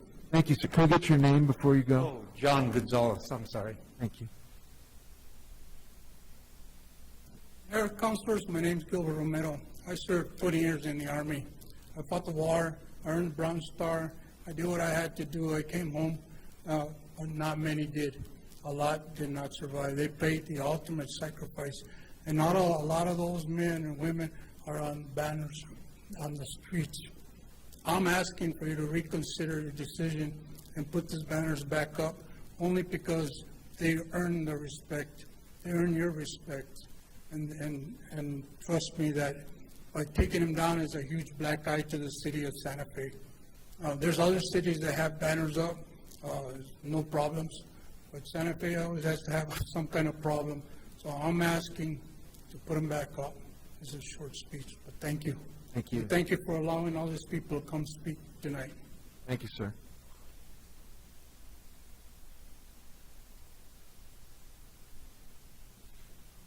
City Council, Mayor, my name's Dan Baca. I'm here to represent a lot of these veterans. I'm not a veteran. My dad was a World War II veteran. He was General Patton, World War II. He was a messenger for him, and he was also with the tank destroyers. Received his Purple Heart. And every time I go up and down where they had the banners, it made me feel good. A lot of people, I'm sure they love this. It's really something great. When I heard they weren't going to put them up, that's terrible.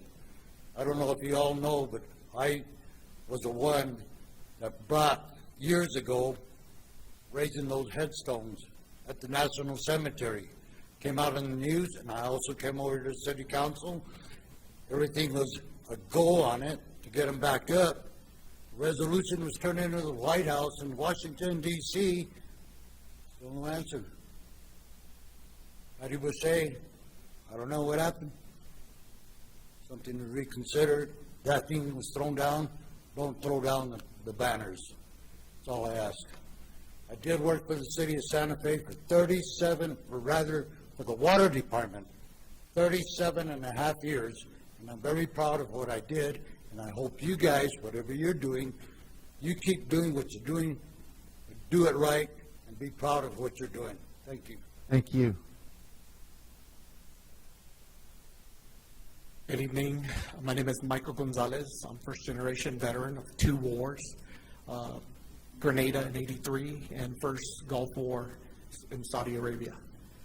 At any rate, I'm not here. I'm one of the lucky ones. I came home with no scars, no wounds, except my heart, my friends. I'm here on behalf of my wife, who is 100% service-connected, disabled, retired Air Force veteran, 22 years. Right now, she couldn't make the trip because this new administration is cutting back veterans' benefits, so she can't get the treatment to manage her pain. Oh, yes. Oh, yeah. We've been through it. Trust me on this. I'm working hard on major advocate. Her background, let me start with that. 13 generations of New Mexicans here, all the way back to the explorers that I've tracked. Her third great-grandfather removed is a Civil War vet here at Fort Union. Stopped the Confederacy from getting the Colorado and California gold mines. That would have continued the war and possibly won the war for the Confederacy and continued slavery. Think about that. That's how pivotal New Mexico is historically. That obelisk needs to go back. It's a soldier's monument. It was dedicated 4 years after the Civil War for a reason. It's not our monument, it's theirs. Our nation deserves to have it back up, historically, period. Now, I'm also 12 years as a professor at the University of New Mexico, structural engineer, Department of Civil Engineering. This fallacy of having flags or anything on aluminum or steel, 29 million pounds per square inch for steel, 10 million pounds per square inch for aluminum. Well, guess what? The surface area of those banners is not going to be affected, even with 90-mile-an-hour wind gusts, which is our design here in New Mexico. The worst part about that is the connectors.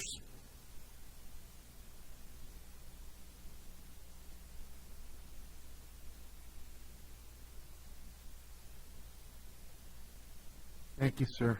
I think time is up. Appreciate it. Council, I'm a retired First Sergeant, U.S. Army. I'm here to represent my dad, myself, and my nephew. I spent 30 years serving our country, from 2 wars to the Cold War at the end. I was there at West Germany when the wall came down. So I have plenty of time. But also, if you ever ask these soldiers, airmen, Marines, where were they when things happened? They were in the front lines. They did not hesitate to go forward. Today, you ask him if they had to go to war against Russia, there's no hesitation for them to support our country. They will do it all over again, regardless of their age. So with that, the men and women deserve to be hung and shown that this town is committed to our legacy of veterans, present, past, and the future. It's never going to die. We're never going to get rid of veterans unless people like you stop it. So you need to come down to terms and figure out a way, because we deserve, with no obligations saying, I'm not going to die today. No, we will die for our next soldier or airman. That's no question. That's the way we are.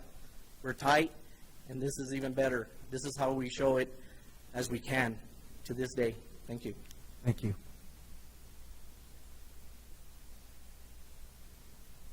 Mr. Mayor, Council, my name is Adan Mendoza. I am the sheriff for Santa Fe County, but I'm not here as the sheriff. I'm here today as a son and grandson and nephew of a proud military family. My grandfather had a banner up that's been up for about 3 years. And, if I can put it in perspective, that the banner doesn't just represent the hero and the veteran. It represents large families, dozens of people, grandchildren, great-grandchildren, mothers, fathers. It represents families. And one thing that I think that the veterans and these families have in common is the veterans are proud patriots that serve their country, but they are also very proud Santa Feans, Santa Fesanos. And so I can't think of a better way for the city of Santa Fe to honor these veterans and their families at a time when when our youth and our young adults are struggling to find role models and heroes. When these banners go back up, all they would have to do is drive down Cerrillos Road or St. Francis and look up and see these banners, and those are simple heroes to them, to these families.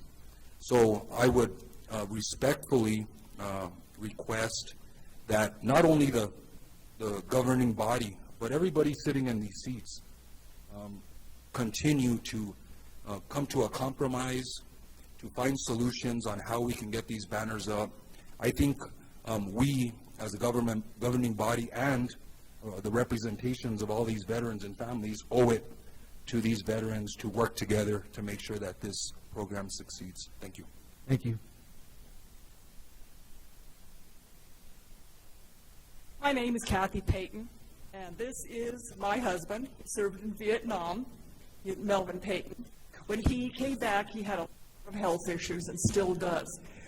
You are dishonoring and disrespecting these veterans. You ought to be ashamed of yourselves for not coming up with another plan to put these banners up to honor all of our veterans. And while we're enjoying the privileges, they gave their lives a lot. So that's all I want to say is shame on you. Thank you.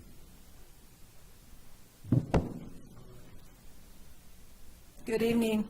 My name is Jeanette Goodalev, and lifelong resident of Santa Fe, New Mexico.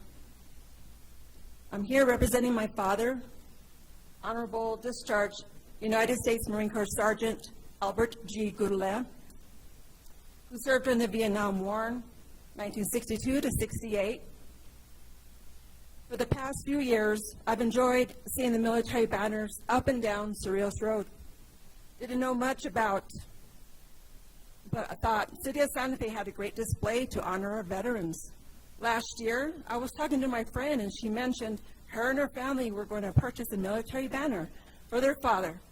I then learned more about the program and talked to my sister, and we agreed this would be a great early Father's Day gift, and to be able to show him his banner along with all the other veterans. May came around, and I was excited to finally be able to see banners go up. I then heard there were issues like city staff shortages, but that P&M volunteered to put the banners up. Memorial Day was fast approaching, and hoped P&M would be able to finish prior to the holiday. Well, this did not happen. I then heard that the City of Santa Fe stopped the project due to safety issues, costs, overall disagreements. I truly don't know what the real issues or concerns were, but I do find it disheartening to know the City of Santa Fe couldn't come to an agreement and figure out how to accomplish this small gesture and be part of this program and honor our veterans. The past few months, I've been blessed to have traveled to Texas, Arizona, Nevada, and California. Many of their small towns and cities displayed veteran banners in their streets, so it can be done. There is so much negativity in this world, and it would be great for our city to have something positive to gloat about. I ask and plead with the City of Santa Fe to help and participate in continuing this program. Thank you. Thank you. Good evening, Mr. Mayor, councilors, Manager Blair. Nice to see you. My name is Adela Duran. It's been a very long time since I've attended a public government meeting as a resident of this city. I'm here tonight on behalf of my father, who was a World War II veteran, Ambrose Duran. I'm here because veterans' issues are near and dear to my heart. And I'm also here because I was compelled to come and support the efforts of Mr. Christie, who I have watched work so hard, and just over the last 6 months, I can only imagine how hard he's been working over the last 4 years to get this program launched. I don't understand all the circumstances regarding the evolution of this program, but what I hear tonight, and I know that you're hearing the same thing, is that all these veterans and their families want to know that this program is not going to go by the wayside. And so communication obviously is very important. I took the initiative to contact a woman who helped launch a program in a city in Arizona. She told me that two of the first things that they did were to have an engineering study and a wind study done. And so perhaps that's where we go from here. And as City Councilor Garcia said with regard to the homeless issue a short while ago, we all need to work together to find a solution. And I think there are plenty of people that were here tonight, that left, that spoke, that are willing to help find that solution. I know I'm willing to do my part. I appreciate your service and your time very much, and I appreciate the opportunity to speak tonight. Thank you. Thank you very much. Good evening, Mayor and councilors. Thank you very much for giving all of us an opportunity to speak. I know it's not an easy feat to stay behind that dais and keep awake, so I hope you are. As you know, I was the city councilor. Well, first of all, my name's Joanne Vigil-Koppler. I live in District 4. I'm a former city councilor, a city councilor who sponsored the resolution to create the Hometown Heroes program. Now, those of you who were on the council at the time know that it was not an easy feat for me. I could not get some of y'all's support. I did get, however, Councilor Chris Rivera, Councilor Rene Villarreal, and former Councilor Abeta's support. And then, of course, the other councilors that are no longer on the city council supported it in the end. But it was not easy. And I, for the life of me, don't know why it wasn't easy. It's a no-brainer, if you ask me. So now we are here, we did pass it, and now we're here at square one, once again. This is, to me, just the craziest thing I thought I've seen. But thank you, Councilor Michael Garcia, for continuing to stand up for the veterans. I know that you are appreciated.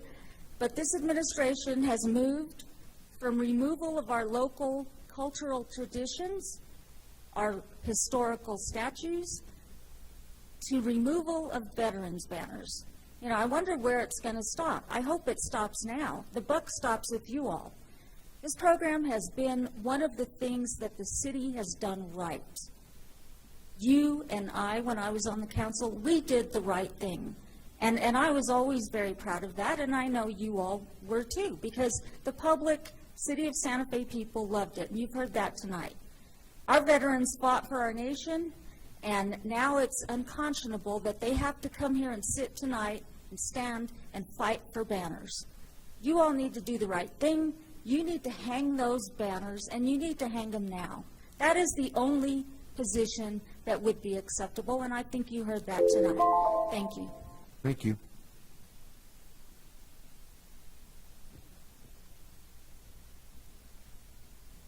Good evening, Mr. Mayor, City Council. My name is Luis Carlos. This is my beautiful wife, Angela Carlos. I want to just say that isn't this awesome? The passion, you could taste the passion, you could feel the passion of all of us coming in here. Thank you for the opportunity for us to come and speak with you. I'd like for you to meet my son. This is Aaron Robert Lewis Carlos. Aaron is a graduate of Santa Fe High School. He was a corrections officer, and little story about Aaron, he wanted to follow in his father's footsteps. Aaron's dream was to join the Santa Fe Police Department where his father worked and retired from. Aaron went to, after corrections, he went to boot camp at the ripe age of 18, and he was sent to war, Afghanistan. He turned 19, got off the bird, told, get to work. My son was mortared. My son took sniper fire. Now, Aaron Robert Lewis Carlos is 90% disabled. He cannot follow in my footsteps. He cannot be a police officer for the Santa Fe City Police Department like he wanted to. Instead,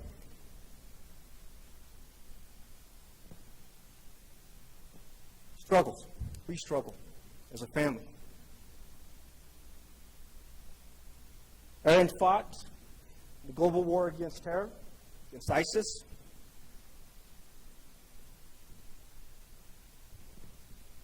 This is hard, excuse me. Take your time. He can no longer be a police officer. He can't. He can't follow in my footsteps. It's not too late. If I draw your attention to the back, the city has honored the military. There's a couple of boats. There's a submarine named after our beautiful city. What is your legacy after you're gone, ladies and gentlemen? You want to be the council that just stepped on veterans? Let's fix it. It's not too late. Thank you very much. Thank you, sir. Thank you, ma'am.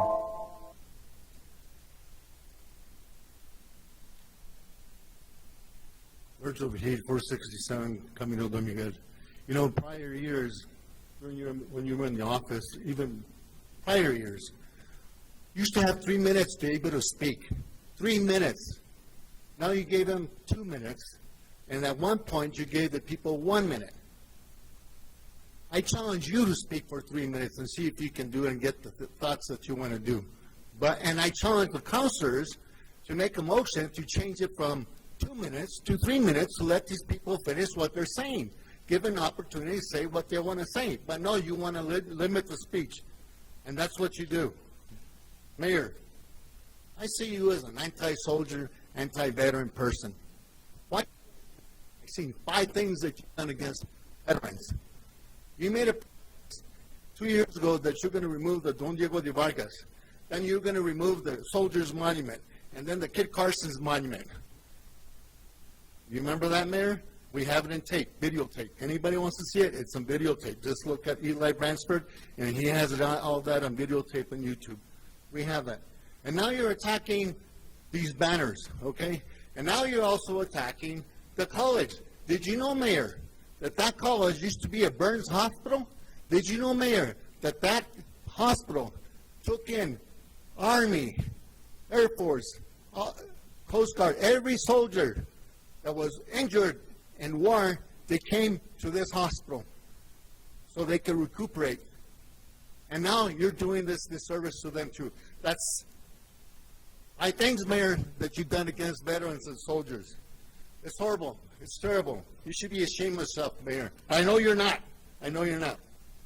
Now, Mayor, I got to tell you women over here, Councilor Women, you ladies do everything the mayor tells you to do. Look at the records. We can go through the records and we can show how you vote. And you always vote with it.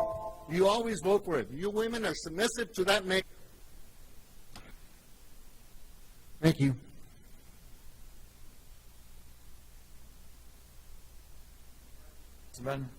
My name is Terry Becker. I'm a resident of Santa Fe, live on Hopewell Street. I'm also the First District Commander. I have the American Legion.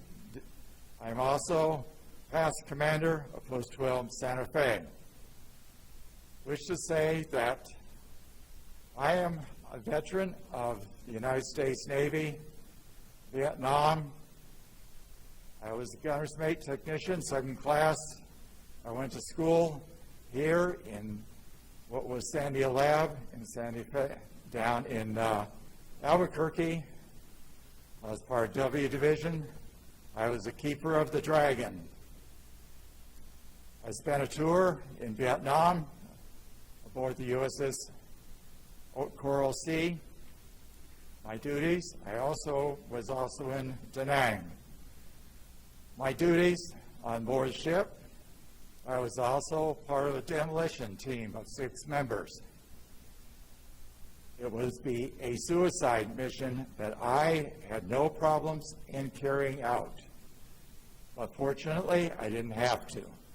So I stand here to talk about my father, who was World War II pilot, Army Air Corps captain, pilot, flew B-26s out of Africa into France and Europe. 63, he died from those injuries.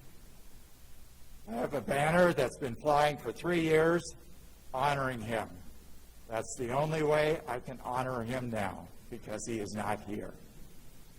So when you say that this is not, can't hang or put down or put up these banners this year because of whatever reasons you may want to use, it is putting a thumb in every veteran's eye here in Santa Fe County, and in New Mexico, and this is showing total disrespect for those people.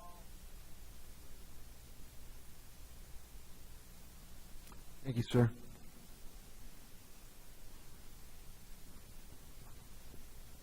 Good evening. My name is Melissa Silva. I'm here to represent my grandfather. He was a POW in World War II. He also had 3 sons that served in the Army following him. My Uncle Pat Tapia, my Uncle Cosme Tapia, my Uncle Joe Tapia, and my grandfather Miguel Tapia led them all. what you are doing to our veterans and what you're doing to our city of Santa Fe by taking down our history, by removing things that mean something to the locals. I was born and raised here. Our ancestors were born and raised here, and what you're doing isn't fair.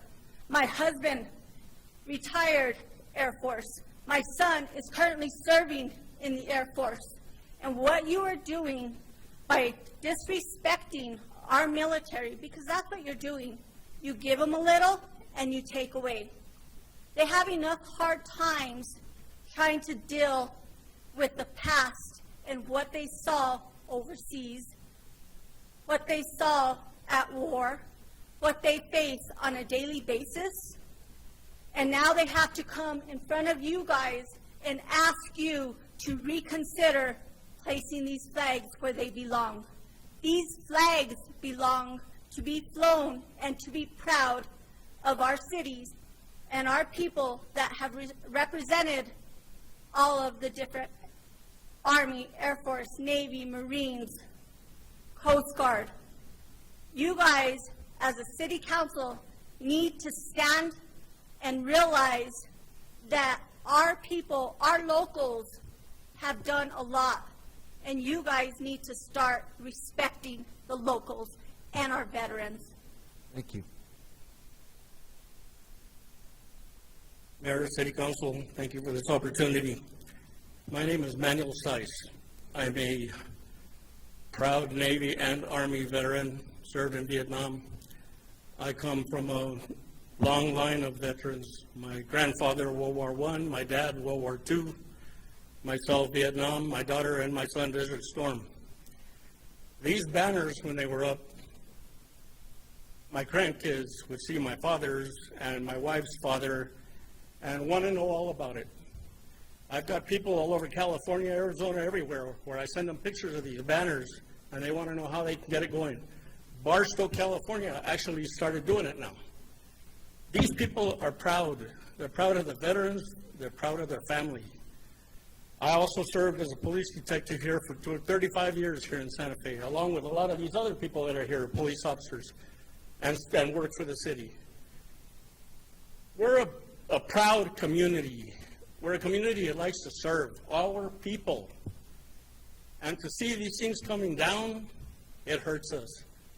Us veterans can look at each other and without even saying a word, just a wave of the hand or the tip of the head, and you know what it means? It means God bless you, brother. God bless you, sister. Welcome home. And to see these things flying, it's in here. And it hurts to see them damn things coming down. Thank you. Thank you, sir. Is there anyone here who has not had a chance to speak who wishes to speak? I think we have some people on Zoom who have also been waiting their turn. And if we can bring them, give them an opportunity to be heard as well. Madam Clerk? Yes, Mayor, we do have several people on Zoom, so Beverly Kellum is the first person.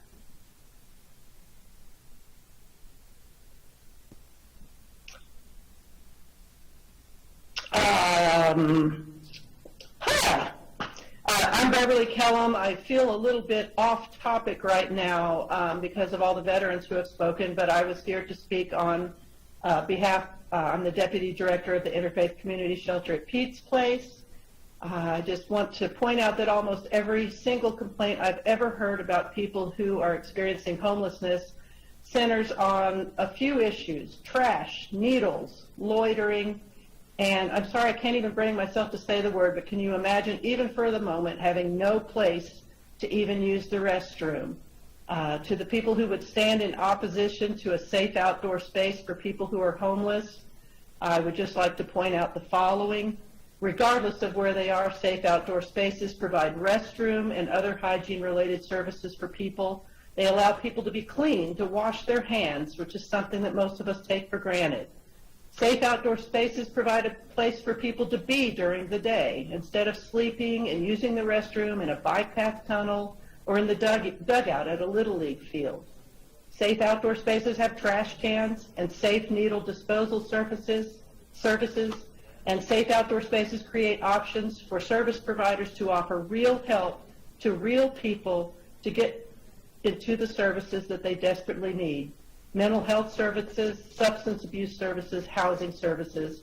Safe outdoor spaces may not be perfect, but they are so much better, even for the people who might be the direct neighbors, even if it were in Midtown, than a widespread camping is ever going to be right now. So I believe that I can speak for most of the homeless service providers in Santa Fe to say that safe outdoor spaces, we absolutely support the city's efforts to deal with all of the campsites around town in a humane and compassionate way. And that's all I've got. Thank you. Thank you very much. Madam Clerk, are there more people in the waiting room? Nicole Martinez.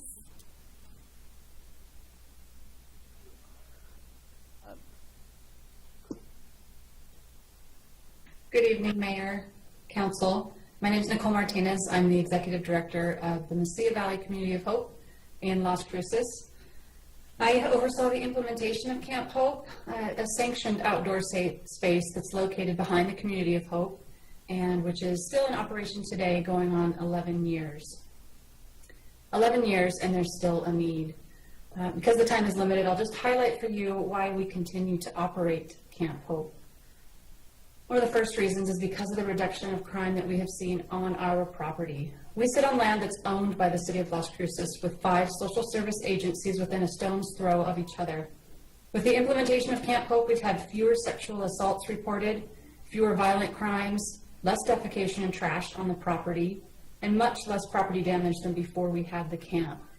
Camp Hope offers safety to unhoused people, and that one is simple. Keeping people safe should be a priority, and I heard that from the mayor this evening.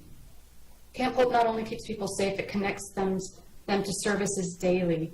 We offer housing, supportive services, therapy, food, transportation, bathrooms, things that are hard to access when your day starts in an unsafe place and far from service providers.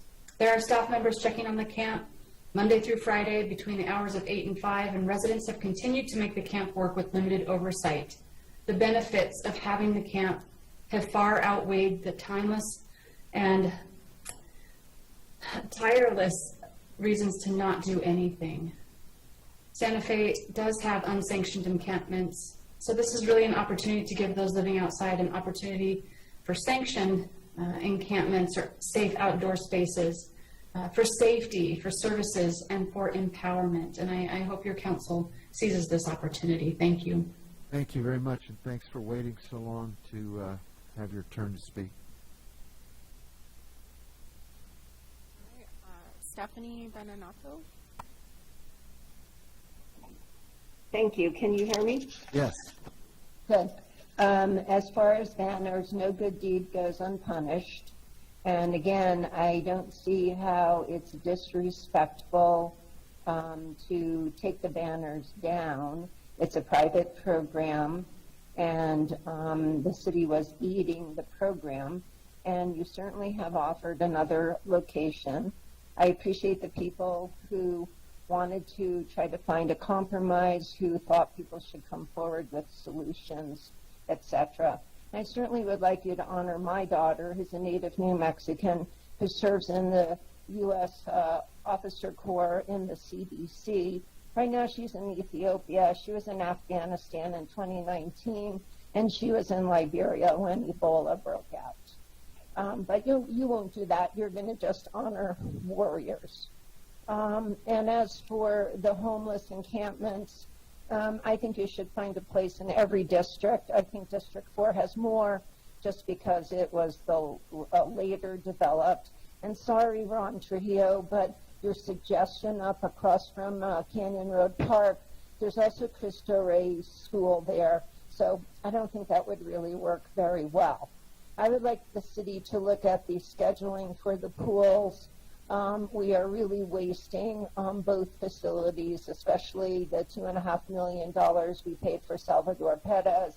On Monday and Tuesday, we have no early swim anywhere on the north side of town, and we have no early workout place anywhere on the north side of town. It opens at 10, that's Pettas, and the pool opens at 10:30, and oh my gosh, it's open for lap swim till 4 p.m. So unless you are very flexible in your hours, it is very difficult to actually have that serve people who are working people. And the same goes for the outdoor pools where they're closing, and Chavez closing at 3 and 4 on a Saturday or Sunday. Thank you. Thanks very much, and thanks for waiting. Madam Clerk? Rachel Thompson. Rachel Thompson. Rachel? Hi, can you hear me? Yes, we can. Hi. My name is Rachel Thompson. I live at 3306 Camino Cielo Vista, which is in the first block off of Richards on the Arroyo side, so right next to the rodeo grounds. I have a really good friend who is a retired captain of a police force in a small city outside Seattle.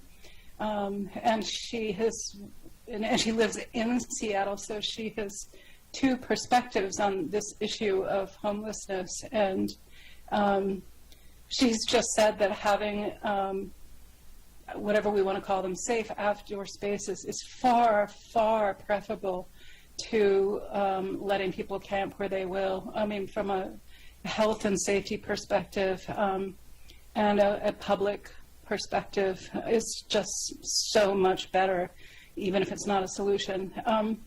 I want to speak in favor of the idea of having one of these sites. I understand that we do need more than one, because if there are 150 plus people who need to be gathered and 50 is a safe size, then we do need more than one. But the stables area by the Chavez Center, I actually wrote at the bottom of some news article that I thought maybe the corner by the fire station in the rodeo grounds would be suitable. A couple of things, though, that you need to know about this that I've discovered, and that is there is a summer concert series on Sunday nights that is extremely popular. I've never seen the parking lot at the rodeo grounds so jammed and loud. And very close to the site that this would be. There is also a Master Gardener program at right near the county offices there. I wonder whether there would be a call for a site that is devoted to women or women and children. I know a lot of young women and young men are homeless together, and I think that's fine, but there may be enjoy being in a women's community. Thank you. Thank you very much. Karina Lopez. Hello. Did we lose her? Hello? Yep. Yeah, we got now you. we can hear you. We can hear you. Oh, okay. About that. This is Karina Lopez, the Executive Director of the Interfaith Community Shelter, and I just wanted to say thank you to Mayor Weber and the city councilors for being up so late and to hearing everyone out on the encampment issue. A shout out to Kira and Anna Kale, who really put a lot of work into this. Consuelos, Heather LaValle for willing to take it on, and Chief Joy and all his team for working closely with us, and also, ensuring the safety if this moves forward. And again, we definitely support some effort being made to help our homeless population.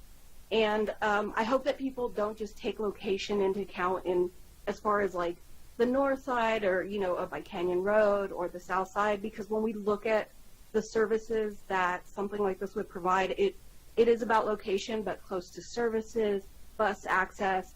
It isn't about, the bad side of town, good side of town. It's about where these people are going to be able to be most successful in connecting to services and really connecting to that continuum of care. Thank you. Thank you very much. Anyone who's on Zoom that would like to speak, if you can raise your hand. I see many people in the in the waiting room, but I don't know if you're wanting to speak to this item, or any items during petitions from the floor.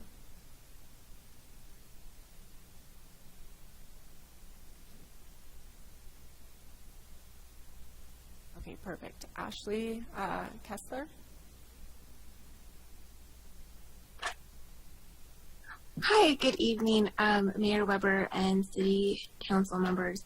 I'm actually sitting here with my son, David Kessler. He is 7 years old, and he's been watching this meeting and wanted me to speak about this. He's actually the one who wanted me to get my husband, Sean Kessler's banner up. And we want to express our sincere support for these banners. It shows him a tremendous amount of respect and honor. And he is so proud that his hometown used to fly these banners. He really wanted me to speak and express that to all of you and ask that you guys please all see if we can't find a solution to this and get these banners back up in our hometown. Thank you. Thank you. Thank you, Ashley and David. Does anyone else, or would anyone else like to speak? Again, if you can raise your hand, I can call on you.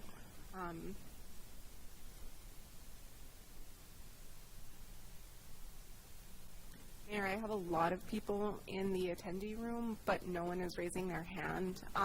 So I just want to note that if anyone would like to speak for petitions from the floor, please raise your hand and I can call on you. And if you want to leave or send in a message to the clerk's office by email or by letter, that's also a way to get your comments in. No more hands? All right. In that case, we'll take petitions from the floor as being completed. It is 10 o'clock. Let's take a break till 10:15. Thanks, everybody.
Apologies to everybody. I am 3 minutes overtime. It is 10:18 p.m.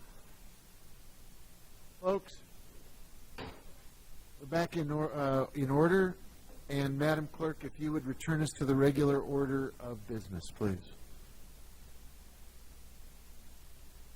Yes, Mayor. The first item up on the agenda is item E. It's request for approval of an Affordable Housing Trust Fund service agreement in the total amount of $400,000 to provide down payment assistance to a minimum of 10 client households at or below 120% area median income. This is with HomeWise, and Cody is available for this item. Thank you. And I think we also have almost a companion measure that involved a $500,000 award to the Housing Trust that's also just briefly brought off the consent agenda. I just wanted to have you have an opportunity to tell us how this assistance program will work, who's eligible, and to what extent we are making it available to city employees.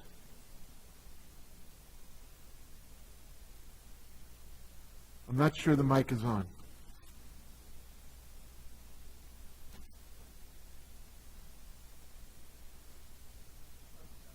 Thank you. Mr. Mayor, members of the council, those programs... Not sure everybody has met you. Oh, hi, my name is Cody Minnick. I work for Alexander Aladdin Affordable Housing. Those programs are available to anybody in Santa Fe who, any household that earns 120% area median income or less. And as city employees, if they live in the city of Santa Fe, they are welcome to participate. I understand from Ms. Ladd that the administrative contracts are being tweaked a little bit. Can you speak to that, please? Yes, Mr. Mayor, members of the council, we have added language in the administrative contracts. What's the problem? If I may interrupt, Mr. Mayor, we believe that we may need a motion to initiate discussion. I apologize. Can we get a motion? Move to approve. Second. There's a motion to approve and there's a second. And now we're asking a couple of questions before we move to open it to the governing body. So you were briefing us on the administrative contract adjustments. Mr. Mayor, members of the council, every 4 years we do an RFP to solicit homeownership support services. We have 2 respondents, Housing Trust and HomeWise. The focus of this contract is to provide homebuyer training and counseling, financial fitness training, other kinds of refinancing services, foreclosure prevention, also to help work with private developers to help me implement the inclusionary zoning program. One of the items in the scope of work is also outreach. Over the years, this has taken the shape of both kind of traditional marketing outreach, but also HomeWise, for instance, has partnered with Christus and the city of Santa Fe and done brown bag lunches with, hey, if you think you ever want to buy a home, here are the first financial fitness steps you need to take. So we added to their contract another scope of work that said that they will specify as part of their outreach campaign on city employees, either through our wellness program does a lot of this kind of work. And so we'll sort of design that programming hand in hand with them as the contract is executed. And this is both HomeWise and the Housing Trust agreements? Mr. Mayor, that's true. Both responded to the RFP, and as we have in years past, we selected both of them. They offer a lot of the same services. They have very different styles of doing it, and they also offer unique services. Thank you. Any other questions about this provision for affordable housing services and down payment assistance? No? Okay. We have a motion on the floor. Could you call the roll? Councilor Michael Garcia? Yes. Councilor Lindell? Yes. Councilor Rivera? Yes. Councilor Romero-Worth? Yes. Councilwoman Villarreal? Yes. Councilor Cassett? Yes. Councilor Lee Garcia? Yes. Mayor Weber? Yes. Motion has been approved. Thank you. Just 1 minute and take us to the next item. Yes, Mayor. The next item is item H. It's request for approval of an affordable housing trust fund service agreement in the total amount of $500,000 for down payment assistance to a minimum of 15 client households at or below 120% area median income. This is with the Santa Fe Community Housing Trust. Move to approve. We have a motion, we have a second. I just want to revisit what we just talked about for a minute. This talks about a minimum of 15 client households and a total amount of $500,000. Is there any way to assess how far that money will stretch? Mr. Mayor, it almost always goes farther than the organization plans for. They underwrite each household to the exact amount that that household needs. So not everybody gets the maximum amount. Some don't need that much. And then others need the maximum amount. So almost always, high interest rates, we might be looking at not as many as usual, but we'll have to see how that goes. Okay. And again, the city employees will be directly approached, or there will be a specific outreach program for city employees to take advantage. Yeah, and Mr. Mayor, I should clarify that these contracts on tonight's agenda are the funding specifically that is passed through to the income-eligible beneficiaries. We have an administrative contract that's completely separate. Got it. And that's the contract for both entities that will have that language in it. Thank you. Super. Other questions? Madam Clerk, can you call the roll? Yes. Councilor Lindell? Yes. Councilor Rivera? Yes. Councilor Merriworth? Yes. Councilwoman Villarreal? Yes. Councilor Cassett? Yes. Councilor Lee Garcia? Yes. Councilor Michael Garcia? Yes. Mayor Weber? Yes. Motion has been approved. Thank you. Thank you both. Appreciate you. Madam Clerk, take us to the next item, please. Yes, Mayor. The next item is item R. It's consideration of a resolution sponsored by Councilwoman Villarreal, Councilor Rivera, Councilor Chavez, Councilor Michael Garcia, and Councilor Cassett.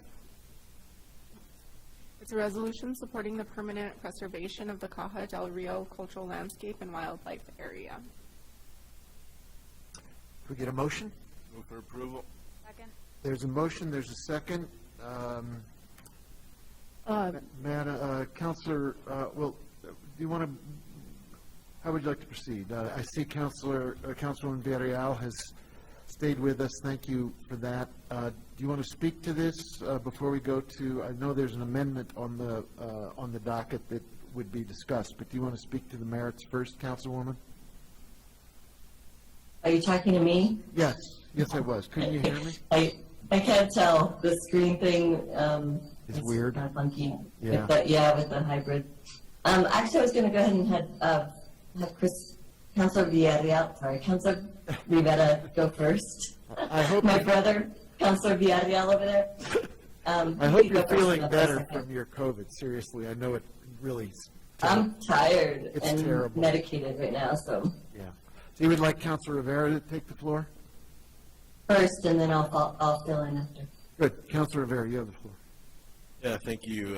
Thank you to Councilwoman Villarreal, who really worked to create the resolution along with former Councilor Carmichael Dominguez and Andrew Black, who tried to stay for the whole meeting but left when they saw the number of people that stood up for public comment, so they wish that they could be here. But this is an important resolution to preserve a part of our community that is important to so many. Senator Ben Ray Lujan, as well as Andrew Black and Carmichael and I and a few others walked up to the petroglyphs and walked around, looked around, and it's beautiful up there, and finding ways to preserve it. I know there was some graffiti that had taken place after we had gone, which was really difficult to hear and see. So really this resolution is just so important to so many, including the Pueblos and many others. I think Councilman Villarreal is going to recognize a lot more people. So just wanted to say that. Thank you, Mayor. Thank you. Councilwoman, do you want to take the floor? Sure, I didn't know if there's a sound issue. I just got a text about the sound being weird. We hear you loud and clear. I don't know what anybody's experiencing on YouTube or other devices, but your picture's clear and your voice is clear. Thank you. I think Councilor Rivera also, alluded to the cultural and critical wildlife habitat for the Caja del Rio. And, the reason why this came about with many stakeholders is, unfortunately, we're seeing a lot of petroglyph defacement, vandalism, theft, illegal shooting, poaching of wildlife and livestock, illegal dumping, theft of stock tanks, unlawful off-road vehicle usage, habitat fragmentation from illegal roads, and on and on. The list is on, so on and on, goes on and on. So I think that really the best way to tackle these issues is for leaders and elected bodies like us and surrounding neighbors and cities and counties and the pueblos as well, that we should be able to formalize our support through a permanent, cohesive protection of the Caja del Rio in order to safeguard the protection and enjoyment for future generations. And this resolution is calling for our federal leaders to work with communities and stakeholders on permanently protecting the Caja del Rio and promoting responsible stewardship of this incredible landscape. And I think my colleague alluded to some of the partners other than the All Pueblo Council of Governors and Santa Fe County.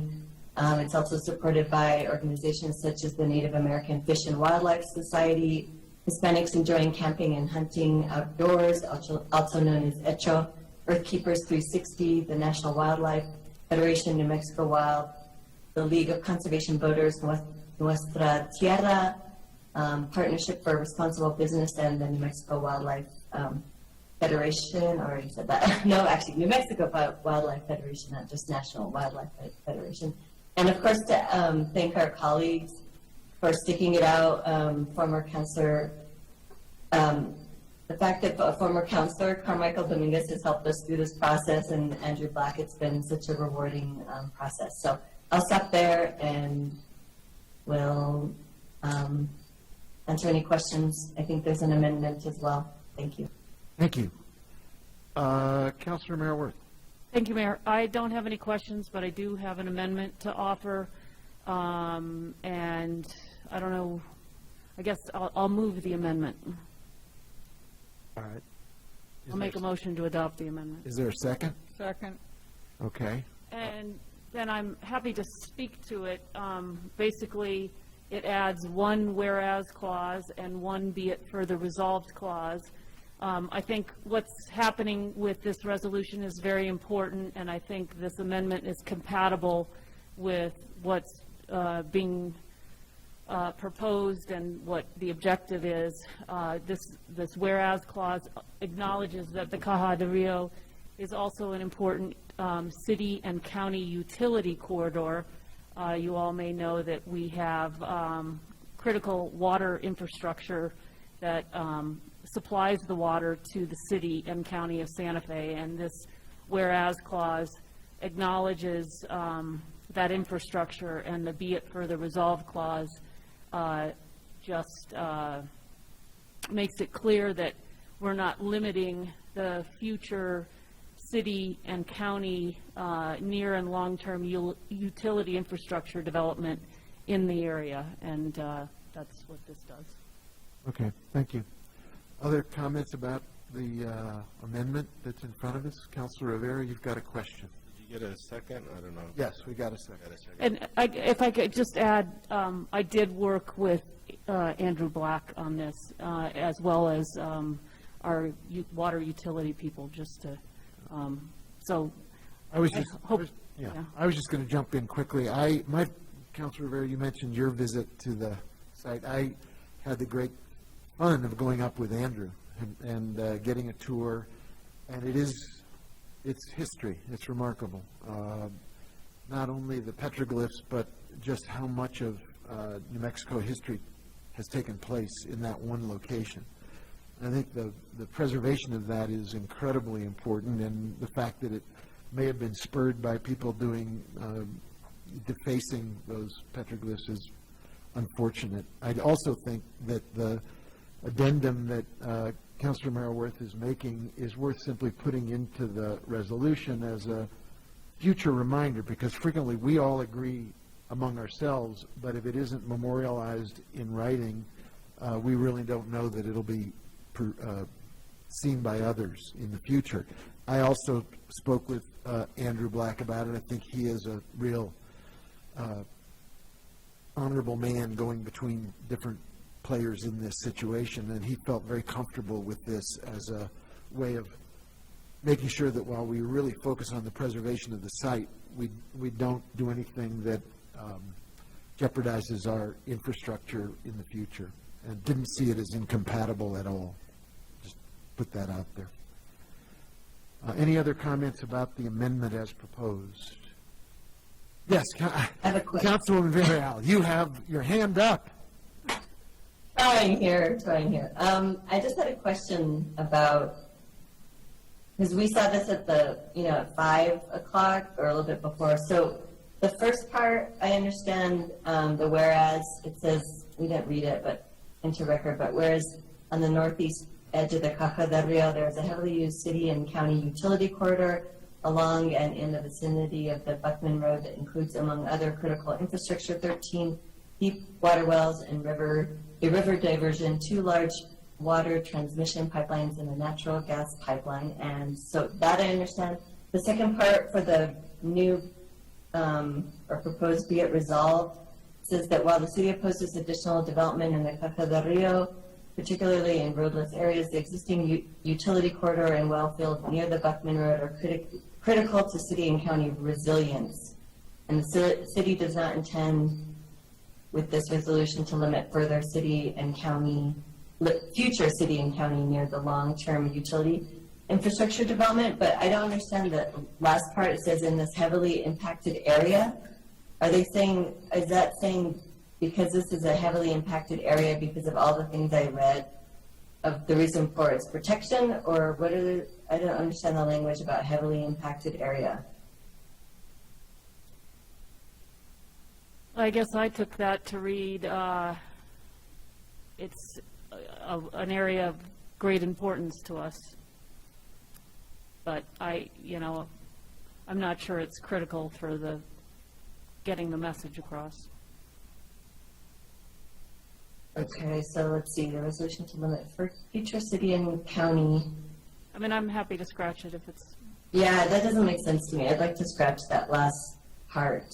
I think you're suggesting, and so the sentence would read, well, it's a long sentence. That's part of the reason why that's a problem.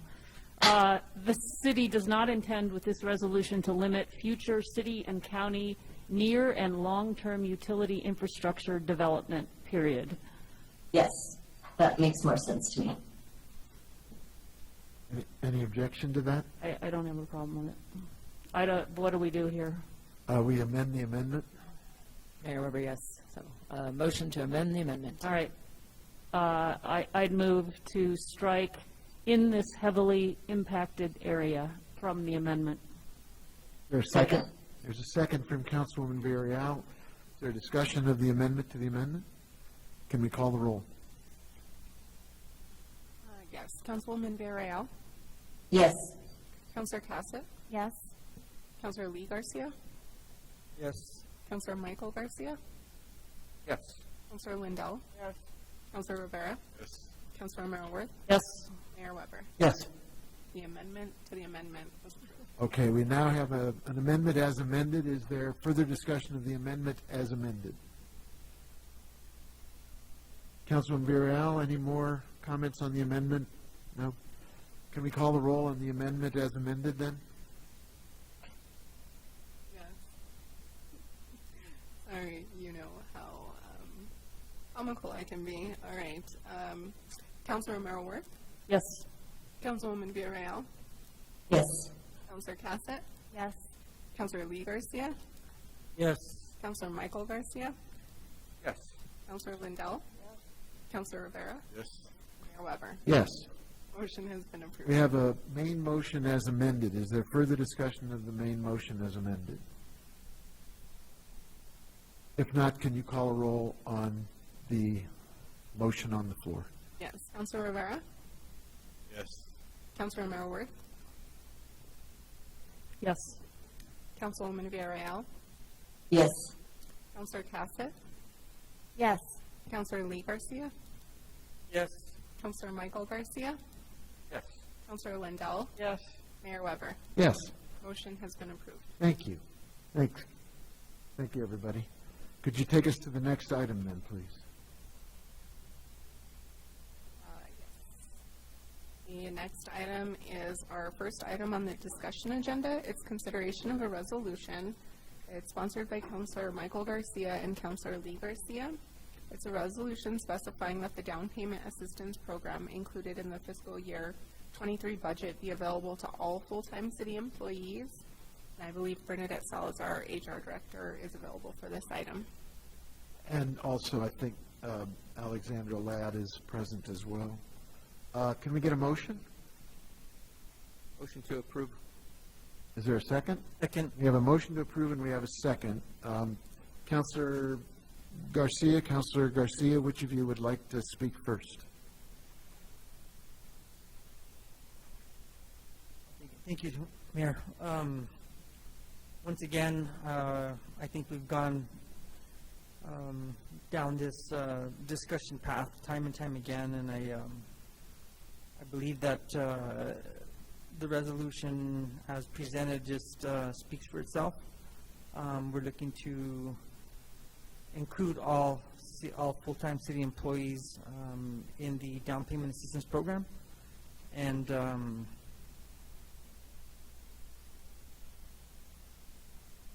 that's all I have to say. Yeah, Councilor Garcia. Michael Garcia? Sure. Thank you, Mr. Mayor. Thank you, Councilor Garcia. I believe, offering up a down payment assistance program should be an opportunity afforded to all employees. We sit up here talking about equitable outcomes, fairness, et cetera. What this program does, it does not promote that amongst our workforce. All it does is it works to create contention, and it creates a haves and a have-nots. I think we heard loud and clear during the budget hearings from AFSCME that this is an opportunity that they would like to be eligible for as well. There's one misconception that has been repeated through this entire process time and time again, and I have to say it time and time again. Police officers and the firefighters and all other first responders will still continue to be eligible for this program. This resolution only extends the opportunity to the entire rest of our workforce. I think we can all agree that we've seen our city workforce gradually shrink over time due to the high costs of housing. Whether it's folks relocating to the outskirts or folks relocating to cities like Albuquerque and leaving the workforce, it's become a problem for us. We're in a housing crisis. And I strongly believe that we as a city need to stand behind every single employee, full-time employee that works for us to be eligible for this program. We've talked about it in the past, all the resources that leave the city when our employees leave the city.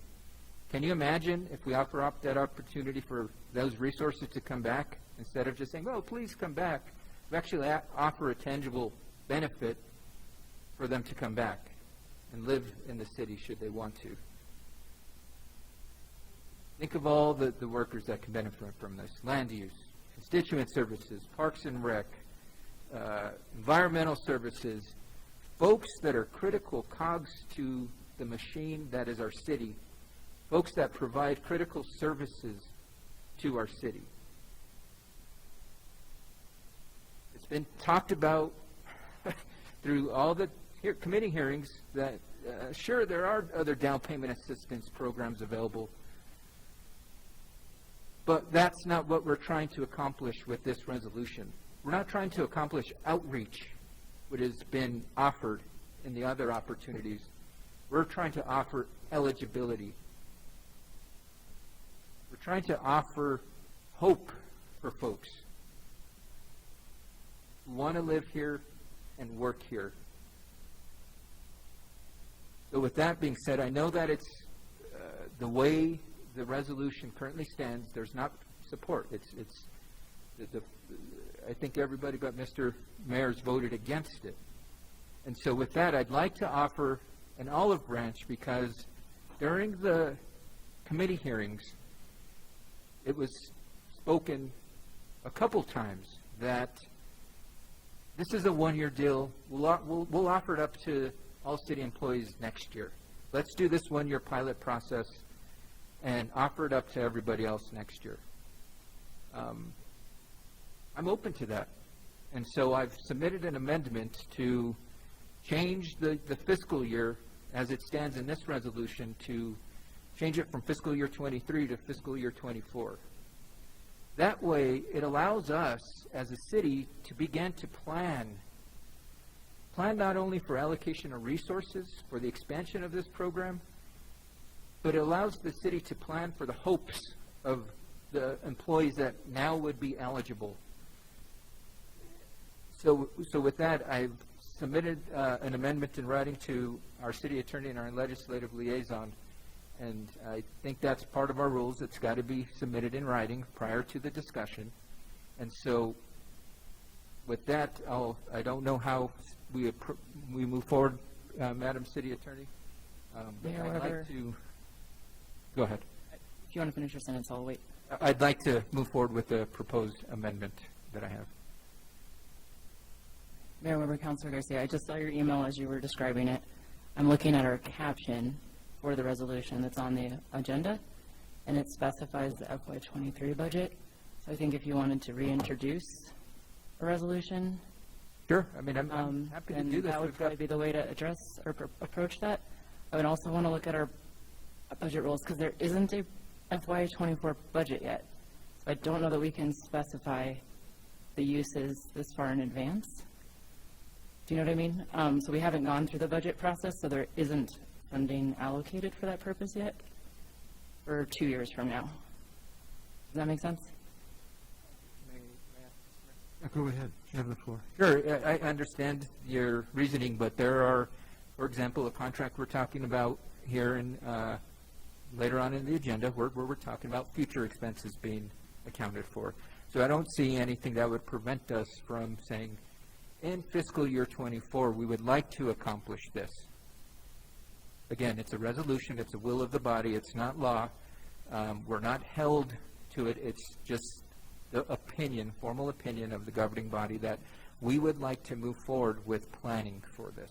So Mayor Weber, Councilor Garcia, it sounds like you have a lot of ideas that we would need to write down into resolution. I can't predict if it will be something I can sign up or not right now. So the contracts you're talking about that are multi-year appropriations, they all have language to accommodate the Bateman Act, which allows us to cancel them if we don't appropriate funds. So we don't budget for more than 1 year at a time. And there's specific restrictions on that. So I haven't seen the proposed resolution that you're talking about, which wouldn't specifically tie funds to the program, whereas this one does. So I don't think we can amend this resolution. It sounds like there's an interest in a different resolution. Sure. I mean, so with all due respect, Madam City Attorney, the resolution would be the entire same except for changing the fiscal year. Happy to get to work on that because I know that this current resolution is not supported, unfortunately. I think the unfortunate thing is our city employees who have asked for this, they're not being heard. Their wishes aren't being granted, so to speak. I think it's a situation where, again, we're creating a haves and have-nots. Our workforce needs the support. They've asked for the support, and that's what this resolution does, is it complies with their requests.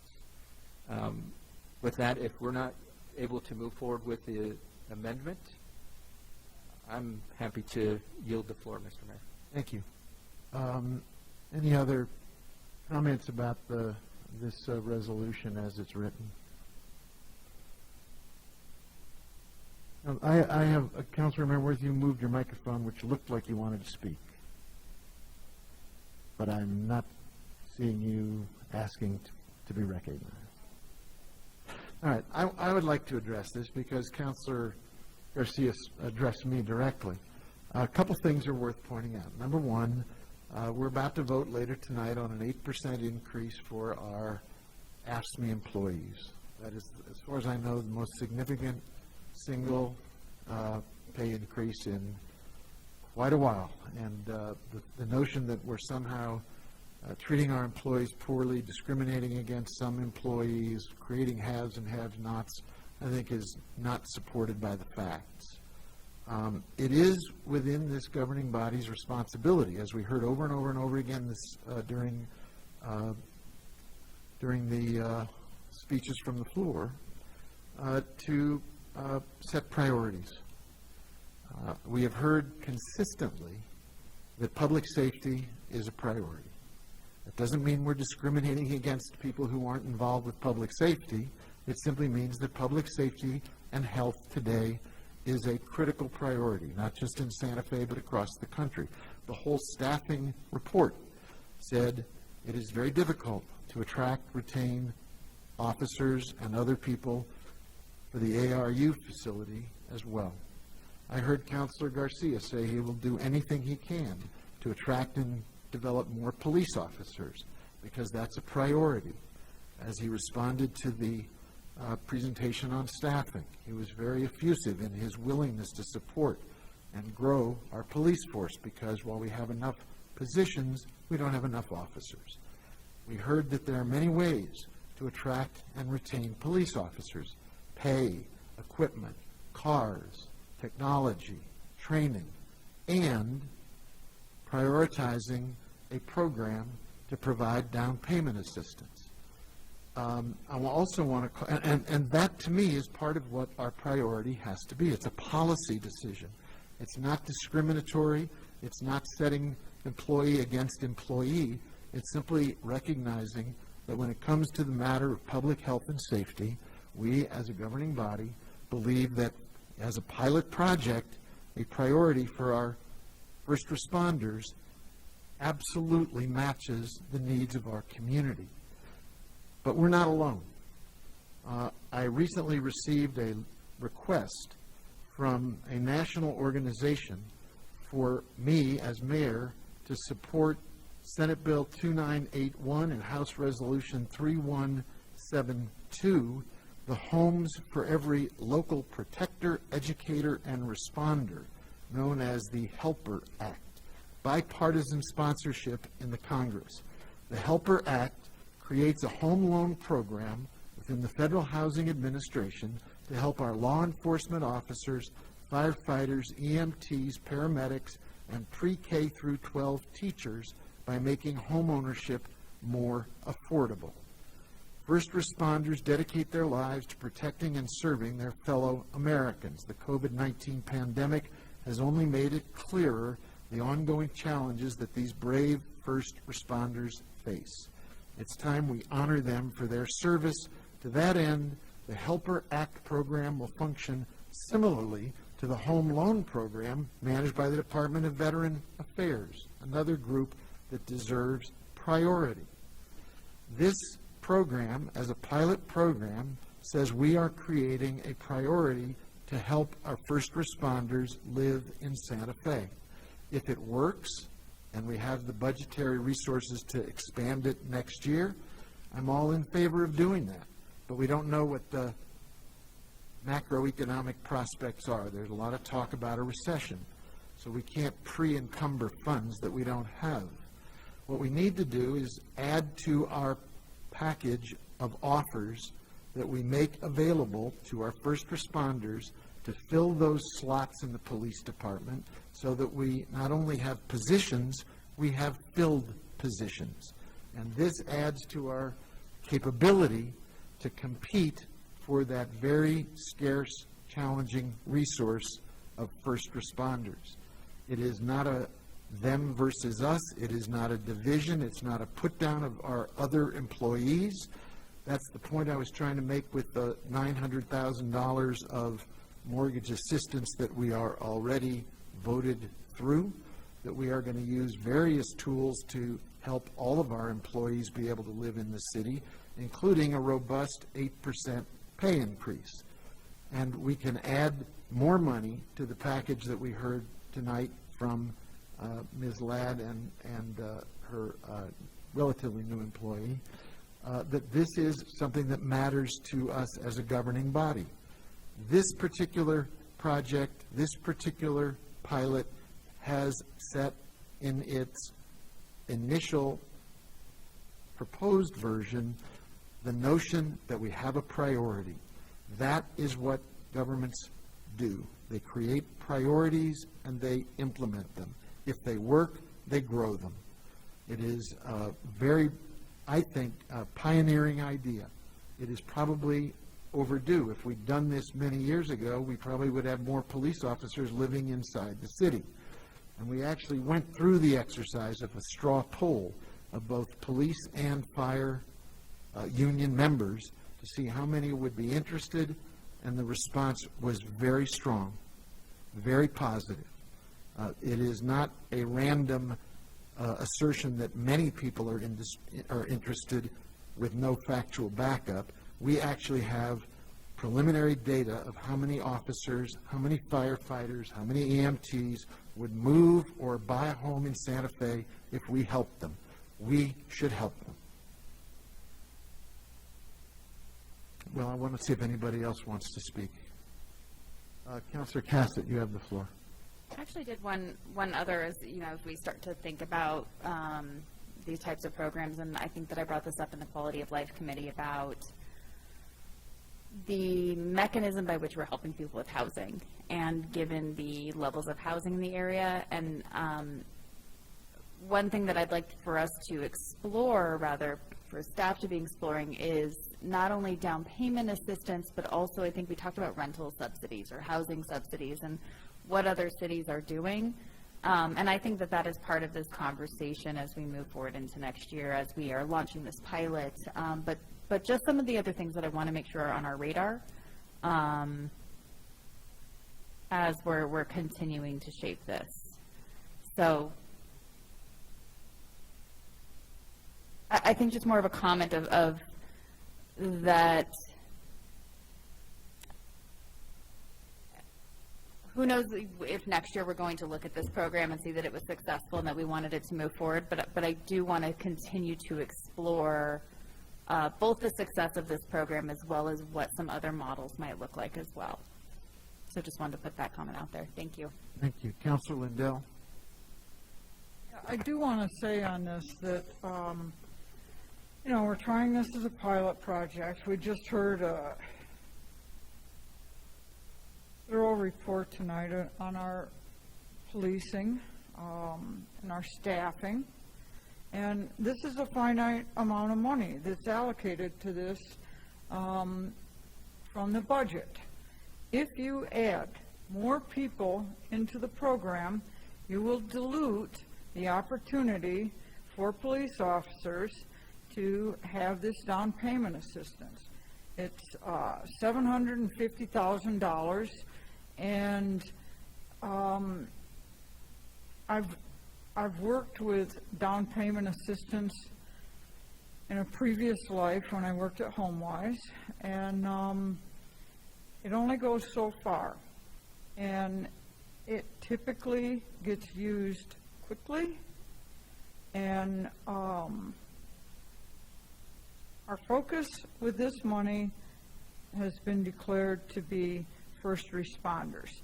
So I'm willing to stick with that, see how we do with this program, and as asked, perhaps next year it can be an expanded program.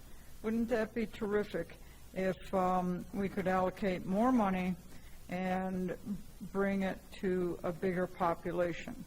But for today, it's a finite amount of money, and we are trying to do everything we know to do to recruit more first responders into this city. So that's why I support it the way that it stands. Thank you, Mayor. Thank you. I know Councilor Garcia is waiting for another. Councilor Michael Garcia, you have the floor. Thank you, Mr. Mayor. And again, as you mentioned, I do support, or thank you, Chief Joy, your team, and Chief Moya. It's one of those, we want to provide you with the tools to bring everybody as you can to potentially move back here. But what we're trying to achieve here is also bring the rest of the workforce that has left. I go back to our budget season where we got the numbers of vacancy rates with the high, and I don't know if it's still 40%. I'm sure we're still hovering around 40% with finance. You've got public works, public utilities that were in the 30%. I think recreation were in the 30%. Other departments were above the vacancy rates that this is targeting, so to speak.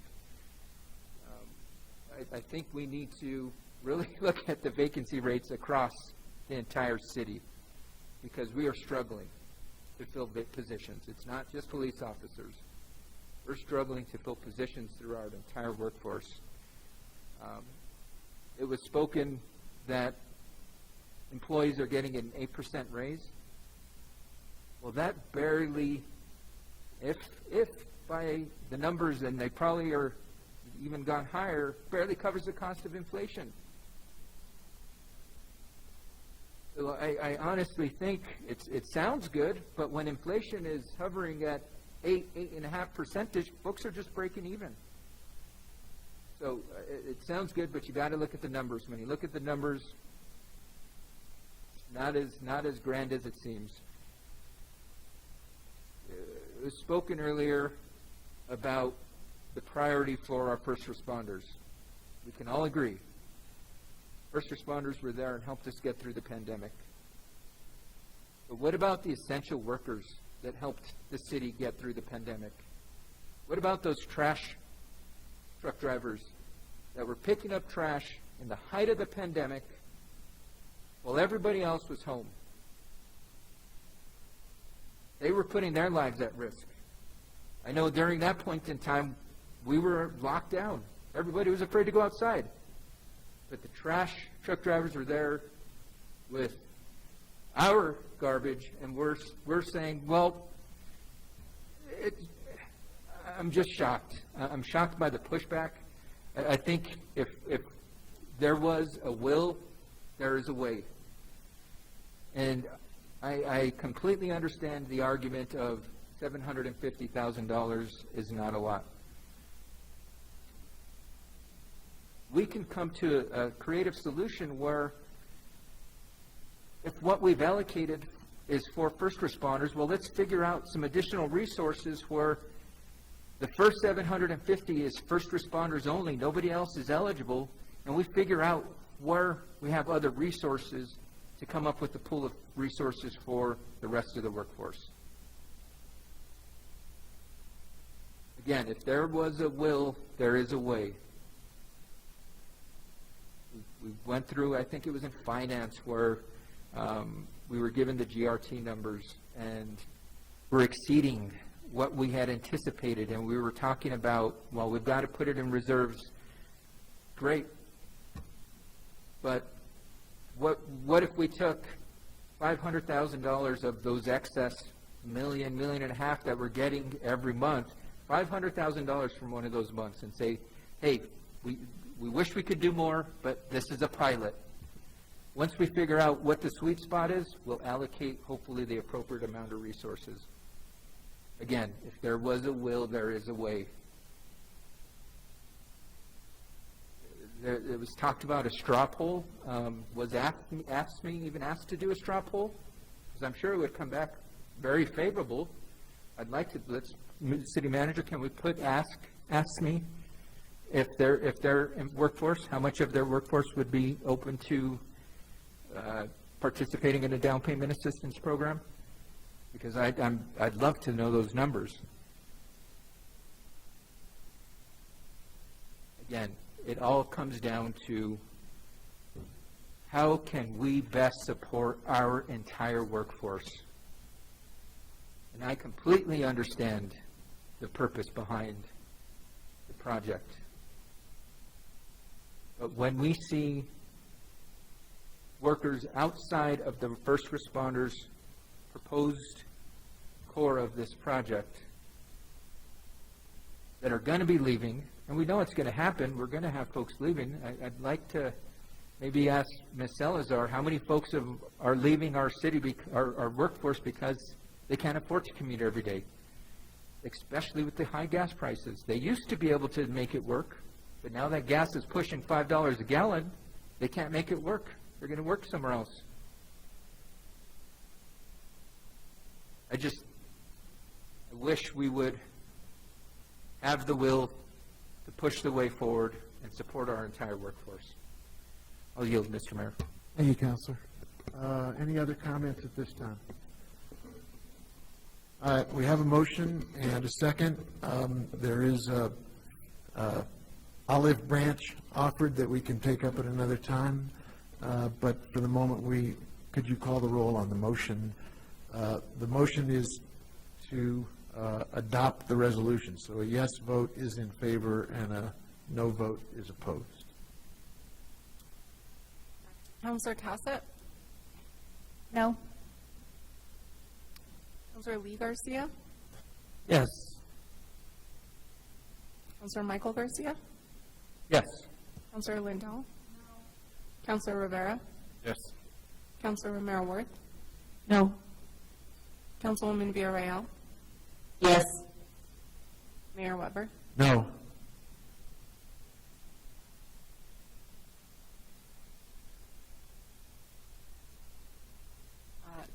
Motion fails.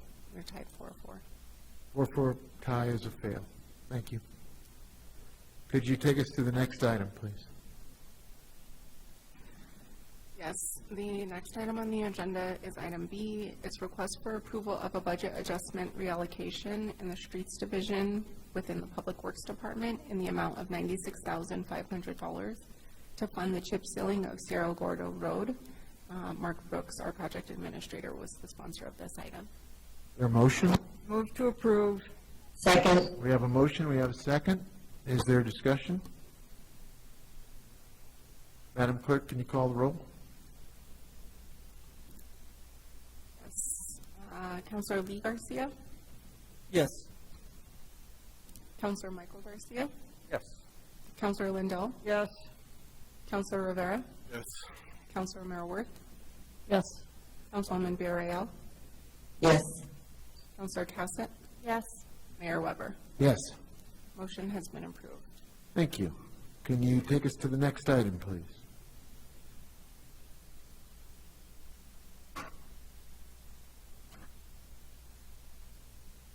Yes, Mayor, the next item is item F. It's request for approval of amendment number 4 to the collective bargaining agreement between the City of Santa Fe and Local 3999, City of Santa Fe Employee of the American Federation of State, County, and Municipal Employees, Council 18, AFL-CIO.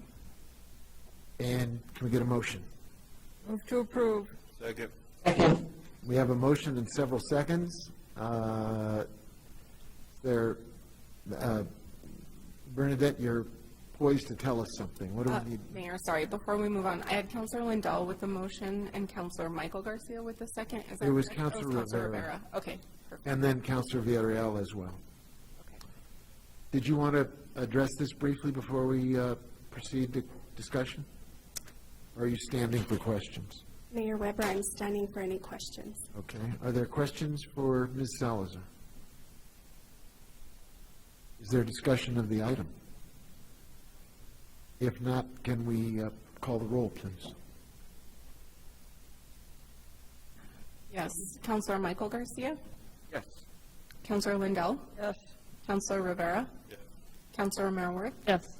Councilwoman Villarreal? Yes. Councilor Cassett? Yes. Councilor Lee Garcia? Yes. Mayor Weber. Yes.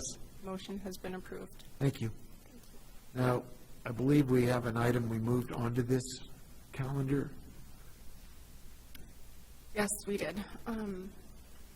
That item is a request for approval to award on-call contracts for citywide security services, each in an amount not to exceed $4.4 million, including an MGRT for 4 years with 4 contractors.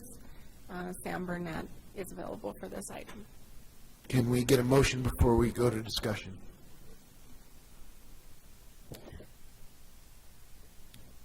there a motion? Move to approve. Is there a second? Second. We have a motion, we have a second, and we have Mr. Burnett. Mr. Burnett, do you want to just stand for questions before, or would you like to speak to the item because I know you've done some work on it? Absolutely. Just really quickly, very straight, Mr. Mayor, councilors, excuse me. The topic is pretty straightforward. For the last 4 years, the city has been using one security company to cover all of our security needs. We've over the course of the pandemic, we began experiencing kind of a bottleneck in services. The company struggled with fully staffing, and we decided that the best way for us to try and improve the services the city receives was by diversifying the number of companies we are working with. We moved from just a straight contract method to this on-call method. We'll have 4, hopefully soon 5 providers that departments or entities within the city can work with to open their own POs, diversifying again the providers we're working with, helping ensure we're getting the coverage we need, and doing our best to address the city's security needs. And with that, I'm happy to stand for questions. Great, thank you. Are there questions for Mr. Burnett? Councilor Garcia, Michael. Thank you, Mr. Mayor. Thank you, Sam, for providing all the information after we weren't able to get any last meeting, so I really appreciate that. I guess the only request I have is if we can go back, and I don't know how we do this, I guess staff just goes back and corrects the record in PrimeGov, but I noticed that the documents for finance and public works and utilities now have the unredacted versions, and given that the document that was available during both of those committees was redacted, I think the record should show that, given in 10 years if somebody goes back and wants to watch that meeting because they can't sleep at night, they're able to go back and say, oh yes, this is the document that they're talking about. And then if we follow through the process, tonight's document is unredacted. So I guess that's maybe a question for the city attorney. Is there a problem with us putting the redacted version as it was presented during those committees? Mayor Weber, Councilor Garcia, I haven't reviewed the redacted packet. I just heard there was one. I haven't looked at what was redacted, but my understanding is there was content from proposals included, and we're not allowed to share content from proposals until the final award. So even though it was publicly available all the way up until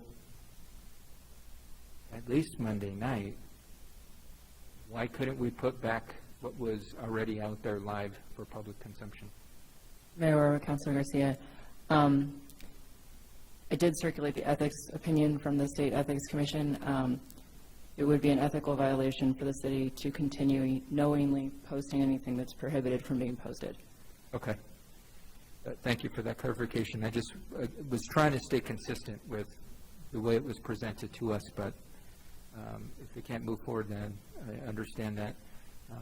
I did bring up to Sam during Public Works and Utilities, there are, in addition, I think it was 11 sites that were identified. Was it, Sam? 9, somewhere around that.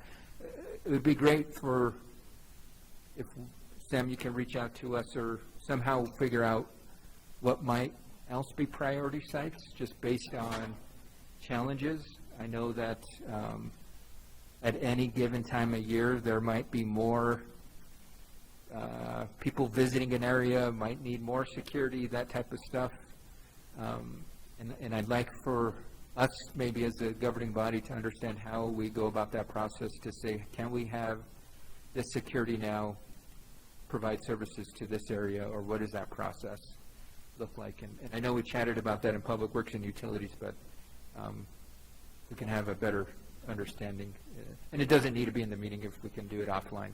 Totally happy with that. But thank you for everything, all the support you provided over the last couple of days, providing all the information. I really appreciate it, Mr. Burnett. With that note of comments, Mr. Mayor. Thank you, Councilor. Any other comments on this item? I just want to note it's 11:15. I've just been informed by the city attorney we can postpone or delay the executive session to next meeting, but we're still going to have a foot race to the finish line to get our work done by 11:30. Do we want to let's vote on this item, and then we'll talk about how we get through the evening's work. So if there's no other discussion on this item, can you please, Councilwoman Villarreal, did you want to speak to this item? Yeah, I just wanted to say a couple things.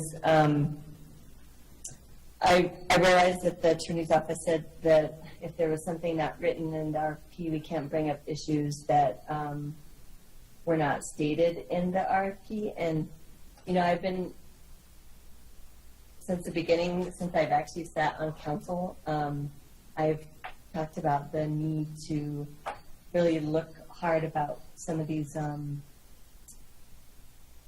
companies, because, you know, Allied has now merged with G4S. I've already told you all that they've had fraud issues and human rights violations.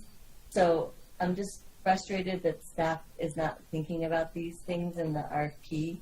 I really think we need to think about the RFPs and actually asking if their corporation or business has had any, or if they're in good financial and social standing, or some kind of question around that. And since we don't have that in the RFP, we can't hold them accountable for that. And so I don't know if staff has any solutions for that into the future, because for this case, this RFP is not going to be able to be, we can't look at that issue, even though I've brought it up multiple times. Thank you. Mr. Mayor, Councilor Villarreal, I think it's a very valid point, and it's well taken by me, and I will do my best going forward when my division's issuing RFPs to ensure we're working on developing a metric that would speak to that. I don't know exactly how that would work, but I'm sure working with the purchasing department, we would be able to come up with something. And so going forward, I will work to incorporate that. Yeah, there's a way to do it, and I appreciate you considering it. I just think we just let that go, and I just want us to keep putting that in the forefront. And then the other thing is, some of us for our district and District 1 for the rail yard, there's been this conversation about trying to coordinate with the Rail Yard Corp in terms of our contract with security, and I don't really see that in the RFP, and so I'm just curious if there's a plan for that. I know I've asked staff about this, but I'm just still confused about why that doesn't work. I mean, I guess I just want us to understand if there's a better way to coordinate, because, you know, there's these different layers of jurisdictions there, yet they're all the same problem. They're all in the rail yard. They're not just on the public area. They're also in the private areas. So I'm just wanting to hear, I don't know who would be able to answer this, if there's a way that we've thought about the coordination efforts on the rail yard as it relates to this RFP specifically. Yeah, Mr. Mayor, Councilor Villarreal, I do know that there is an ongoing conversation between the city and the Rail Yard Community Corp about either a shared or some variation of a shared security contract in the rail yard. I think for a variety of reasons that conversation continues. I can't speak to where that will end up. I do know that this particular RFP and the contracts we're awarding right now don't directly impact the outcome of that conversation. So moving forward with this would not prevent or make a predetermination in that ongoing conversation with SFRCC. So is there still other funding sources other than this multi-layered or multi-tiered contract that would be going towards security? Or is this it? Mr. Mayor, Councilor Villarreal, absolutely. And it's important to note that these contracts being awarded right now, that is just an amount of money associated with the contract, but is not directly related to any account within inside of the city. So, that $4.4 million is broken down over four years, so $1.1 million of capacity. So a various entity, department, whoever it is inside of the city could take their own funding that they requested for the fiscal year, reach out to one of the security companies, ask for a quote for whatever security services they felt like they needed, and then encumber their own money against the contract. So this is not a guarantee of money to any of the vendors, and is also dependent on entities within inside of the city, planning ahead, budgeting funding for security, and then encumbering it through one of these contracts. I may be talking around your answer. If you want me to clarify, please let me know. No, I understand. I guess I was wondering if there was another pot of money or other funding sources that we're not aware of that may be coming down the pike as it relates to security efforts for city facilities or... Yeah, Mr. Mayor, Councilor Villarreal, I honestly can't speak to where unknown funding sources may be at this time. Okay, but these are all the ones that you know of right now, this $4.4 million. Yeah, Mr. Mayor, Councilor Villarreal, again, the $4.4 million is just think of it as a capacity. It's not actually, the $4.4 million is derived from our average annual expenditure on security is about $1.1 million. We were doing a 4-year contract, so we made the contracts for 4.4, but this is all just based on averages. Money won't actually be spent, encumbered and spent until these contracts are in place and people or entities throughout the city come forward with their own funding and start encumbering it. So the actual amount of money we're going to spend per year, I guess I'm saying, is unknown until people start spending it, if that makes any sense.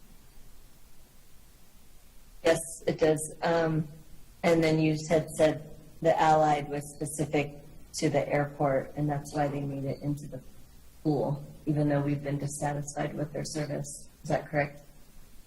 That was a definite, that was definitely a factor in the decision-making process. I have to admit, I was not a member of the RFP panel. It was Karen Gross from my division who managed the RFP, but since I was the most familiar with the security background, I'm here on her behalf. But that's my understanding, but I was not part of the process. Okay. I hope you'll be part of the process when it relates to the facilities that you have to manage, because you know best who's been doing the right job. So I'll yield the floor. Thank you. Thank you. Other comments? Madam Clerk, can you call the roll? Councilor Lindell? Yes. Councilor Rivera? Yes. Councilor Mayor Worth? Yes. Councilwoman Villarreal? Yes. Councilor Cassett? Yes. Councilor Lee Garcia? Yes. Councilor Michael Garcia? Sorry, Mayor yes. Weber? Yes. All right, motion has been approved. Thank you, Sam. Now, Can we get a quick motion to extend beyond 11:30 and then we'll, So moved. Second. okay, we've got a motion to extend our hours beyond 11:30. It's 11:23 now. I think we won't take a lot of time, but let's get beyond 11:30. Can you call the roll, please? Counselor Rivera? Yes. Counselor Marworth? Yes. Councilwoman Villarreal? Yes. Counselor Cassett? Yes. Counselor Lee Garcia? Yes. Counselor Michael Garcia? Yes. Counselor Lindell? Yes. Mayor Weber? Yes. Motion has been approved. Okay. We want to postpone the executive session. What would you like us to do, Madam City Attorney? Mayor Weber, councilors, if you could postpone the executive session and the 2 action items that are after the executive session, I would appreciate that. Thank you. So moved. Second. There's a motion, there's a second to postpone both the executive session and the action items that would come after that. Is there discussion? Please call the roll. Counselor Marworth? Yes. Councilwoman Villarreal? Yes. Counselor Cassett? Yes. Counselor Lee Garcia? Yes. Counselor Michael Garcia? Yes. Counselor Lindell? Yes. Counselor Rivera? Mayor Weber? Yes. Motion has been approved. Thank you for that. I believe our next item is matters from City Attorney. Mr. City Attorney. Mayor, it's actually Nope. matters from the city manager. My apologies. Matters from the city manager. Mr. Mayor, councilors, good evening. My presentation is a short 2 hours. Just kidding. So first of all, if I don't see you this weekend, happy 4th of July. Have a great 4th of July weekend. I want to flag real quick that we had some staff and some constituents who reached out to us questioning whether or not the city would be closing for Juneteenth. Last year, you all, as a governing body, elected not to include Juneteenth on the calendar for activities. And frankly, this is something that didn't really come to us until just before the holiday. And so we elected not to sort of rush out to sort of have me offer administrative leave. But just want to flag for you that's something you might want to consider next calendar year. I want to thank everybody who came and participated in the Pride Parade. We had a great turnout of folks, and we got a really positive response by all the people who were watching the parade. And I want to make it a point to highlight that I had multiple people come up to me. So we were pretty early in the parade route, for those of you who weren't there. The police car, fire truck, and then a little bit of a break and a recycling truck. So when the parade route ended, all the police, there were 7 or 8 police officers who were there, stood at the end of the parade route and clapped and cheered for everybody as they went by. And I had a lot of queer people come up to me and say they were baffled. They had never seen such support from law enforcement for the queer community, and what a big deal it was for them that they were there. So we're grateful to Chief Joy and his team and everybody who came, both from law enforcement and from the firefighters, to do that. I'm going to flag real quick. I'm going to jump over a couple things since it's so late. I had a great lunch today with Greg Schaefer, the county manager, and we're working to start to meet monthly and looking for ways in which the county and the city can work collaboratively in a regional approach to address many of the issues facing our city and the county. So we'll have more information for that down the road. I just want to give a quick COVID update. We're not done for the month yet, but June has turned out to be the 2nd highest month in terms of the number of cases for city employees. In May, we had 58 cases that were reported. In June, as of this morning, we had 110 cases. So not quite double, but pretty close. The highest month is January, for those who are guessing at home. That was 160 cases. And then my last thing that I want to take 5 minutes or so, 10 minutes, to talk real quick about the banner issue. I'm really grateful for all of the people who came tonight and told their personal stories, their family stories. I'm learning not to speak for others, but I think I speak for all of you and for the staff about how important veterans are to this community and how we want to continue honoring the veterans. A sort of quick analysis of how we ended up where we are is to highlight that in no way, shape, or form have we ended the program. We are trying to find a new place that we can hang the banners safely. And so what sort of led us to where we are now was that earlier this year, the question was raised whether or not we could hang 3 banners on a pole. That's what led us to reach out to the manufacturer, who told us that that was a no-go. It's not safe to hang banners at all on the poles. One of the things that's been hard, and there's been some confusion in the community about this, is that not all light poles are the same. Even within the city of Santa Fe, not all light poles are the same. Some hang signs, some hang street lights, some hang nothing. And so part of what we've committed to do is in the long term is to look at doing a survey of all the light poles in the city of Santa Fe to see what we have. We're willing to look at whether or not, just so we have the information, how much would it cost to install or to replace the light poles on Cerrillos Road so that they can hold banners. I frankly would assume that's a little cost prohibitive, but we want to get all the data that we can. We gathered a roundtable a few weeks ago. Councilor Garcia came, Michael Garcia came, gathered Mr. Christie, a couple of members of our Veterans Advisory Board, some representatives of other veterans groups in the community, and to start talking about what's on the table, what do we want to do. And we talked about a lot of different things. It does come back to the banners and wanting them to be, but we talked about maybe the banners can be on the plaza. Maybe we figure out how to put the banners on every city property, so they're out front of every school, not school, I'm sorry, that's not a city property, pool, rec center, city hall, all of our city locations. Do folks want to parade? Do we want to put, you know, what can we do? Do we want to designate a park for all veterans? All those options are on the table. Ultimately, the answer to that question comes down to you all. It will take action by the governing body to move the location for the banners to a different location. At this roundtable, there was sort of a consensus to bifurcate solutions. The first is a short-term, what can we do this summer to get the banners up as quickly as possible? It doesn't have to be a permanent location. Let's just get them up as quickly as we can. The second option is the longer term. How do we plan for next year and the years after that? There's been a decent amount of information that we've been gathering as a result of that roundtable. And part of what has led to some of the confusion is that with this new information from the manufacturer that it's unsafe to put any banners on the poles on Cerrillos Road, the city's not willing to assume the liability. So that's a big deal. That is, if, God forbid, there were an accident and we had 3 banners on a light pole and the wind blew it down and it killed someone, we would likely be looking at a multi-million-dollar lawsuit against the city because we knew it was dangerous, but we did it anyway. So the city wasn't willing to take on that liability. We spoke with the leaders of the American Legion. They're not in a place that they can take on that liability. P&M is not willing to take on that liability. As a result of the roundtable meeting, we were asked to reach out to the New Mexico Department of Transportation to see if they would take on the liability.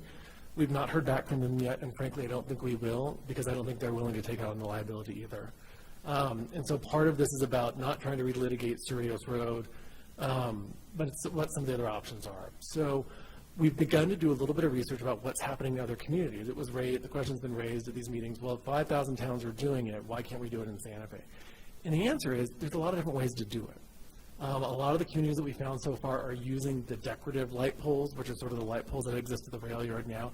They're also using different sizes of banners. So I want to flag something for you real quick. You saw all the folks that were here tonight, by and large, had the handheld banner that they could hold up. One of the concerns at the roundtable was that some banners had been put up this year that were being damaged by the wind. Some were being ripped, they were being torn apart. And so ultimately P&M was not in a position that they could take down the ones that had been put up. And so after some consultation with our team and our public safety concerns, I authorized the Public Works Department to take them down. So they were delivered to my office today. So if I can just real quick show you the size of the banners that are being put up on Cerrillos Road.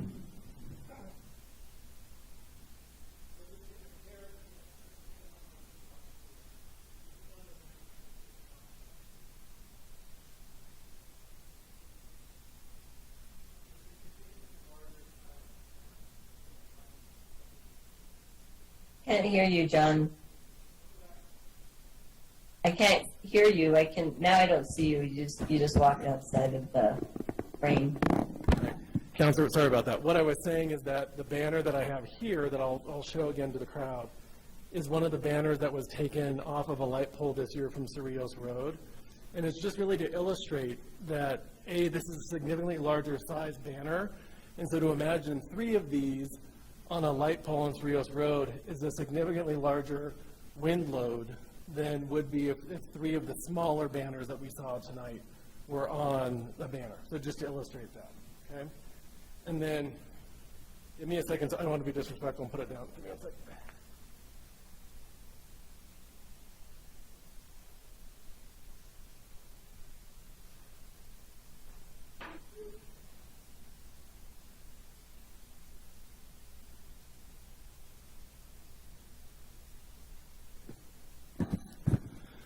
All right, sorry about that. So the point of that is to say that what we've seen in some other communities is that they're not going on the massive light poles like what we have on Cerrillos Road. They're going on decorative light poles, and in many cases they're using the smaller banners that we saw tonight. And I think some concerns that we've heard from veterans groups and from veterans directly is the concern if the public can reach them, the concern that they could be desecrated. And so I think there's options for you all to consider around if the smaller size banners are what's used to be put up in public, maybe they don't have to go as high as they might be on Cerrillos Road. So there's just a lot of options in that regard. As part of the conversation at the roundtable, and I am done, is that the rail yard was sort of identified as a likely place to do this, at least in the short term. The sort of decorative poles that we've seen get used in other communities, there are 67 of them in the rail yard and on Guadalupe Street up to about West Alameda. A handful of the light poles on the West Alameda, near West Alameda, do fall within the historical review area, and those would have to be subject to that. I think there's some interest from the Guadalupe district in doing banners of their own again this year, so there are some considerations to be made. But the light poles in the rail yard can be used for banners. They can hold one banner per light pole, and so there would need to be some sort of system set up where the banners would be rotated for this year. That is something that we've seen in other communities as well. Mesa, Arizona, for example, only puts up 49 banners for Memorial Day, and they put up a different 49 banners for Veterans Day, and so we have seen communities where they rotate them around. And so those are some of the options that you have. I think if we're in a position where I've been talking with Councilor Michael Garcia a little bit about getting enough information that some sort of legislation can be introduced, if we're fast tracking it to the greatest extent possible that you all can do, we're looking at a possible introduction of something at the next governing body meeting in July. If we can fast track it through committees, have it voted on at the end of July, that's about as fast as I think we can go. But those are determinations that you all have to make. And with that, speaking caffeinatedly and tiredly, I yield my time back. Thank you, Mr. Mayor. Thank you, City Manager. Matters from the City Attorney. Thank you, Mayor Weber, councilors. The two amici do not have deadlines until after the next governing body meeting, so I just double checked that, and so we can consider them in the future. That's all I've got. Thank you. Thank you very much, Madam City Attorney. Matters from the City Clerk. Hello. Just a few quick notes. As I've mentioned for several months now, Redistricting Commission is meeting. Tomorrow is actually their last meeting, and they will be voting on a proposal.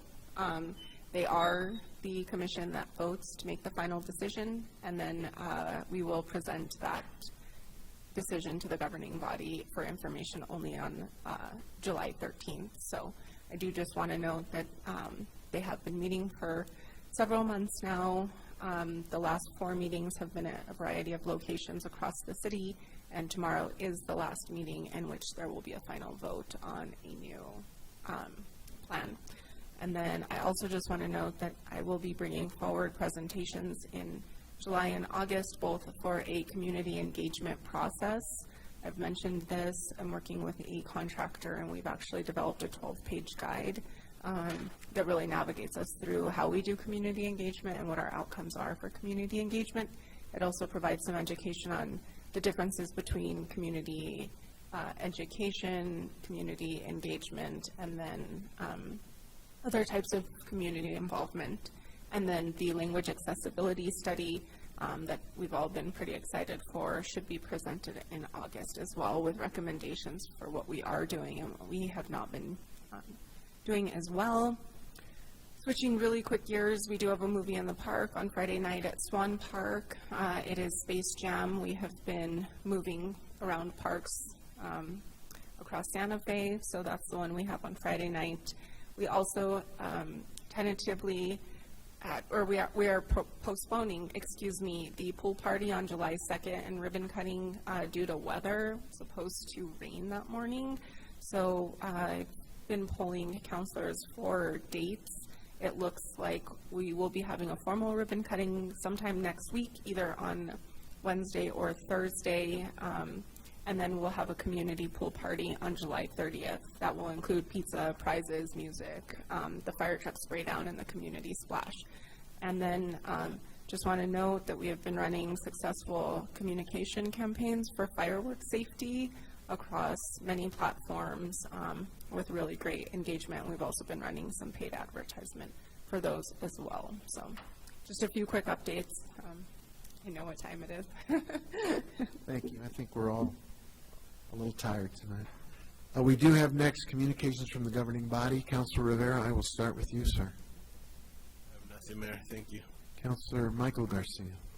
Thank you, Mr. Mayor. I just want to give a quick shout out to my wife. It's our anniversary today, and I didn't anticipate spending all day away from her. So if I can get home quick enough today, I can spend the last 2 minutes of our anniversary together. But we're all on Team Garcia to get you home. but with that, everybody, please have a safe 4th of July. Enjoy Independence Day and light a sparkler in honor of our nation's independence. That's all I got, Mr. Mayor. Thank you, sir. Councilor Lindell. Thank you, Mayor.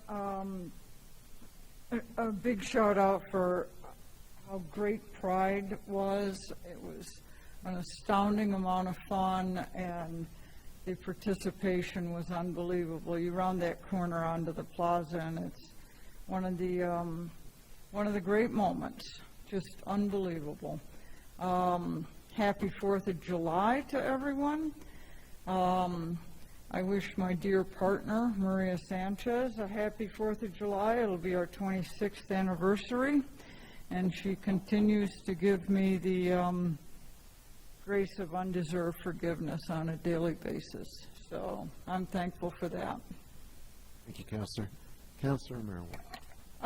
Just sympathy to Councilor Michael Garcia. I spent my first wedding anniversary in Farmington, staffing the legislature's Health and Human Services Committee, and I tell you, that committee meeting would not end, and I still had to drive. So I feel for you. That's all I have, Mayor. Thank you. Thank you. Councilor Cassett. Thank you so much, Mayor. Happy anniversary, Councilor Garcia. I wanted to recognize Med A from our fire department, Damien Lucero and Keith Armijo. My son had we're not entirely sure what it is, a neurological event, potentially a seizure, on last Monday, and I had to call the ambulance. They were there within, I'm not sure, I was a mother with my 4-year-old having a seizure, so, but very, very quickly, and the team was amazing. I mean, they were really incredible, just how calm they were, which was really huge for me, and how professional they were, and just the way that they, obviously quickly got us to the hospital, made accommodations for my little guy that was obviously not himself at that moment, and I was just beyond impressed and so incredibly grateful for the professionalism and the care that we received, and really just truly blown away. You never want to have to experience that, but my goodness, did I feel really confident in the care that we were receiving from the Santa Fe Fire Department. So I really wanted to recognize them, and we're very lucky as a community that we have these individuals taking care of us. Other than that, Pride was wonderful, as Councilor Lindell mentioned. Thank you so much to John and to Christine and to the team for, getting the city float there, or a series of cars, and everybody that was there. It was a really wonderful experience, and of course to the organizers and the work that they do. And then happy 4th of July, everybody. I hope everyone has a really safe and wonderful holiday. My kiddo's fine, by the way. Everyone looks really worried. He's fine. We do have to visit a neurologist in September, but he's good. So. Good news. Councilor Lee Garcia. Thank you, Mayor. Just, again, happy Father's Day to everybody. I think that was this month. Councilor Garcia, happy anniversary, and happy Juneteenth, happy Gay Pride Month. That's all I have for tonight. Thank you. Thank you, Councilor. I'll be brief. I know it's late. Mr. Mayor, don't forget Councilor Villarreal. Oh, I'm sorry, Councilwoman Villarreal. You were on the screen waiting patiently. I was so used to seeing you in the flesh. You have the floor, ma'am. Mr. Mayor, before Councilman Villarreal goes, can I wish her a happy birthday on July 4th? Yes, of course. 21 again. 21 again. Thank you. And you have the floor. Councilor Rivera. Thanks, Councilor Villarreal. Late night and COVID. Yeah, I don't know if everyone knows, but I did get COVID and it was not pretty, and I'm still recovering. The good thing about the fact that I had to miss Pride, haven't missed a Pride event or festivities in like 12 years or so. I was thinking about it and bummed I wasn't there, and then I checked on Facebook and the police department had Facebook Live, so I got to see the parade. It was awesome. And so I felt like I was kind of part of it, but not really. So it was really sweet to just see everyone so happy and all the cars and people participating, and also talking about making the connection with LGBTQI rights with also bodily autonomy and abortion rights. And so it was really nice to see those connections at the parade.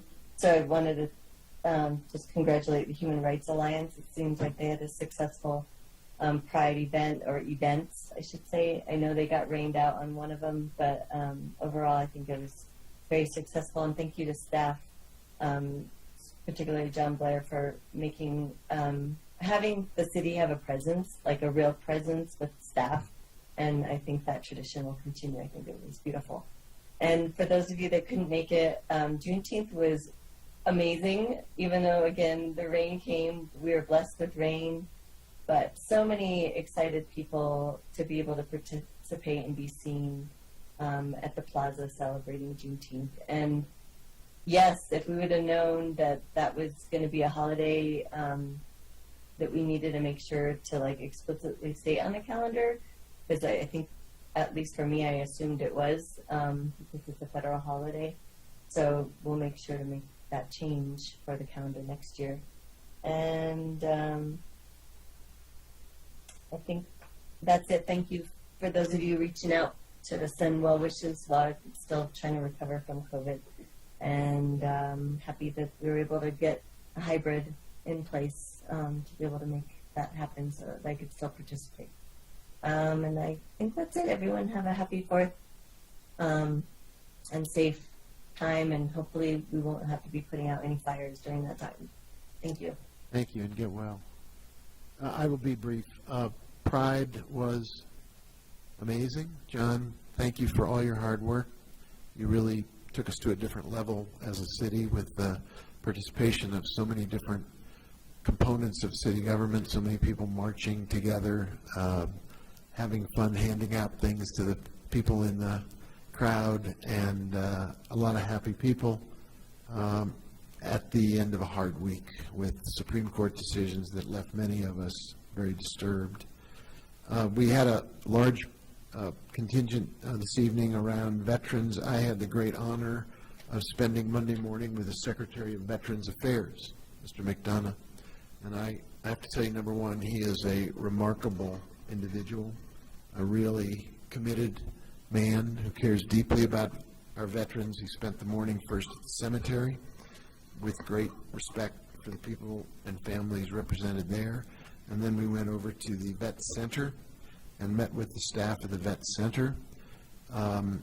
Interesting in terms of the other part of our evening's debate or discussion, consideration, the two issues at the top of the Vet Center staff list of concerns. The first was homelessness, and the second was mental and behavioral health services for veterans. And obviously, as we spoke about earlier tonight, those are intertwined for people across the population. They're frequently deeply entrenched with veterans who have PTSD and other issues that they're coping with as a result of their service. We were able, in real time, to help them. The Vet Center staff let it be known that since the beginning of COVID, because so many of their veterans are Vietnam-era vets, many of the folks we saw tonight are, they are very mindful of COVID-safe practices, and so they could not have group counseling meetings at the Vet Center because there's not space enough for 6-foot separation. And we immediately connected them with our community services team, and we'll be making space available for our veterans to have community counseling in city space. So It is a ongoing dialogue with the folks at the Vet Center about veteran homelessness, mental and behavioral health, and a bunch of other issues that are front and center for the veteran community here. One last note, we sent out a press release that did not get much recognition about the work that's beginning now with the next phase for Midtown. The ENN letters went out so that the zone change, which is the first step toward making that site really developable, the letters went out, and the ENN meeting has now been scheduled for mid-July. 3 RFPs will be released in mid-July for Garson Theater, Garson Studios, and the art buildings. And there will be community grants in the amount of roughly $50,000 or $60,000 to continue the community engagement process as we go forward on Midtown. So the press release was sent. It didn't, as I said, it really wasn't picked up because there's so many other things going on in town right now.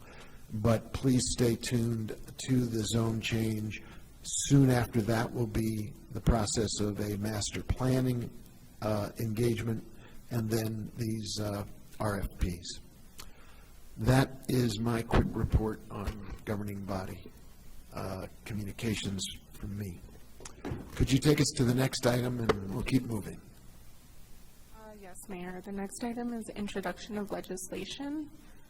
So these are not action items, but just introductions. The first one's consideration of a resolution sponsored by Mayor Weber. It's a resolution permitting remote meetings for advisory committees, whether or not it is difficult or impossible for members of the committee to meet in person when the advisory committee determines it is in the best interest of the public to do so. And it does what the caption says. What's the next item? The next item is 16E. It's consideration of a resolution sponsored by Mayor Weber, Councilor Lindell, Councilor Cassett, and Councilor Romero-Worth. It's a resolution establishing the manner of appointing a charter review commission in 2022 and identifying certain topics for the commission's consideration. And Aaron, do you just want to take 1 minute and highlight the reason we're doing this? I believe it is that the periodicity is required. Mayor Weber, yes, we are required to do this at least every 10 years. So our clock is up. In October, it will be up. We need to appoint a new commission by October. Yes. Okay. And so we're essentially responding to that requirement. That's right. So we'll need time to call for participants and get those nominations from councilors and appoint the committee. Thank you. Next, we'll take petitions from the floor. Nobody's here anymore. That was my idea of a midnight joke. Public comment on bills. City Clerk. Yes, there's public comment. 18A is consideration of a bill sponsored by Councilor Rivera. It's an ordinance amending Section 21-4.3 SOCC 1987 to change the set-out time for residential refuge collection. Shirlene Sitton is the sponsor on this item. And again, this is the first public comment. And I don't think anyone's going to comment from the public, although if they're waiting on a Zoom call in the waiting room, we should let them in. Yes, if anybody on Zoom is interested in speaking to this item, please raise your hand. No one raised their hand. Okay, in that case, we have a public hearing in front of us. Correct. Item 20A is consideration of a resolution. It's sponsored by Councilor Rivera, Councilor Romero-Worth, Councilor Villarreal, and Councilor Cassett. It's a resolution proclaiming severe or extreme drought conditions exist in the city of Santa Fe, imposing fire restrictions July 11th, 2022 to August 9th, 2022, banning the sale or use of fireworks within the city of Santa Fe, encouraging residents to prepare a personal wildfire action plan, and encouraging residents to follow the fire department's fire readiness guidelines. And this is a public hearing. Is there anyone from the public who wishes to speak? I don't see any hands. Can we get a motion? Second. We have a motion, we have a second. Is there any discussion? Seeing no hands, could you please call the roll?